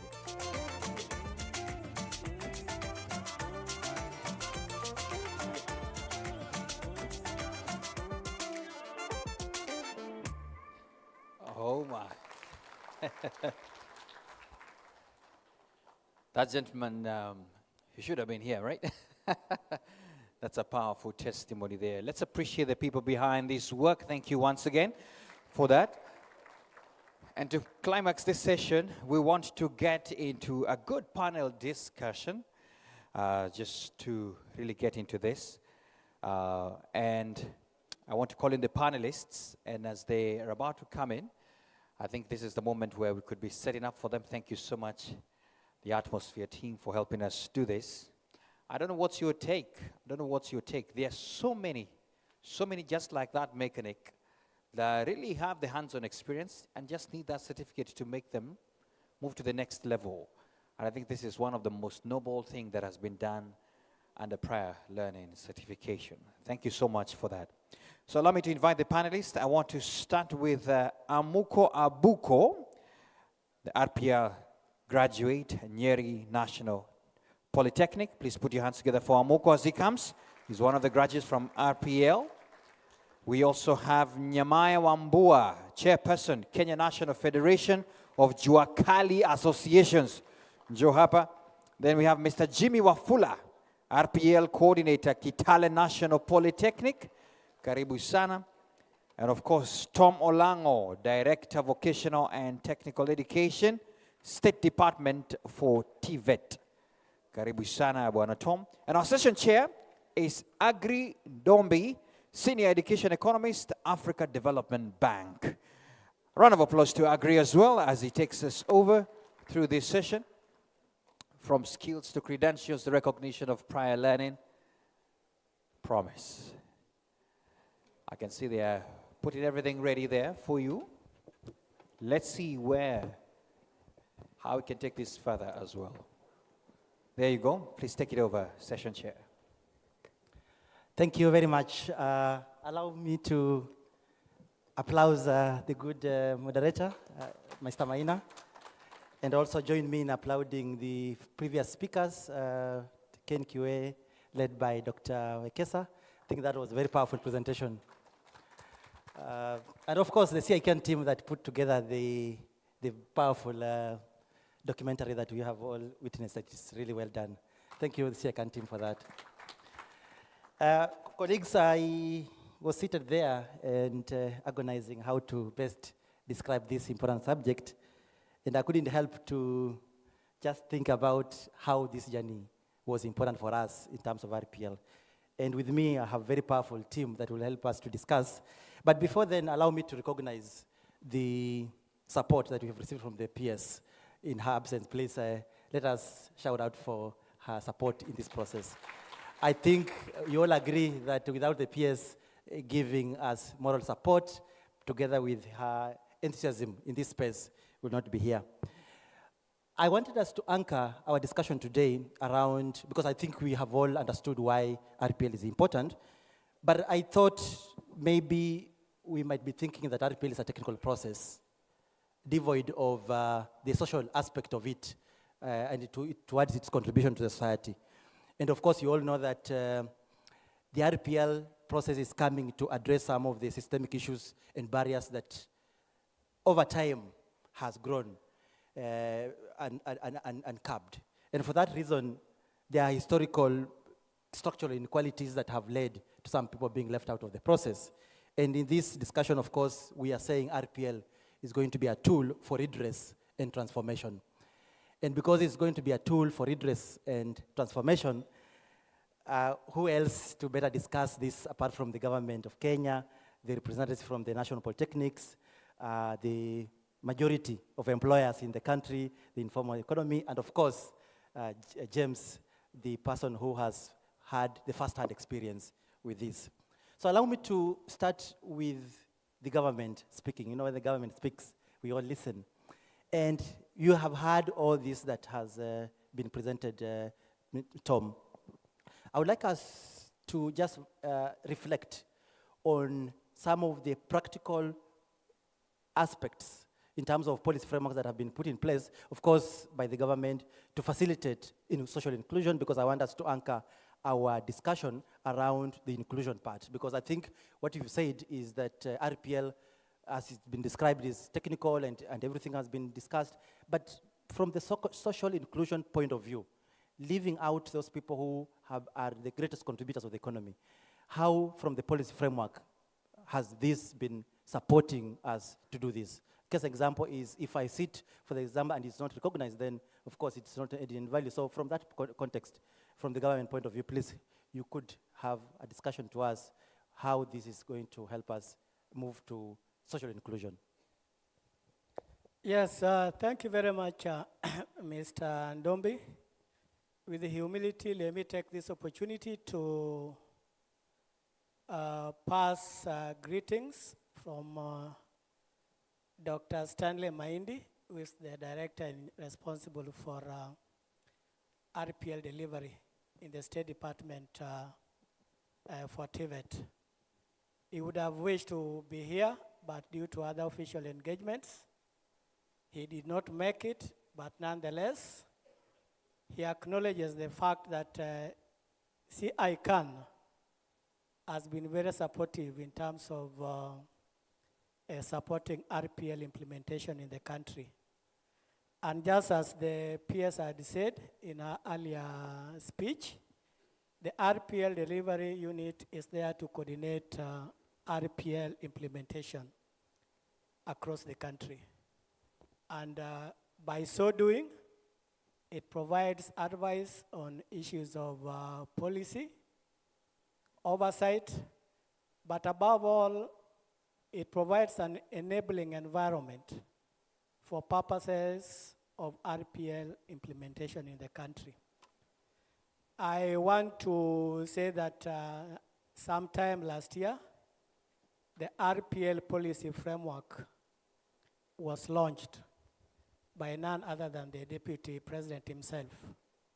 And you will agree with me that during the launch, the thinking around RPL took another turn, in the sense that the launch itself actually created a lot of interest and a lot of awareness.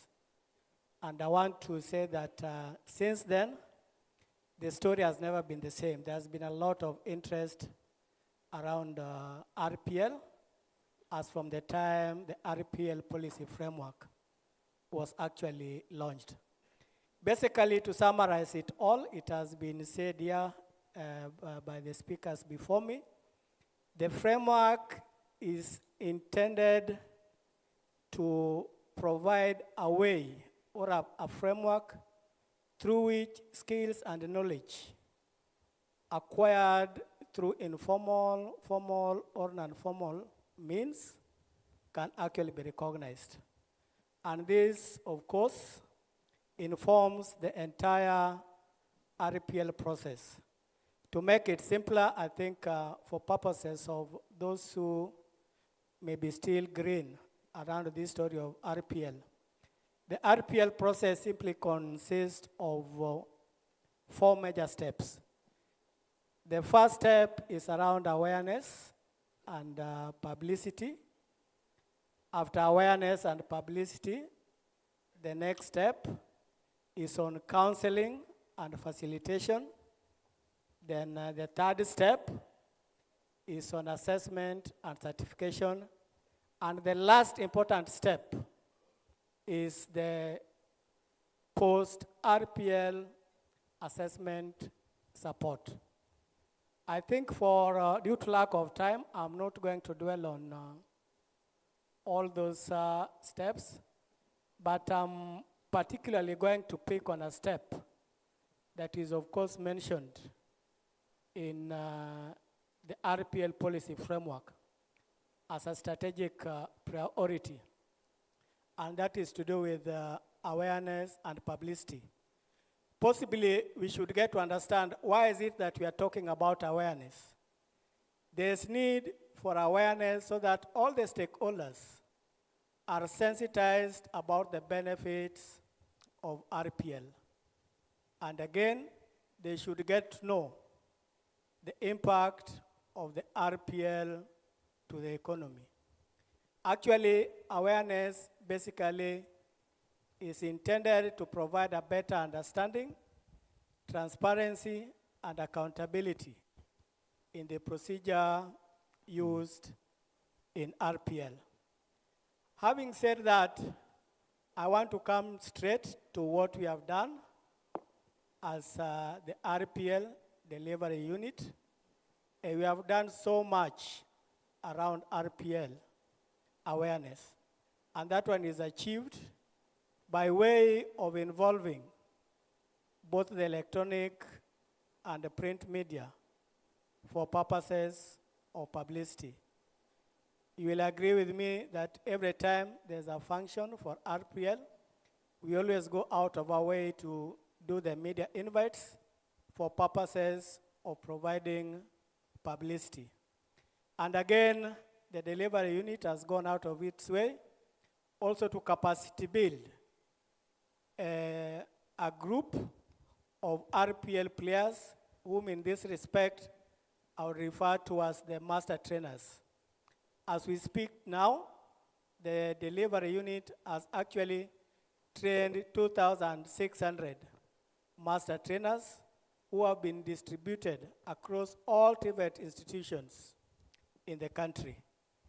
The master trainers are helpful in the sense that they provide that institutional support to help institutions carry out RPL implementation effectively.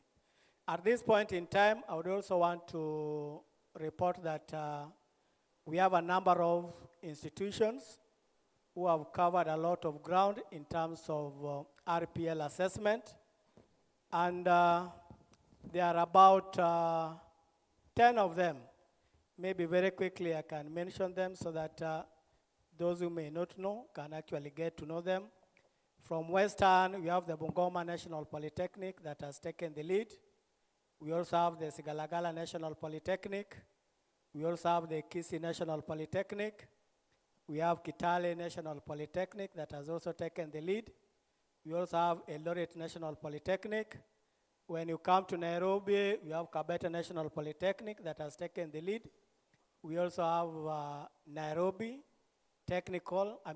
National Polytechnic that has equally taken the lead.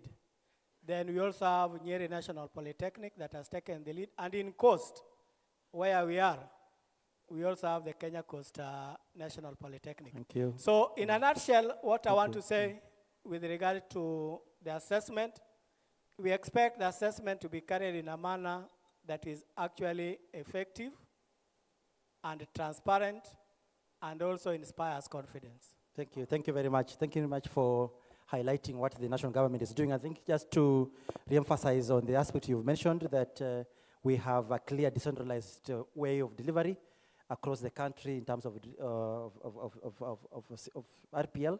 This is well noted, the issue of awareness and advocacy, and also issue of capacity building. Possibly when we come back to you, you'd want to reflect on the issue of funding and what is the position of the government on funding of RPL. But before we come back to you, allow me to bring in the people who have run this before. Kitale National Polytechnic, from your experience, what are some of the best lessons that you could draw from this?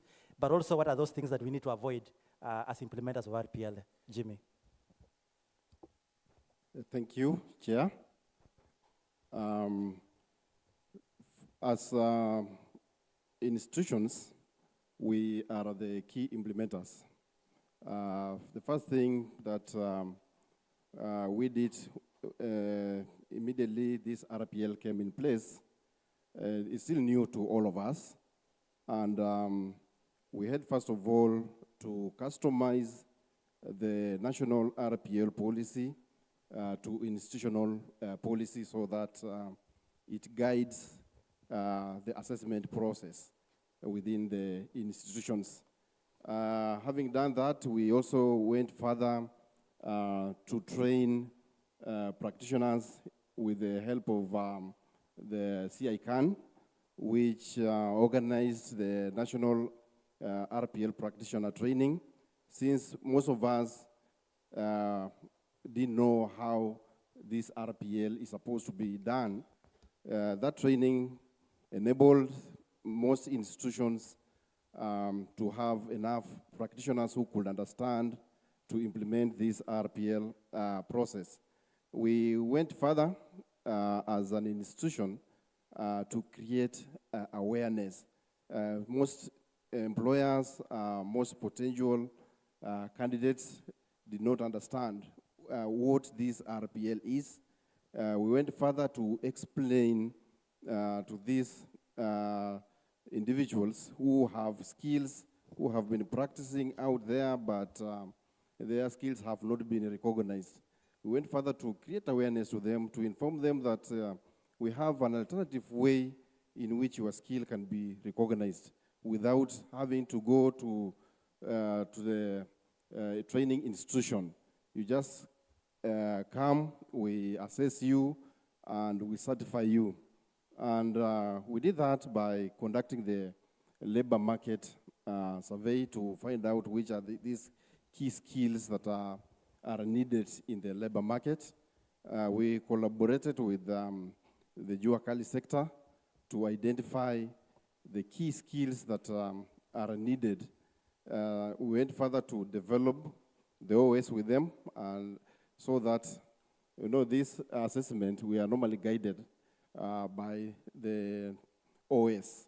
We are guided by the OS.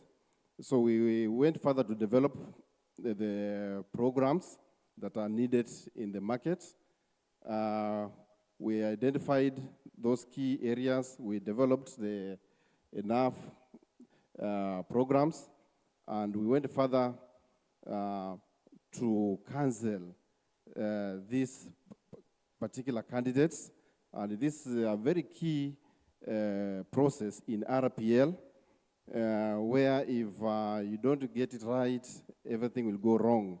We learned more about it, and we, as Kitale being the first institution that did the pilot, we really learned a lot. We did the counseling. This process is done by the subject experts. We identified the subject experts in those particular trade areas that came in to express interest. We counseled them and determined the skill level. We went further and assessed them. But one thing that I want to inform is most people thought when this RPL came in place, they thought that it's a shortcut to certification. That's when we did the first awareness creation, we discovered that so many people came to express interest. But having arrived, we took them through the process. And they discovered that it's also not very easy, because you are counseled to determine the skill level, and you have to prove by showing evidence that you have been practicing and you really possess these particular skills.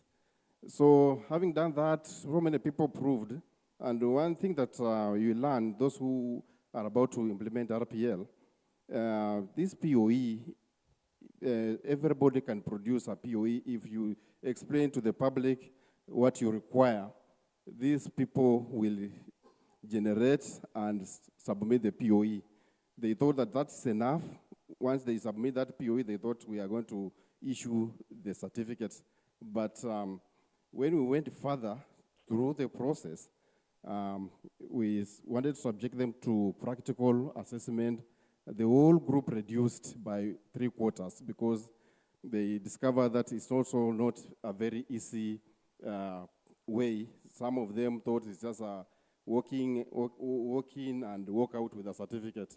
So actually, RPL came to bridge that gap between those who were not privileged to go through the formal system, but have acquired skills over time. So it has come in to help these particular individuals to recognize their skills. And as at Kitale, most of our graduates who went through the process and attained the certification, some of them have been employed. And recently, we also discovered that the certificates we issue, most employers do not recognize them. They don't know which kind of certification is this.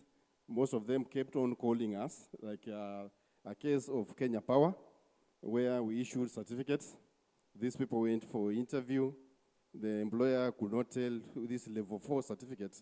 That means what they kept on calling us until we wrote additional recommendation letters to them, and they were assisted. So we need to create awareness so to even employers so that they get to understand the new systems that are in place. Just on the same question, of Kenya Power, do you mean that the certificate that was issued was not different from what Kenya Power is used to seeing? Just clarify that point a bit. Yeah, Kenya Power is used to seeing the NEC diploma certificates or craft certificates. And now we were issuing Kitale National Polytechnic level 4 certificate, which they could not understand. Okay. Members that you take note of the submissions, and if there is any question to that effect, please, we will come to those questions at the end of the session. Allow me to shift gear from the government and side and also look at the private sector, but also reflect from the beneficiary's point of view. And before I bring Nyamai, the CEO of Kenyan Juakali Federation of Juakali Association, allow me to celebrate this young man. And when he was, we were watching him and all of us were laughing, and I want us to put our hands together again for him, because he is a real life example of what RPL can do. And possibly he could walk us the journey briefly, how this RPL has been to you, and how do you feel about it? Thank you so much. Thank you so much. You see, in the clip, I promised people I'm going to do better. And today I've come with the evidence, to show people I did better. So media, kindly, can you come and show these people I fulfill my promise of doing better? So I have one. Media, kindly, come and show them. Don't be biased. Because I promised them I'm going to do better. And I think I did better. Okay, thank you so much. So my name's James. So I have a big story, but because of the time, I try kukatakata kidogo because of the time. So I did my KCP the year 2001. Then I got 305 out of 500. So thank you so much. So I was supposed to join a boarding high school. But because of the poverty, because I lost my mother in 1996, and I lost my father in the year 1998. My father was a worker in a tea farm. So we were picked up by our uncle, who we were 4. So he added us to his family. So he was having 5. So those are 9. Those were 9 siblings to my uncle. So at the same time, as I was sitting my KCP, the same my cousin was sitting the same exam.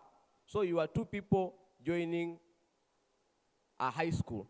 So because of the lack of funds, all of us were sent to Harambee School. Harambee schools are those local schools, nile shule za mtaa. So we joined the Harambee School, and I cleared my Form 4, 205, and I scored C. I scored C. After scoring C, my uncle told me, so you need to go and apply for an ID. You cannot come to Nairobi because you're staying in Nairobi. You cannot come in Nairobi without an ID. So I stayed around 6 months after application of my ID, and my ID came out, and I came to Nairobi. When I came to Nairobi, I came to Nairobi to do work, for my uncle to look for me. Not to join any institution because of the poverty. Because we have those, imagine somebody who has 5 children is being added 4 children. You see that yo muzigo. So I understood my uncle. So I came to Nairobi for uncle to look for me a kibarua, so I can do. Mambo ya kusoma, to me, pen mefika, unajua, you was told kwamba nyinyi mefika hapa, wacha pia wale wengine wafanye nini? Hao pia wafike. That's what all those parents tell us. So I understood because I know where I came from. So I came to Nairobi, 2006, mwezi wa 6, and I came to my uncle. I tell my uncle, I have come.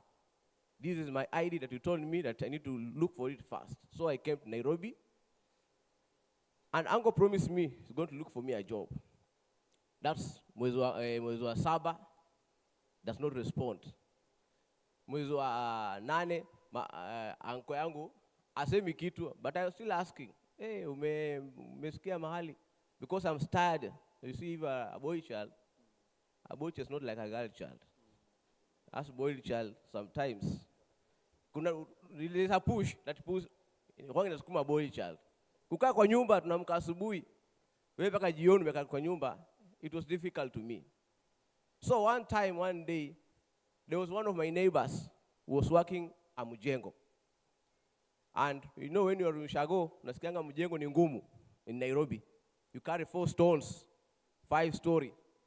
And I encourage myself, as some people say they encourage themselves in the Lord, but I am encouraging myself. Because Ushago, nilikuwa nalimia tu mashamba, so nikame kubeba mawe tu, hiyo hizi ndishinda.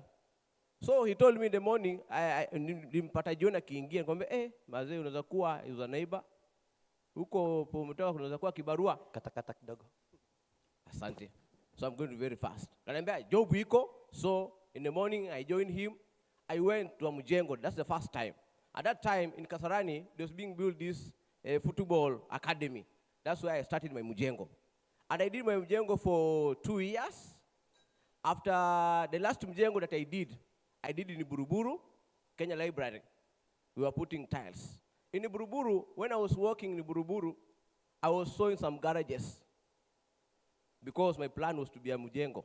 I wish the madam was here to tell him that, you see, kuna hii mambo ya house, hii mambo ya nyumba ya serikali imekuja nayo. Unajua wale jamaa, licha ya kuwapatia do, nafikiria pia RPL nafikiria fomu watembelee. Mwapata certificate because ule jamaa, because mimi ningekuwa fundi, kama ningekaa 3 years ningekuwa fundi. Kupaka rangi, wewe kufanya kupaka rangi, plumbing. Nafikiria pia serikali pia licha ya kupatia jamaa kazi, wawapatie certificate, si ndio? Si ni vizuri? Ya kwamba jamaa wanapaka rangi, wanafanya plumbing nini, wapate certificate kwa mtu akitoka pale anakuwa na manufaa zaidi. After hapo nikaangalia garage na at the same time I was saving. By the way, my uncle was a good person. That every time we could be paid because we were working for 250 per day. So every weekend we were being paid, so my uncle was doing a saving for me. So one day, I went to Buruburu and I looked for a garage. And I was able to get one mzee, and we talked to him, and he told me he needed 15,000. But I already saved only 8,000. So my uncle added 2,000 on 8,000, and that was 10,000. So I went to that mzee. I did not give him all of the money. I gave him all 8,000 some mzee familiar. As we continue, I'm going to finish the rest. That's my journey in the Juakali sector. In the year 2016, I joined a company without any certificate. I was just asked to go and bring PIN. I did not have a PIN number, the NHIF and SSF. In the year 2022 is when I came and joined again another company in Nyeri without a certificate. Challenges, I'll tell you. Baadaye. Asante. Thank you very much. I think he deserves another round of applause. One of the things I'm learning from his presentation is that technical skills are very critical, but also he mentioned about saving, right? That's a soft aspect that maybe we miss out. And as we talk about saving, allow me to bring in the private sector, the Juakali, the majority of Kenya. But I want you, Mr. Nyamai, to discuss in the context of 2 things. One is the value RPL is bringing to the informal sector vis-a-vis the provisions the government has put in place to support the sector, the informal sector. But as you also do that, we also know very well, Nyamai, is that we are 85% informal in Kenya. And to what extent can this informality be transformed through aspects like skills development, skills upgrading within the informal economies? Because I think these are the majority drivers. Maybe if you could share with us your thoughts around that.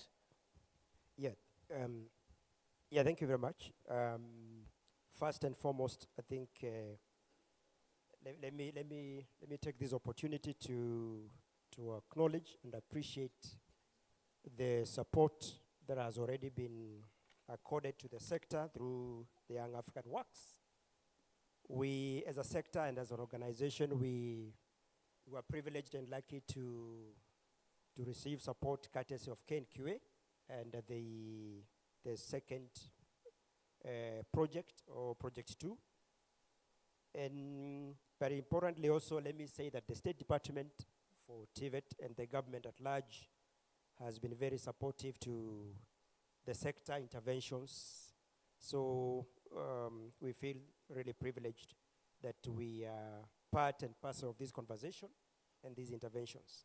In fact, especially under the Young African Works, we got a slight chance to recommend candidates for, RPL practitioner level 2 training.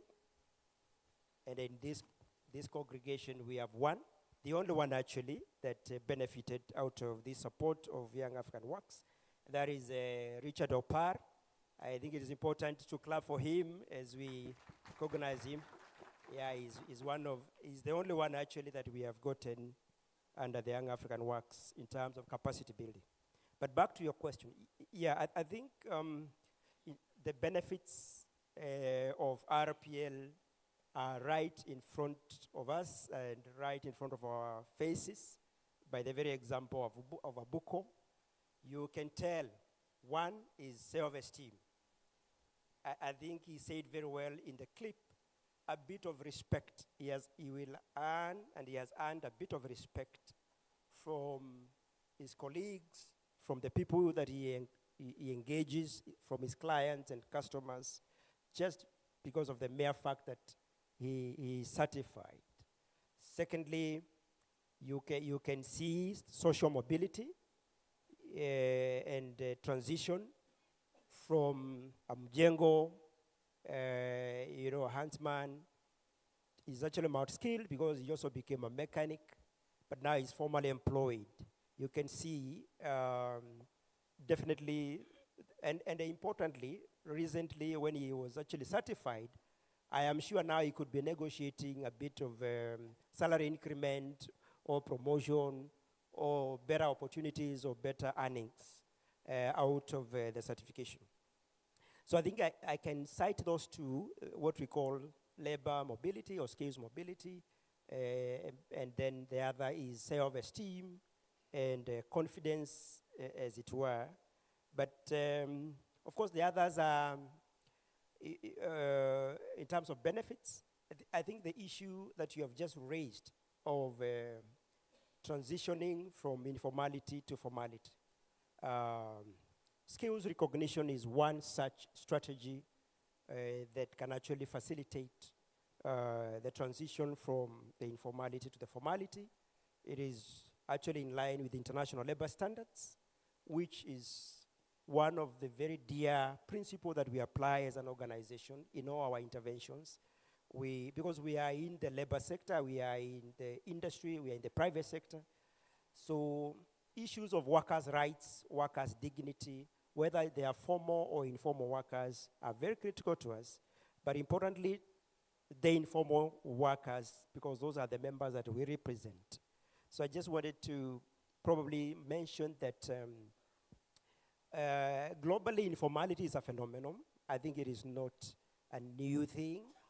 And there are movements and there are conversations globally or even continentally in Africa about leveraging on the capacity of the informal economy, the capacity to create jobs, the ease of entry into the informal economy vis-a-vis the formal economy, the flexibility, but then of course hampered by the lack of probably standards, if I would use that for lack of a better word.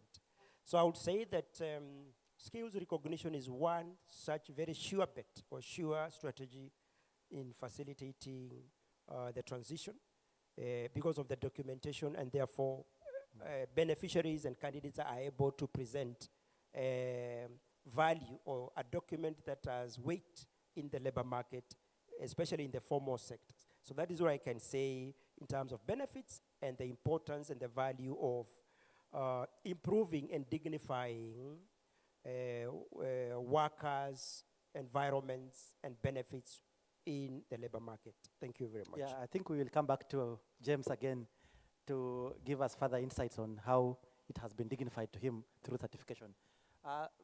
Members, I think we are doing well so far. I just want to ask that you keep your questions on Slido. Maina, I don't know how far we are doing with the questions.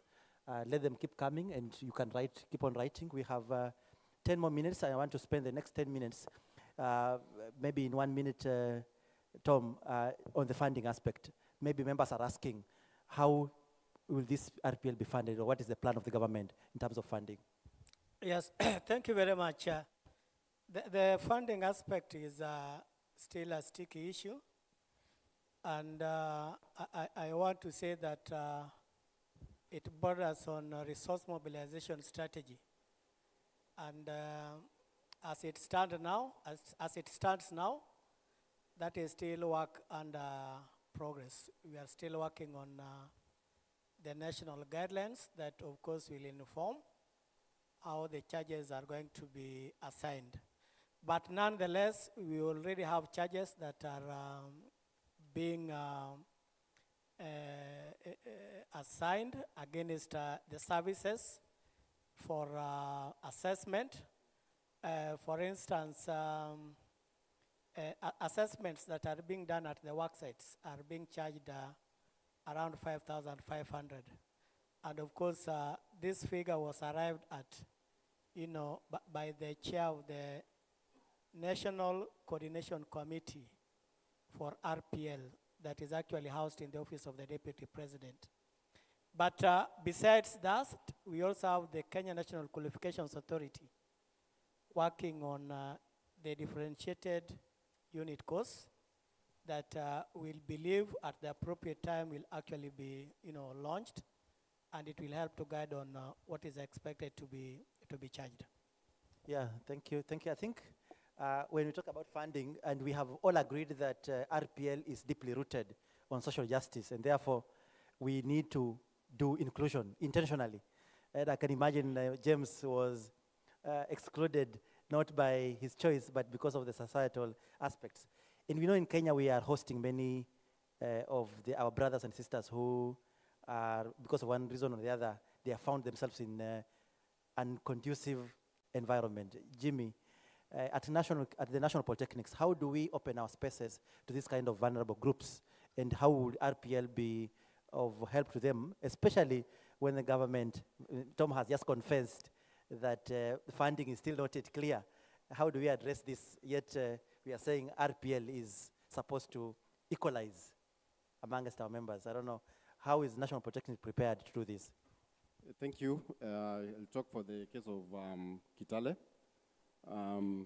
It's only possible if we collaborate with development partners like CICAN, who have worked with us closely, especially when we wanted to conduct assessments in Kakuma. They really supported us. We went and trained even ground practitioners who assisted during mobilization of these potential RPL candidates. We equipped them with skills on RPL process, so they went to the camps to create awareness.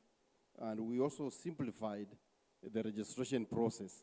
We came up with digital platforms which guided them to upload their evidence in the skill areas they have.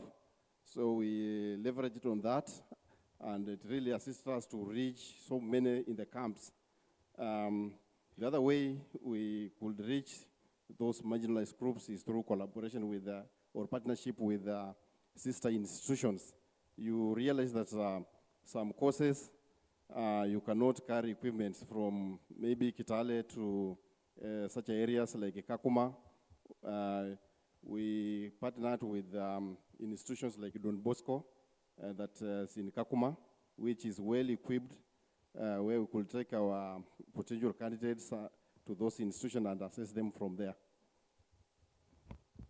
So in other words, what from your experience is that there's a way we can manage the costs, leveraging technology, because you're talking about digital platforms, and I'm hoping or assuming that the 10 institutions that Tom mentioned have this kind of frameworks of the digital. But Wambua, how do you respond to this inclusion from your perspective as a industry?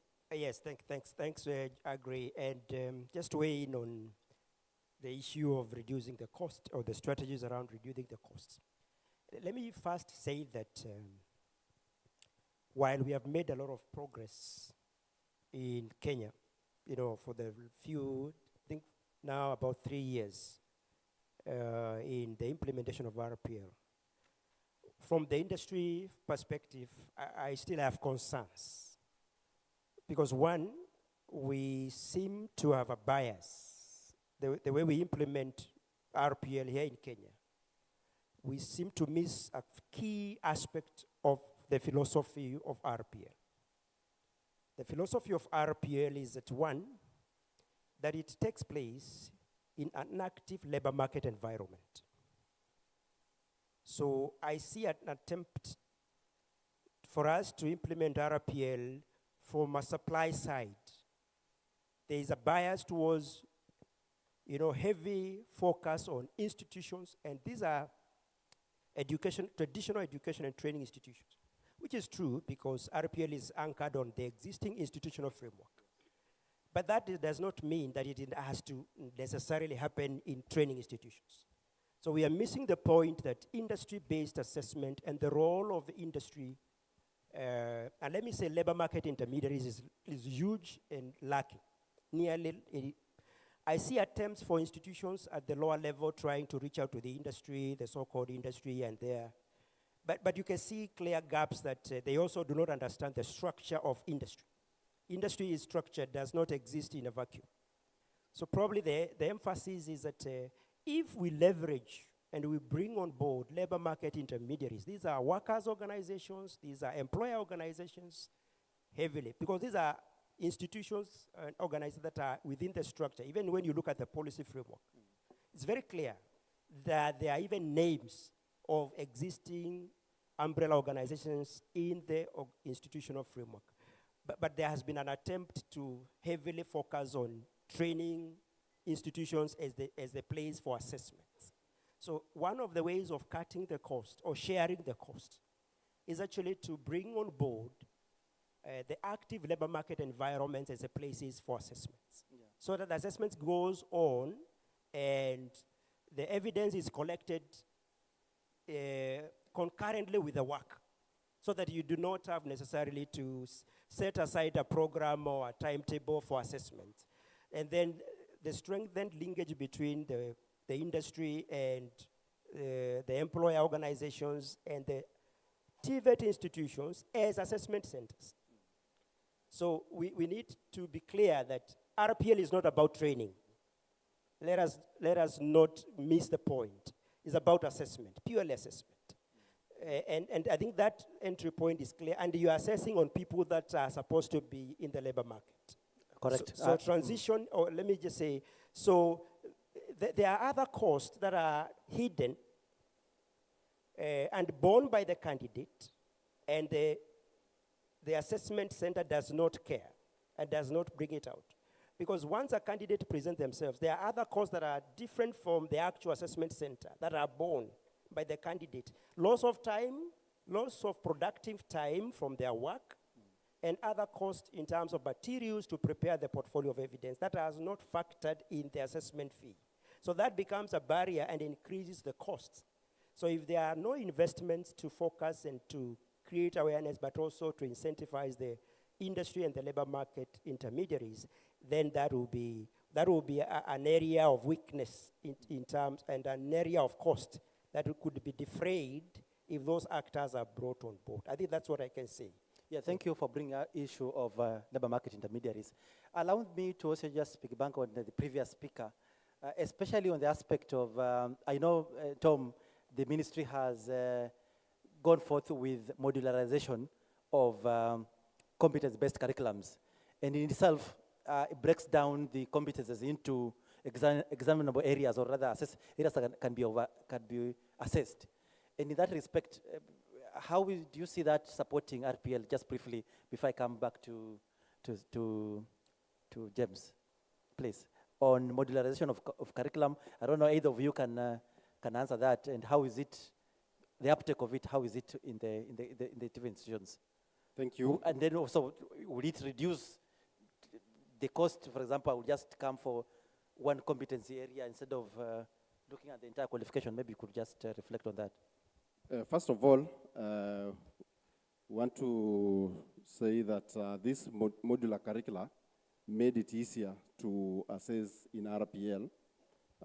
Initially, we thought that we only assess the core areas, and the curriculum was clear that we assess both basic, common, and core areas, which brought many issues with the regulators, the TVET.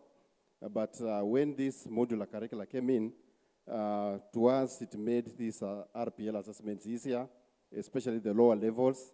It only focus on the core competencies only for level 3 and level 4. It made it very easier, and the national modular curricular implementation guidelines is also clear that we can assess any unit of competence in whichever level practically. So this modular made it a bit easier. Most of these skills, people could only make it through only attaining the partial qualification because they could not satisfy all the requirements of the curriculum. Yeah, thank you very much. So finally, let's listen to how this RPL has been a benefit to you. Of course, in the clip you said that uko na heshima. Is there anything else apart from heshima? Thank you so much. Thank you so much. I want you to imagine you are leading a group of people who are ahead of you. That journey is not easy. When that problem I don't have in Nairobi, lakini nilipoingia Nyeri, because in Nairobi were only 2 workers, mechanics. But in Nyeri, I found 7. And all of these 7, wote wamesoma. Wameenda technical schools wamesoma. Na mimi nimekam, I don't have any certificate at technical. Nakam kuwaongoza. I think unapata hiyo picha. So hawa jamaa wanapo realize ilichukua muda kabla ugundue kumbe sijaenda technical, sijaenda college ya sina certificate. Ilichukua muda, but when they realize it, wapogundua hata ingawa tuwaambia fanya hii, you can do better than them, lakini they will not. Ile heshima inafanya nini? Inapungua. But since I got one. Since I got one. I hope you can see it. Since I got one. Hata mdosi wangu pia ameogopa. Because amekuwa akiniambia, James, can you look for other mechanic ule anafanya kazi kama wewe? Because this is the tool. This is the way to go. Kitu kwanza, I can now apply a job to another company. Kitu ya pili, nitaenda majuu, kuna job majuu. Ama hizi nipeleka. Sina nipeleka hii. Job majuu. Sasa mdosi wangu anahofia. Kitu ingine pia unajua attachment, they come to our place. Others from the Nyeri Polytechnic, National Polytechnic, others from the Kimathi University. Imagine mtu anafanya degree, akama gundue, wewe hata certificate ya college unamfunza. Does it make sense? Lakini ukikuwa na hii, hata kama kumfunza pande wa practical, yule jamaa anafanya degree, at least you have confidence in you. So mimi certificate has really changed my life since I got it, and I really transformed my life because I've now become a better person. Mtu ambaye ameheshimiwa, mtu ambaye anaenda mbali. And what is your final call to people like you? Okay, to people like you, don't give up. Kwa ajili ya kampuni ya kwanza bila saati, ya pili bila saati, ni Mungu na bidii. Nimefanya ajili kwa hizo kampuni bila saati. Lakini sasa wewe ambaye pengine haujapata chance ya kuajiriwa, this is not the end. Mimi I have taken around 15 years to nipate saati. So even wewe, as young as you are, please, RPL iko. Asante sana. I think what a nice rallying call, and to end there and to invite more questions. I don't know, my fellow panelists, I don't know whether you have any closing remarks, especially from the subject. Closing remarks, 1 minute each. I think he has already done his. Yeah. So let me agree and join Abuko and also put a client call. There is still a bit of stigmatization of the sector. And this is coming from the TVET and the so-called learned people. the education sector is still not converted. Probably I want to send you as agents, if you are agents of RPL, to talk to your colleagues in the education sector. Because there are still people who do not believe that the Juakali sector, the informal sector, has anything to offer. Yet you can hear from Abuko that he is teaching, is leading. So I think we still need very serious, probably deepen the awareness, but also become clear, change agents and ambassadors of the message within your spaces. So for us to jointly transform the sector. Thank you very much. Thank you for that rallying call. Let's open up our spaces for RPL. It changes. Yes, Jimmy, please. Thank you. RPL breaks the barrier between informal and formal sector. What we need to do as institutions is to find ways to simplify the process so that it doesn't take too long for somebody to go through the process to acquire the competencies. What we are doing as institutions, we are actually working on ways to reduce the time somebody will take to acquire the certification. Thank you very much. I think the rallying call to our fellow institutions to open up spaces as well. Yes. Thank you very much. I would also like to say that, as it had been said earlier, RPL is a game changer. And what we need to do is to continue to showcase success stories like the one for Buko. Is quite inspiring and indeed quite encouraging. I would also like to reassure that we have put in place quality assurance mechanisms to ensure that the certificates that are awarded through RPL meets the required standards. And as such, there shouldn't be any cause to worry at all. We have the TVET that, of course, prepares the RPL standards. We also have other qualifications awarding institutions that link very strongly with the industry to develop the occupational standards against which the assessments are done. Let us put our hands together for the able panelists. I think they have discussed this very well. And Maina, I don't know, I'm sure we have some questions on Slido before we let them off the hook. There are so many. And we appreciate the discussions and what's going on. But let me just quickly take you through a comment that has come in. This is from Stanley Mine, the Director, RPL Delivery Unit, State Department for TVET. This is what he says, that I acknowledge the role played by CIACAN, Humber College, and KNQA in RPL in Kenya. And also he has added that as the curtains come down to the Yo TVET Kenya program, dating back to 7th July 2020, maximum respect goes to CIACAN team, including Caroline, Moritz, Naomi, Ian, George, Greg, Lauren, Mary, among others, for their energies, commitment, and passion in the implementation of RPL. Thank you, CIACAN, for midwifing the Kenya RPL system, one of the best crafted systems, not just in Africa, but globally. Let's appreciate that moment as well.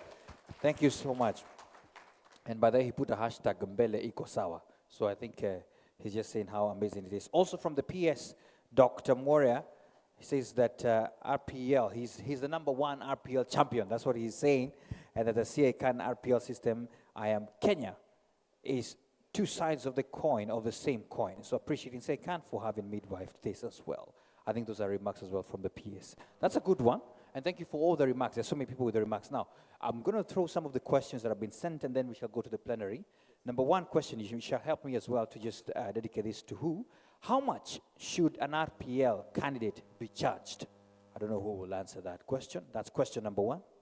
Question #2, from Nyamai. What is the level of RPL acceptance in the industry? What is the RPL level acceptance? The level of RPL acceptance in the industry. And then one more here, almost quite alike. It says this. I think it's still an amount kind of thing. Can the government rationalize the cost of RPL assessment so that we have a uniform figure for all institutions? That's another good question. And finally, this one, RPL fee is too expensive for the candidates. What can the government do to assist so that they are able to afford Those are questions very quickly, and I hope your panelists can answer in 30 seconds each, and then we get to the plenary. Go ahead. I think they were all related to funding, and one is on acceptance. For the acceptance in the industry, I would request Nyamai to respond.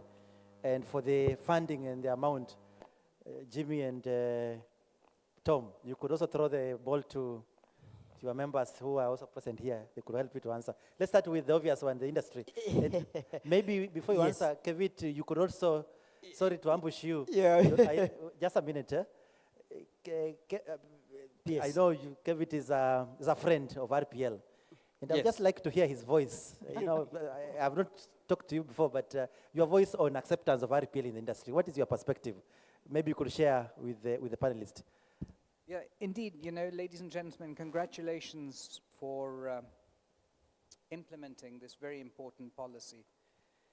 And back in 2020, 2019, as has been mentioned, the RPL opens avenues for pathways and the promotion of social inclusion. And this is absolutely pertinent in view of the fact that we need to be inclusive in a structured way to individuals that would like to transform their careers through skills development. But ladies and gentlemen, the most important contribution that RPL makes is it promotes economic competitiveness. You see, when you train and you're recognized to a particular standard, then essentially your standards are stackable. And in time to come, you raise the level of productivity, innovation, efficiency in our labor market, in our economic systems. So such is the importance that it complements competency-based education and training. And in one sentence, it helps us train to a standard that's measurable, a measurable standard that's defined by the productive sector. And this then promotes gainful employment.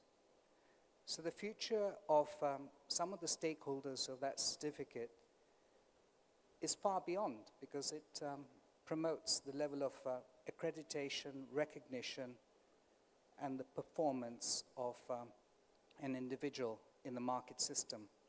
To illustrate further, while he is a mechanic for automotive systems, in time to come, he can upgrade his skills and competencies to repair other kinds of technologies. Locomotive systems. In time to come, standards that enable him to repair and maintain other high-value items. And the world is pretty much open to him, whether it's aircrafts or other kinds of systems. Because the same braking systems that he's trying to repair, you'll also find on an aircraft wheel assembly. So I'd say that indeed we've come a long way. This is exceptional. RPL holds a solution within the context of not only urban areas, but also rural areas and the arid and semi-arid lands. And this makes all the difference. Thank you. Thank you very much for weighing in. I think we recognize Kevit was one of our peers before, and I think this discussion started during that time. And it's good that our current PS is also pursuing it, and she's our number one champion. Please, in a few seconds. Thanks, PS Kevit.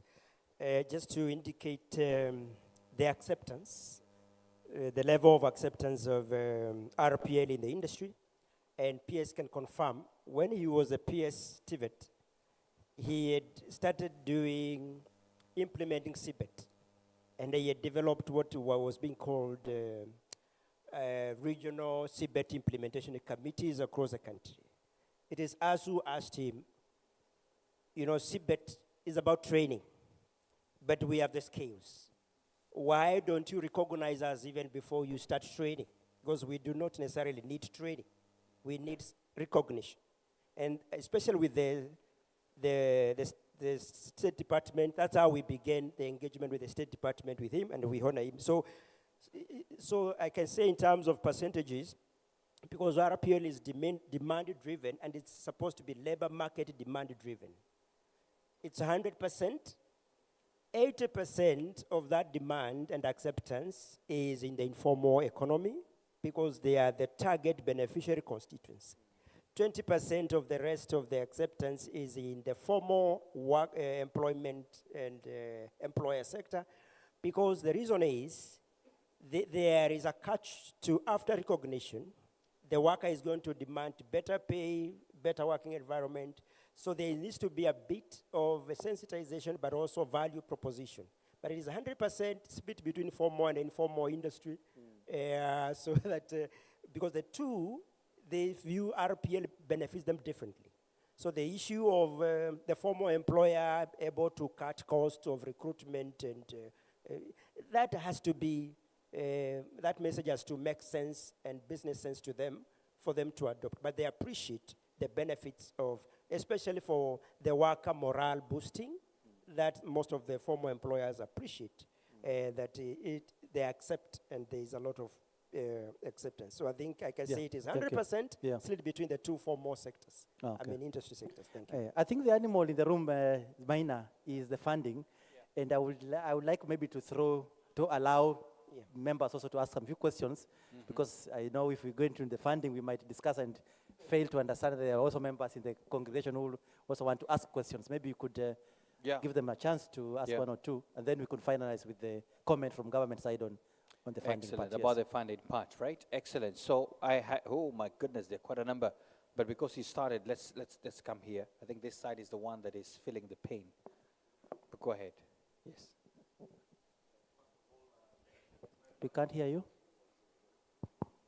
Go ahead. First of all, thank you very much for the excellent discussion.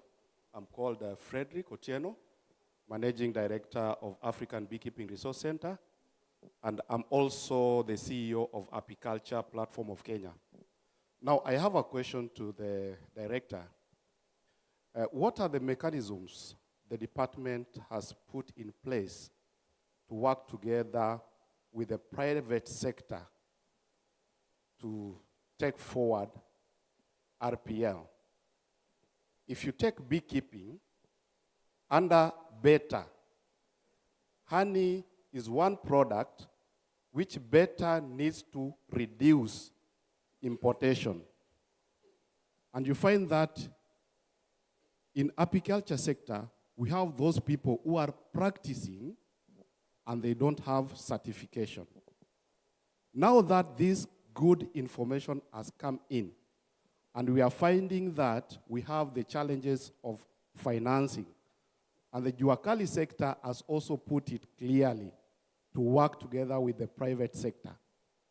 And as Apiculture Platform of Kenya, we have several nodes whereby we have the producers, the processors, the manufacturers, the researchers, the trainers, and the development partners. So I think that the department can work with private sector, and especially what the Juakali team said, the platforms, the associations, so that we ensure that this issue of leveraging finances, we can ensure that we help this program to succeed. Thank you. Thank you very much for that comment. May I see another hand? Where was it? It was this other end. Please, let me have that, and we'll come to you.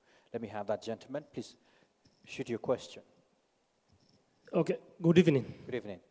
My name is Jenga Kiru from a trainer at the Nyandarua National Polytechnic. We are very happy how RPL is being championed. And for instance, in the agriculture area, where my specialization is, we have those people who are working in the flower and horticulture industries, commonly known as sprayers.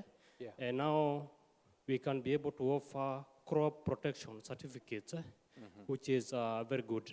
Okay. But now my question comes in, what is the position of RPL in the highly regulated courses, such as medicine, both human medicine and veterinary, and also raw? Because we have seen people who have been practicing that, and at the end of the day, they are called quacks. Now, can they be able to be certified now? Okay, thank you. That's an interesting one. This one is asking about people in the medical world, whether we have some recognition, right?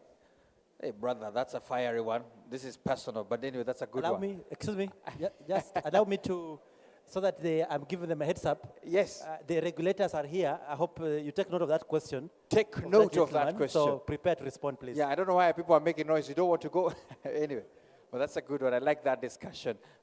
Please, pass the mic here. Pass the mic here, please, very fast. So we can listen to this question. Go ahead.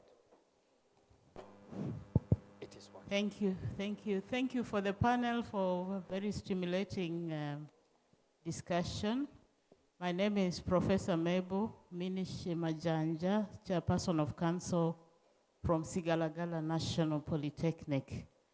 Mine is a comment and a suggestion beyond where we are now. I am very excited about what is happening, and when I see Mr. Abuko there, the personification of all the effort, I'm very happy. But now my comment is exactly on what next for Mr. Abuko. Because he's so excited, and from the way he speaks, he can go much, much further. And so I'm thinking about transitioning through RPL to find another channel that transitions these people into the mainstream training. Excellent. In other words, using that level 4 certificate he has got now to get 5, 6, and go beyond. I'm wondering if the department has already started thinking about it, if not, to include it within the policy. Thank you. Lovely. That's a great suggestion. What next? Because the certificate can proceed on as well. But probably, you know, now that we're doing this tag team, do you think you want to proceed on? If I get another chance until university level. That's it. That's it. That's a good one. That's a good one. I like that. I knew that was a straight answer. Thank you for that comment as well. But also the regulation, whether we can put that in place as well to help that. I think I just wanted to also, you have given the assignment to the regulators here, because there was recognition from the medical kind of thing, and people made a lot of noise. Who is the person? I want to pass the mic. Who? It's it's you. Any of the two can answer. Yeah, they are pointing at him, and he's refusing, but take the mic. But the regulator has more power, so let the regulator speak. Let the regulator speak. However, there is no RPL in medical field. How would you have acquired the skills? How would you have acquired the skills? Which hospital did you practice? Prof, members are not hearing you, so maybe. Okay, I'm saying there is no RP. Could you kindly boost this microphone? We need to hear it better. Please boost the microphone so we can hear it better. Go ahead, sir. Okay, the response is simple. Thank you so much for the question. There is no RPL in medical fields. Medical and related fields, we have agreed with the regulators that we shall not facilitate RPL because there is no way you would have acquired these skills out of the main practice. That is the So you mean midwives cannot be recognized? I like that question about midwives, but he also talked about vets. I think probably, you know, chicken you can learn on the go. Okay, thank you very much. This is a very interesting discussion on recognition of skills acquired out of the formal sector. Prof has given a very interesting perspective because from the word, they are regulated fields. That means ideally you are not supposed to practice before you are licensed because they are regulated. So in any working system, there is no way you can acquire the skills unless it is illegally because you are practicing before. But nonetheless, for us as a regulator, we are opening the door. For RPL, you need 3 people. You need the trainer, you need the assessor, and you need the verifier. For this instance, the verifier is the regulator of that profession. So if people from KMPDU can come and say, yes, we agree. Sijui mutatoa wapi verifier. Thank you. Because we need 3 people for RPL to take place. So if you can avail the verifier, then the RPL will go on. Thank you. Maina, we can pick 2 more questions. And Yeah, then but he has said madawa ya kienyeji ni sawa. Inakubalika. So for the let's pick traditional medicine, we're good. 2 more burning questions or 3. Excellent. Max? I can see these 2 hands. Please press the mic very fast there. We can start with the gentleman, then come to you, sir. Okay? Please go ahead. My name is Richard Opar from the Kenya National Federation of Juakali Associations. My question goes to Mr. Tom Olango. And also he can be assisted by Mr. Jimmy Wafula, that is the RPL coordinator. Go ahead. When we are doing the RPL assessment, the way we are trained, we find that the policy is crafted such that we are able to assess only level 3 and 4 from the Juakali sector. But when they are training these trainers, the trainees, they send even those ones who are in level 5 and level 6, which is certificate and diploma. So we find that it is crafted that it is biased, because I'm in the Juakali sector, maybe I don't have certificate. And you are sending me your trainee, whom you are training for level 6. And when it comes for my time to be done assessment, you only limit me to level 3 and 4. Clear. The question is clear. Thank you. So we find that this policy is biased. It should be reviewed. Excellent. Number 2. Okay. Number 2.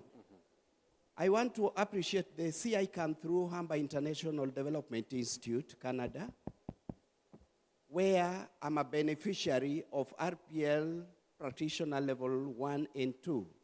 It has made me to be to some level, and my certificate has delayed a bit. I've waited for it. Kindly take it forward so that I get my certificate to improve my very powerful self-esteem that I've mentioned in all the TVET institutions. Let's pick 2 more, please, behind you. Thank you so much. That is enough. Pass the mic at the back. I think one of it was a bit of comments, and I think there's that question of what about the ones that are coming? Go ahead. Yes, thank you so much. My name is Dr. Gabriel Ngonga from Rodo TTI. Yes. I have a comment in the form of a question. On June 23rd this year, SIDAC released a circular on RPL. On 2nd July this year, PS released a circular cancelling the circular on June the 23rd. And the circular for the SIDAC on June 23rd gave some thematic areas. There were 14, but the 10th thematic area offended the RPL unit at the directorate. And therefore, the PS circular set aside the SIDAC circular, and to remind the audience of the offended thematic was for RPL level 5 and level 6. For level 5 and level 6, RPL assessment fee is the same for the regular assessment. That is, 1 basic unit, 1,000, 1 common unit, 1,500, 1 co-unit, 15,000. The PS was wondering, does RPL also assess the basic units? And therefore, the PS directed that the Directorate of RPL unit convene a meeting for RPL practitioners so that they give a direction on the question that is being asked. So my question is, what's the fate of that stakeholders meeting that was supposed to come up with the chargeable costs. Wow. Because as Tom was speaking, I understand Tom was saying that Kitale National Polytechnic, Segala National Polytechnic, Isumu National Polytechnic, and he mentioned 10 National Polytechnic, forgetting that there are also TVCs and TTIs, which are supposed to be implementing RPL. Without that cost given to us through maybe SEDAC or whichever qualification awarding authority, then RPL will still be in limbo, because we'll still have been celebrating only 10 national polytechnic, while we have 244, now almost 46 TVET institutions in the country. Where are we heading? Excellent. Thank you. Thank you so much, Daktari. That's a philosophical and very deep question. I don't know, Session Chair, I wish you well. What do you think? Yes, on that one, I don't know whether you would want to throw it to the government. But you are equal to the task to respond. But we are not doing well on time, so I would allow me to organize it as follows, if you allow. He can respond to that, then we flow. Yes, okay. Yes, go ahead, sir. First of all, I want to acknowledge the presence of the Secretary TVET, who is also with us here in the hall. Can you clap for him so that he can? I think it's going to help in answering a number of those questions. But before I throw the microphone, I pass the microphone to him, I just want to talk about the fact that we have sector skills councils that are domiciled in the Ministry of Labor. And these sector skills councils, actually, they are industry-led. And one of their functions is actually to help develop the occupational standards that are in turn helps in assessing during, helping assessment during RPL. So I want to point out that the involvement of industry is actually robust through the sector skills councils that actually exist in the Ministry of Labor. A number of questions have been asked, and now that the Secretary TVET is here, I think with a lot of humility, I would like to request that he can respond to the ones that I can respond on. Yeah. Secretary, the microphone is just behind you now. Please respond very fast. Straight answers. Let's go. Thank you so much. But Tom, you do not give work upwards. But for this one, you're going to say something about it. Because the issue of the fees, in as far as RPL is concerned, is quite dicey at the moment. That means we have not concretized what is supposed to be. And the discussions are still ongoing. And with me, I have my chairman. I don't want to to give work to him, but there is something he's doing in KNQA. We are still working on the differentiated unit cost for the RPL, and soon and very soon, we are going to have a national differentiated unit cost.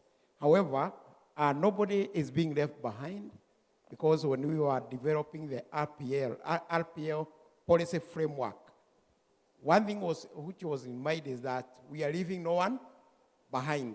We were talking about issues to do with equity, because now as far as access to TVET was concerned, we were doing well, but as far as equity was concerned, we were not doing well, because all the informal sector, about 80% of all the total workforce in Kenya, we had left them behind.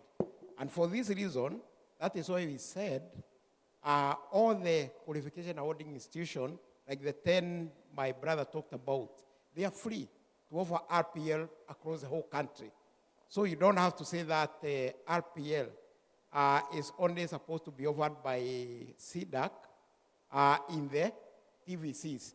Okay. So the national polytechnics, they have the liberty to offer RPL alongside the other qualifications, the TVCs, and not only SEDAC. And for SEDAC, I believe my brother is working on that.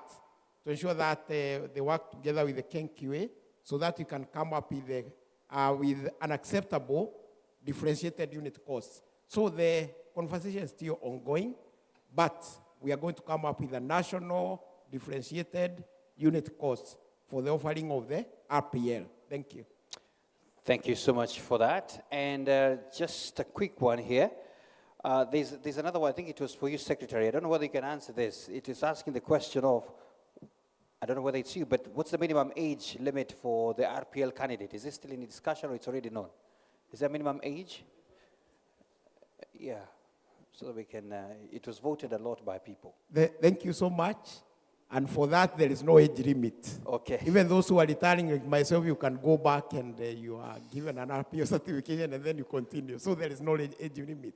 And I want to say the same for TVET. Yeah. Even TVET, you don't have any age limit. Okay. Anybody can be able to come to a TVET institution and continue because we talk about lifelong learning in TVET. Thank you. Excellent. Thank you so much for that.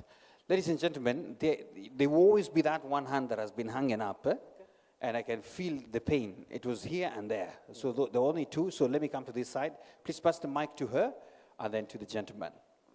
Yes, as they pass the mic, there was a second part of the first part of the question. Yes. That has not been answered about the level 3, level 4, and then level 6, level... Can we answer that as a... You can answer as she prepares yes. to answer, please, to ask the question. Who is Lambo, it's you to answer? Yes, please. It is the secretary. Oh, the secretary to answer that. Yes, the levels. Please go ahead. The levels, please. It was not answered.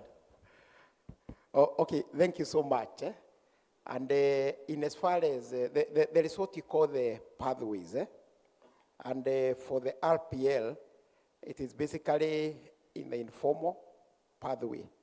But once somebody gets maybe the level 3 or the level 4, you can be able to go upwards, across, diagonal. So in other words, once I get a level 4 or level 3, I can just go to the formal sector and continue with that one. I can go to the TVET pathway. I can go to the academic pathway. You can go whichever way you want. And Abuko, you can even become a PhD holder now from where you are. So nothing prevents you to do that. And the other day, we were training the Jomo Kenyatta University of Agriculture Technology on RPL.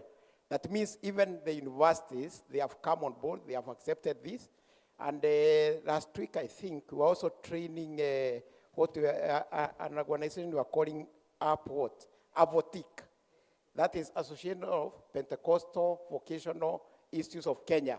So in other words, the RPL now has been accepted all over. And that AVOTIC, most of the people who are there, they were professors in the universities. That means it has been accepted. So once you get to your level 3, your level 4, you can go all the way to even PhD. It is allowed. Because when we did the RPL policy framework, we allowed for that. So there is nowhere in the policy framework that says that it is going to up to level 4. Because we were cognizant of the fact that like in France, they go up to master's level. So in Kenya, you can even go to master's level. It is allowed. The policy framework allows that. Thank you. Thank you so much, Secretary. So, shoot the question. Go ahead. Okay, I had wanted to comment on the levels, but the Secretary has responded. Excellent. As from the training we were given. My question goes to the RPL delivery unit. What measures are you putting in place to ensure that the RPL candidates we receive, for example, you may receive a candidate, and when you assess them, you feel that they are not yet competent to be assessed for level 3 or level 4.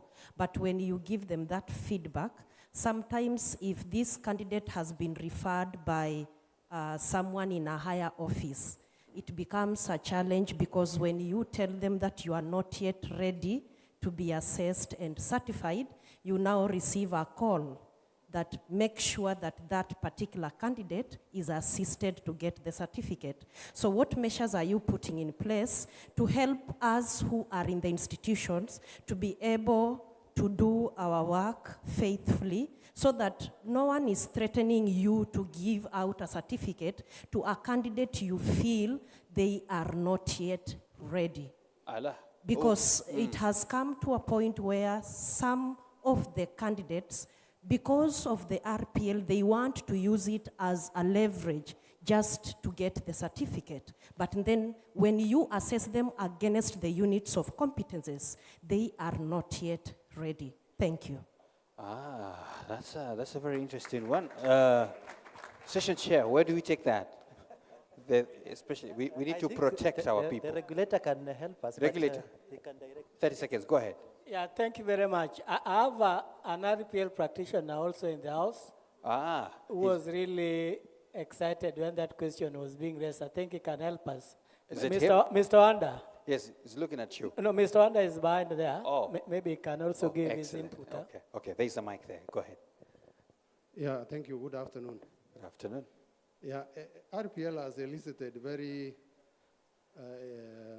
I can see everybody is very excited.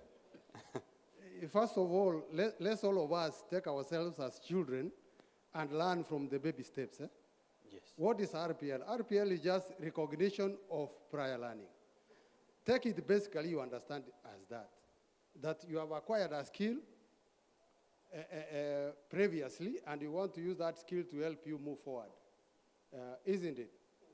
Yeah. And RPL is premised on already established standards. And those established standards, we have been told, have been established by the industry, which helps us to do the curriculum in that context for those who want to go in formal training. But for RPL, we basically, when we are assessing, we basically use the occupational standards. So the question that has been asked on the floor based on higher office, sometimes you get pressure when you are in a government office and somebody, and mostly politicians, want somebody else to be certified just because of either they want votes or they want a relative to be employed or in that context. Remember, you have been put that office and you are protected while you are in that office. So the only way I can answer is simply, just do your part. Give the results as you have seen it. Let the person deal with the results in other offices. In many cases, what has happened is they come and they tell you, can you do this? Mostly, when I was in office, if I give you an example I experienced, politicians come and tell you, can you do this? My simple answer was, you are a lawmaker, go to parliament, change the law, bring it, and I do the way you want. And that was a very simple answer, and it keeps you very safe. Please do the right thing at the right time, at the right place. Integrity is key. Don't be forced by a higher office. Which higher office? Deal according to your office, give the results, let the higher office deal with the results in another higher office. And that will be the end of the story.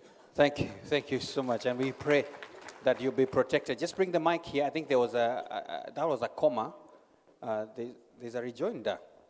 Wolo. Go ahead. Okay, thank you. Let me add to senior or under. The question was, how are we doing to protect you? You are very well protected. We have the TVET Act. So as you are making reference and replying, cite the relevant sections of the Act. You have the RPL policy that was passed by the cabinet. That document is to cover you. You have the RPL standards and guidelines that say what you are supposed to do. So you are fully covered. Okay. So you make your response based on that. If he's not satisfied, he will appeal the way Yowanda said in higher office. At appeal these results, then if the principal is in a position to bend the law, then you'll have covered yourself as the trainer. Okay. But to overcome that, I went to Kitale National Polytechnic when they were under very high pressure from a politician who had brought some people for that. The RPL policy and standards and guideline gives you opportunity to award 3 types of qualification. One is a statement of attainment. A statement of attainment is someone who possesses a very small skill, a micro skill. So such type of people, you can also use that clause to Nini because you can't like something very small that person it's more of a recommendation letter. You are just writing a recommendation letter because it does not meet any learning, it's not a full learning outcome. Then you can offer COC, certificates of competence. That's the next level. If he has at least maybe one learning outcome. And finally, if he meets all the three now with the modular, you can issue full qualification. So you have some things, leverages in the law that you can use to cover yourself and also maybe to escape through the statement of attainments and COCs. Thank you very much. Excellent. Thank you so much for that. I had passed the microphone, but the chair as well. The chair as well wants to farm the stamp of protection. Thank you. The discussion is very healthy. Yes. I thought it's not like the way we used to evaluate in our institutions. There is a representation from the industry. There is an assessor, and there is a verifier.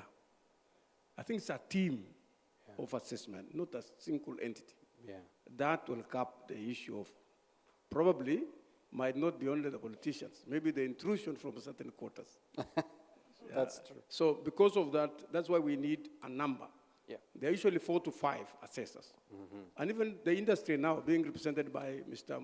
Wambua cannot allow such kind of misbehavior. Thank you. Thank you very much, Chair. So I think you're protected in very many layers. Now I'm looking at my time, I'm looking at my session chair, and I'll be crucified as well. I need to be protected because I had already allowed just one. Where were you? Where were you? It was here, yes. This gentleman. Are you a student? Oh, you just graduated. Oh, that's good. This is Gen Z. I need to be careful. Go ahead, ask. Thank you so very much, sir. Yes. Good. It's evening. It's afternoon to everyone. Yeah. My name is Richard Geshina. Currently, I'm a firefighter and also an entrepreneur. So my question is one that sometimes you try to avoid it so much because, yes, I graduated with level 4, and then I want to go back. I'm still working the same job opportunity and still pursuing the same. Is it possible for me to graduate to another level with the same RPL? Like from level 4, I do level 4 RPL and also do level 5 RPL. Thank you. Okay. Levels and graduation, that's the last one that closes that. Did you? Ken QA, did you get the question? I would like Daktari to answer that. Daktari to answer that? Have you if he graduated, for example, in level 3 through RPL, he wants to go to level 4 and do the same through RPL. Is it possible? No. Okay. RPL provides you with an opportunity to access education and training. Yeah. Now go to school. Start learning upward. Excellent. Thank you. Asante sana. No shortcut, right? I can see there's a rejoinder here. Please just pass the mic, then we close that session. Yeah, but as we do that, yes, those are the basic levels. As we do that, remember we have some people in the industry. Let's keep quiet. We are finishing up. Yeah, I just want to give an example, Chair, that, for example, in welding, we have high-level welding. We have the MIG, and we have the TIG, and we have plasma welding. Those are not in level 3, neither are they in level 4. So what do we do with those ones? Somebody is very well experienced and is doing plasma welding or TIG welding or MIG welding in that case, and it's in level 6, for example. So what do we do with such kind of person in that context? Because he has very high skills in those high level, but he's RPL. Excellent. He has learned through those experiences. Excellent. Now, the professors have decided. Senior, yes. Wanda, the RPL policy that was launched provides for assessment from the lower level to the highest level, that is level 10. But you see, being a young nation in terms of RPL implementation, we wouldn't want to assess at the higher level first because we didn't have a human capacity that are well grounded on RPL assessment practices to assess through RPL at a higher complex level.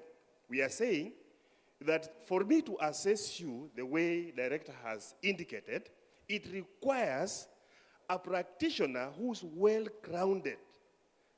Okay? Yeah. And that's why I would want to start at the lower level, as even we continue building the capacity of practitioners to assess at a higher level. Going forward, we believe that, as director has said, we should be able to assess at higher levels. But just to introduce sanity, it required that we begin from lower level, then as we rise. Excellent. So we shall get there. There is hope. That's what he has said. Asante sana. Asante sana. Ladies and gentlemen, I think we want to appreciate our panelists. A round of applause to them. Thank you so much. Kindly, but in a beautiful way, in an amazing way, I just want to us to, I want to request Amuko Abuko. Please stand up, stand up, stand up. You know, ladies and gentlemen, I want him to never forget this moment. There's a reason why I'm saying this. So I want to request the entire session, all the attendees, please stand and give him a standing ovation for what he has done. A round of applause to Amuko Abuko for the good job. Well done. Keep doing it. The sky is the limit. Thank you so much. You may take your seats. You may take your seats. So let's take a picture with you. Photographer, kindly take this amazing picture very fast. And may you continue scaling the heights. As we close the session, I want to request that in the house we have Caroline Mass. In the house, so you're going to give us a close-in. She's the Director of Programs and Partnerships, Colleges Institute, Canada. And first of all, let me help with the coordination here. You were requested the Secretary to join. Secretary, you have been requested to come to confirm that this was happening. Excellent.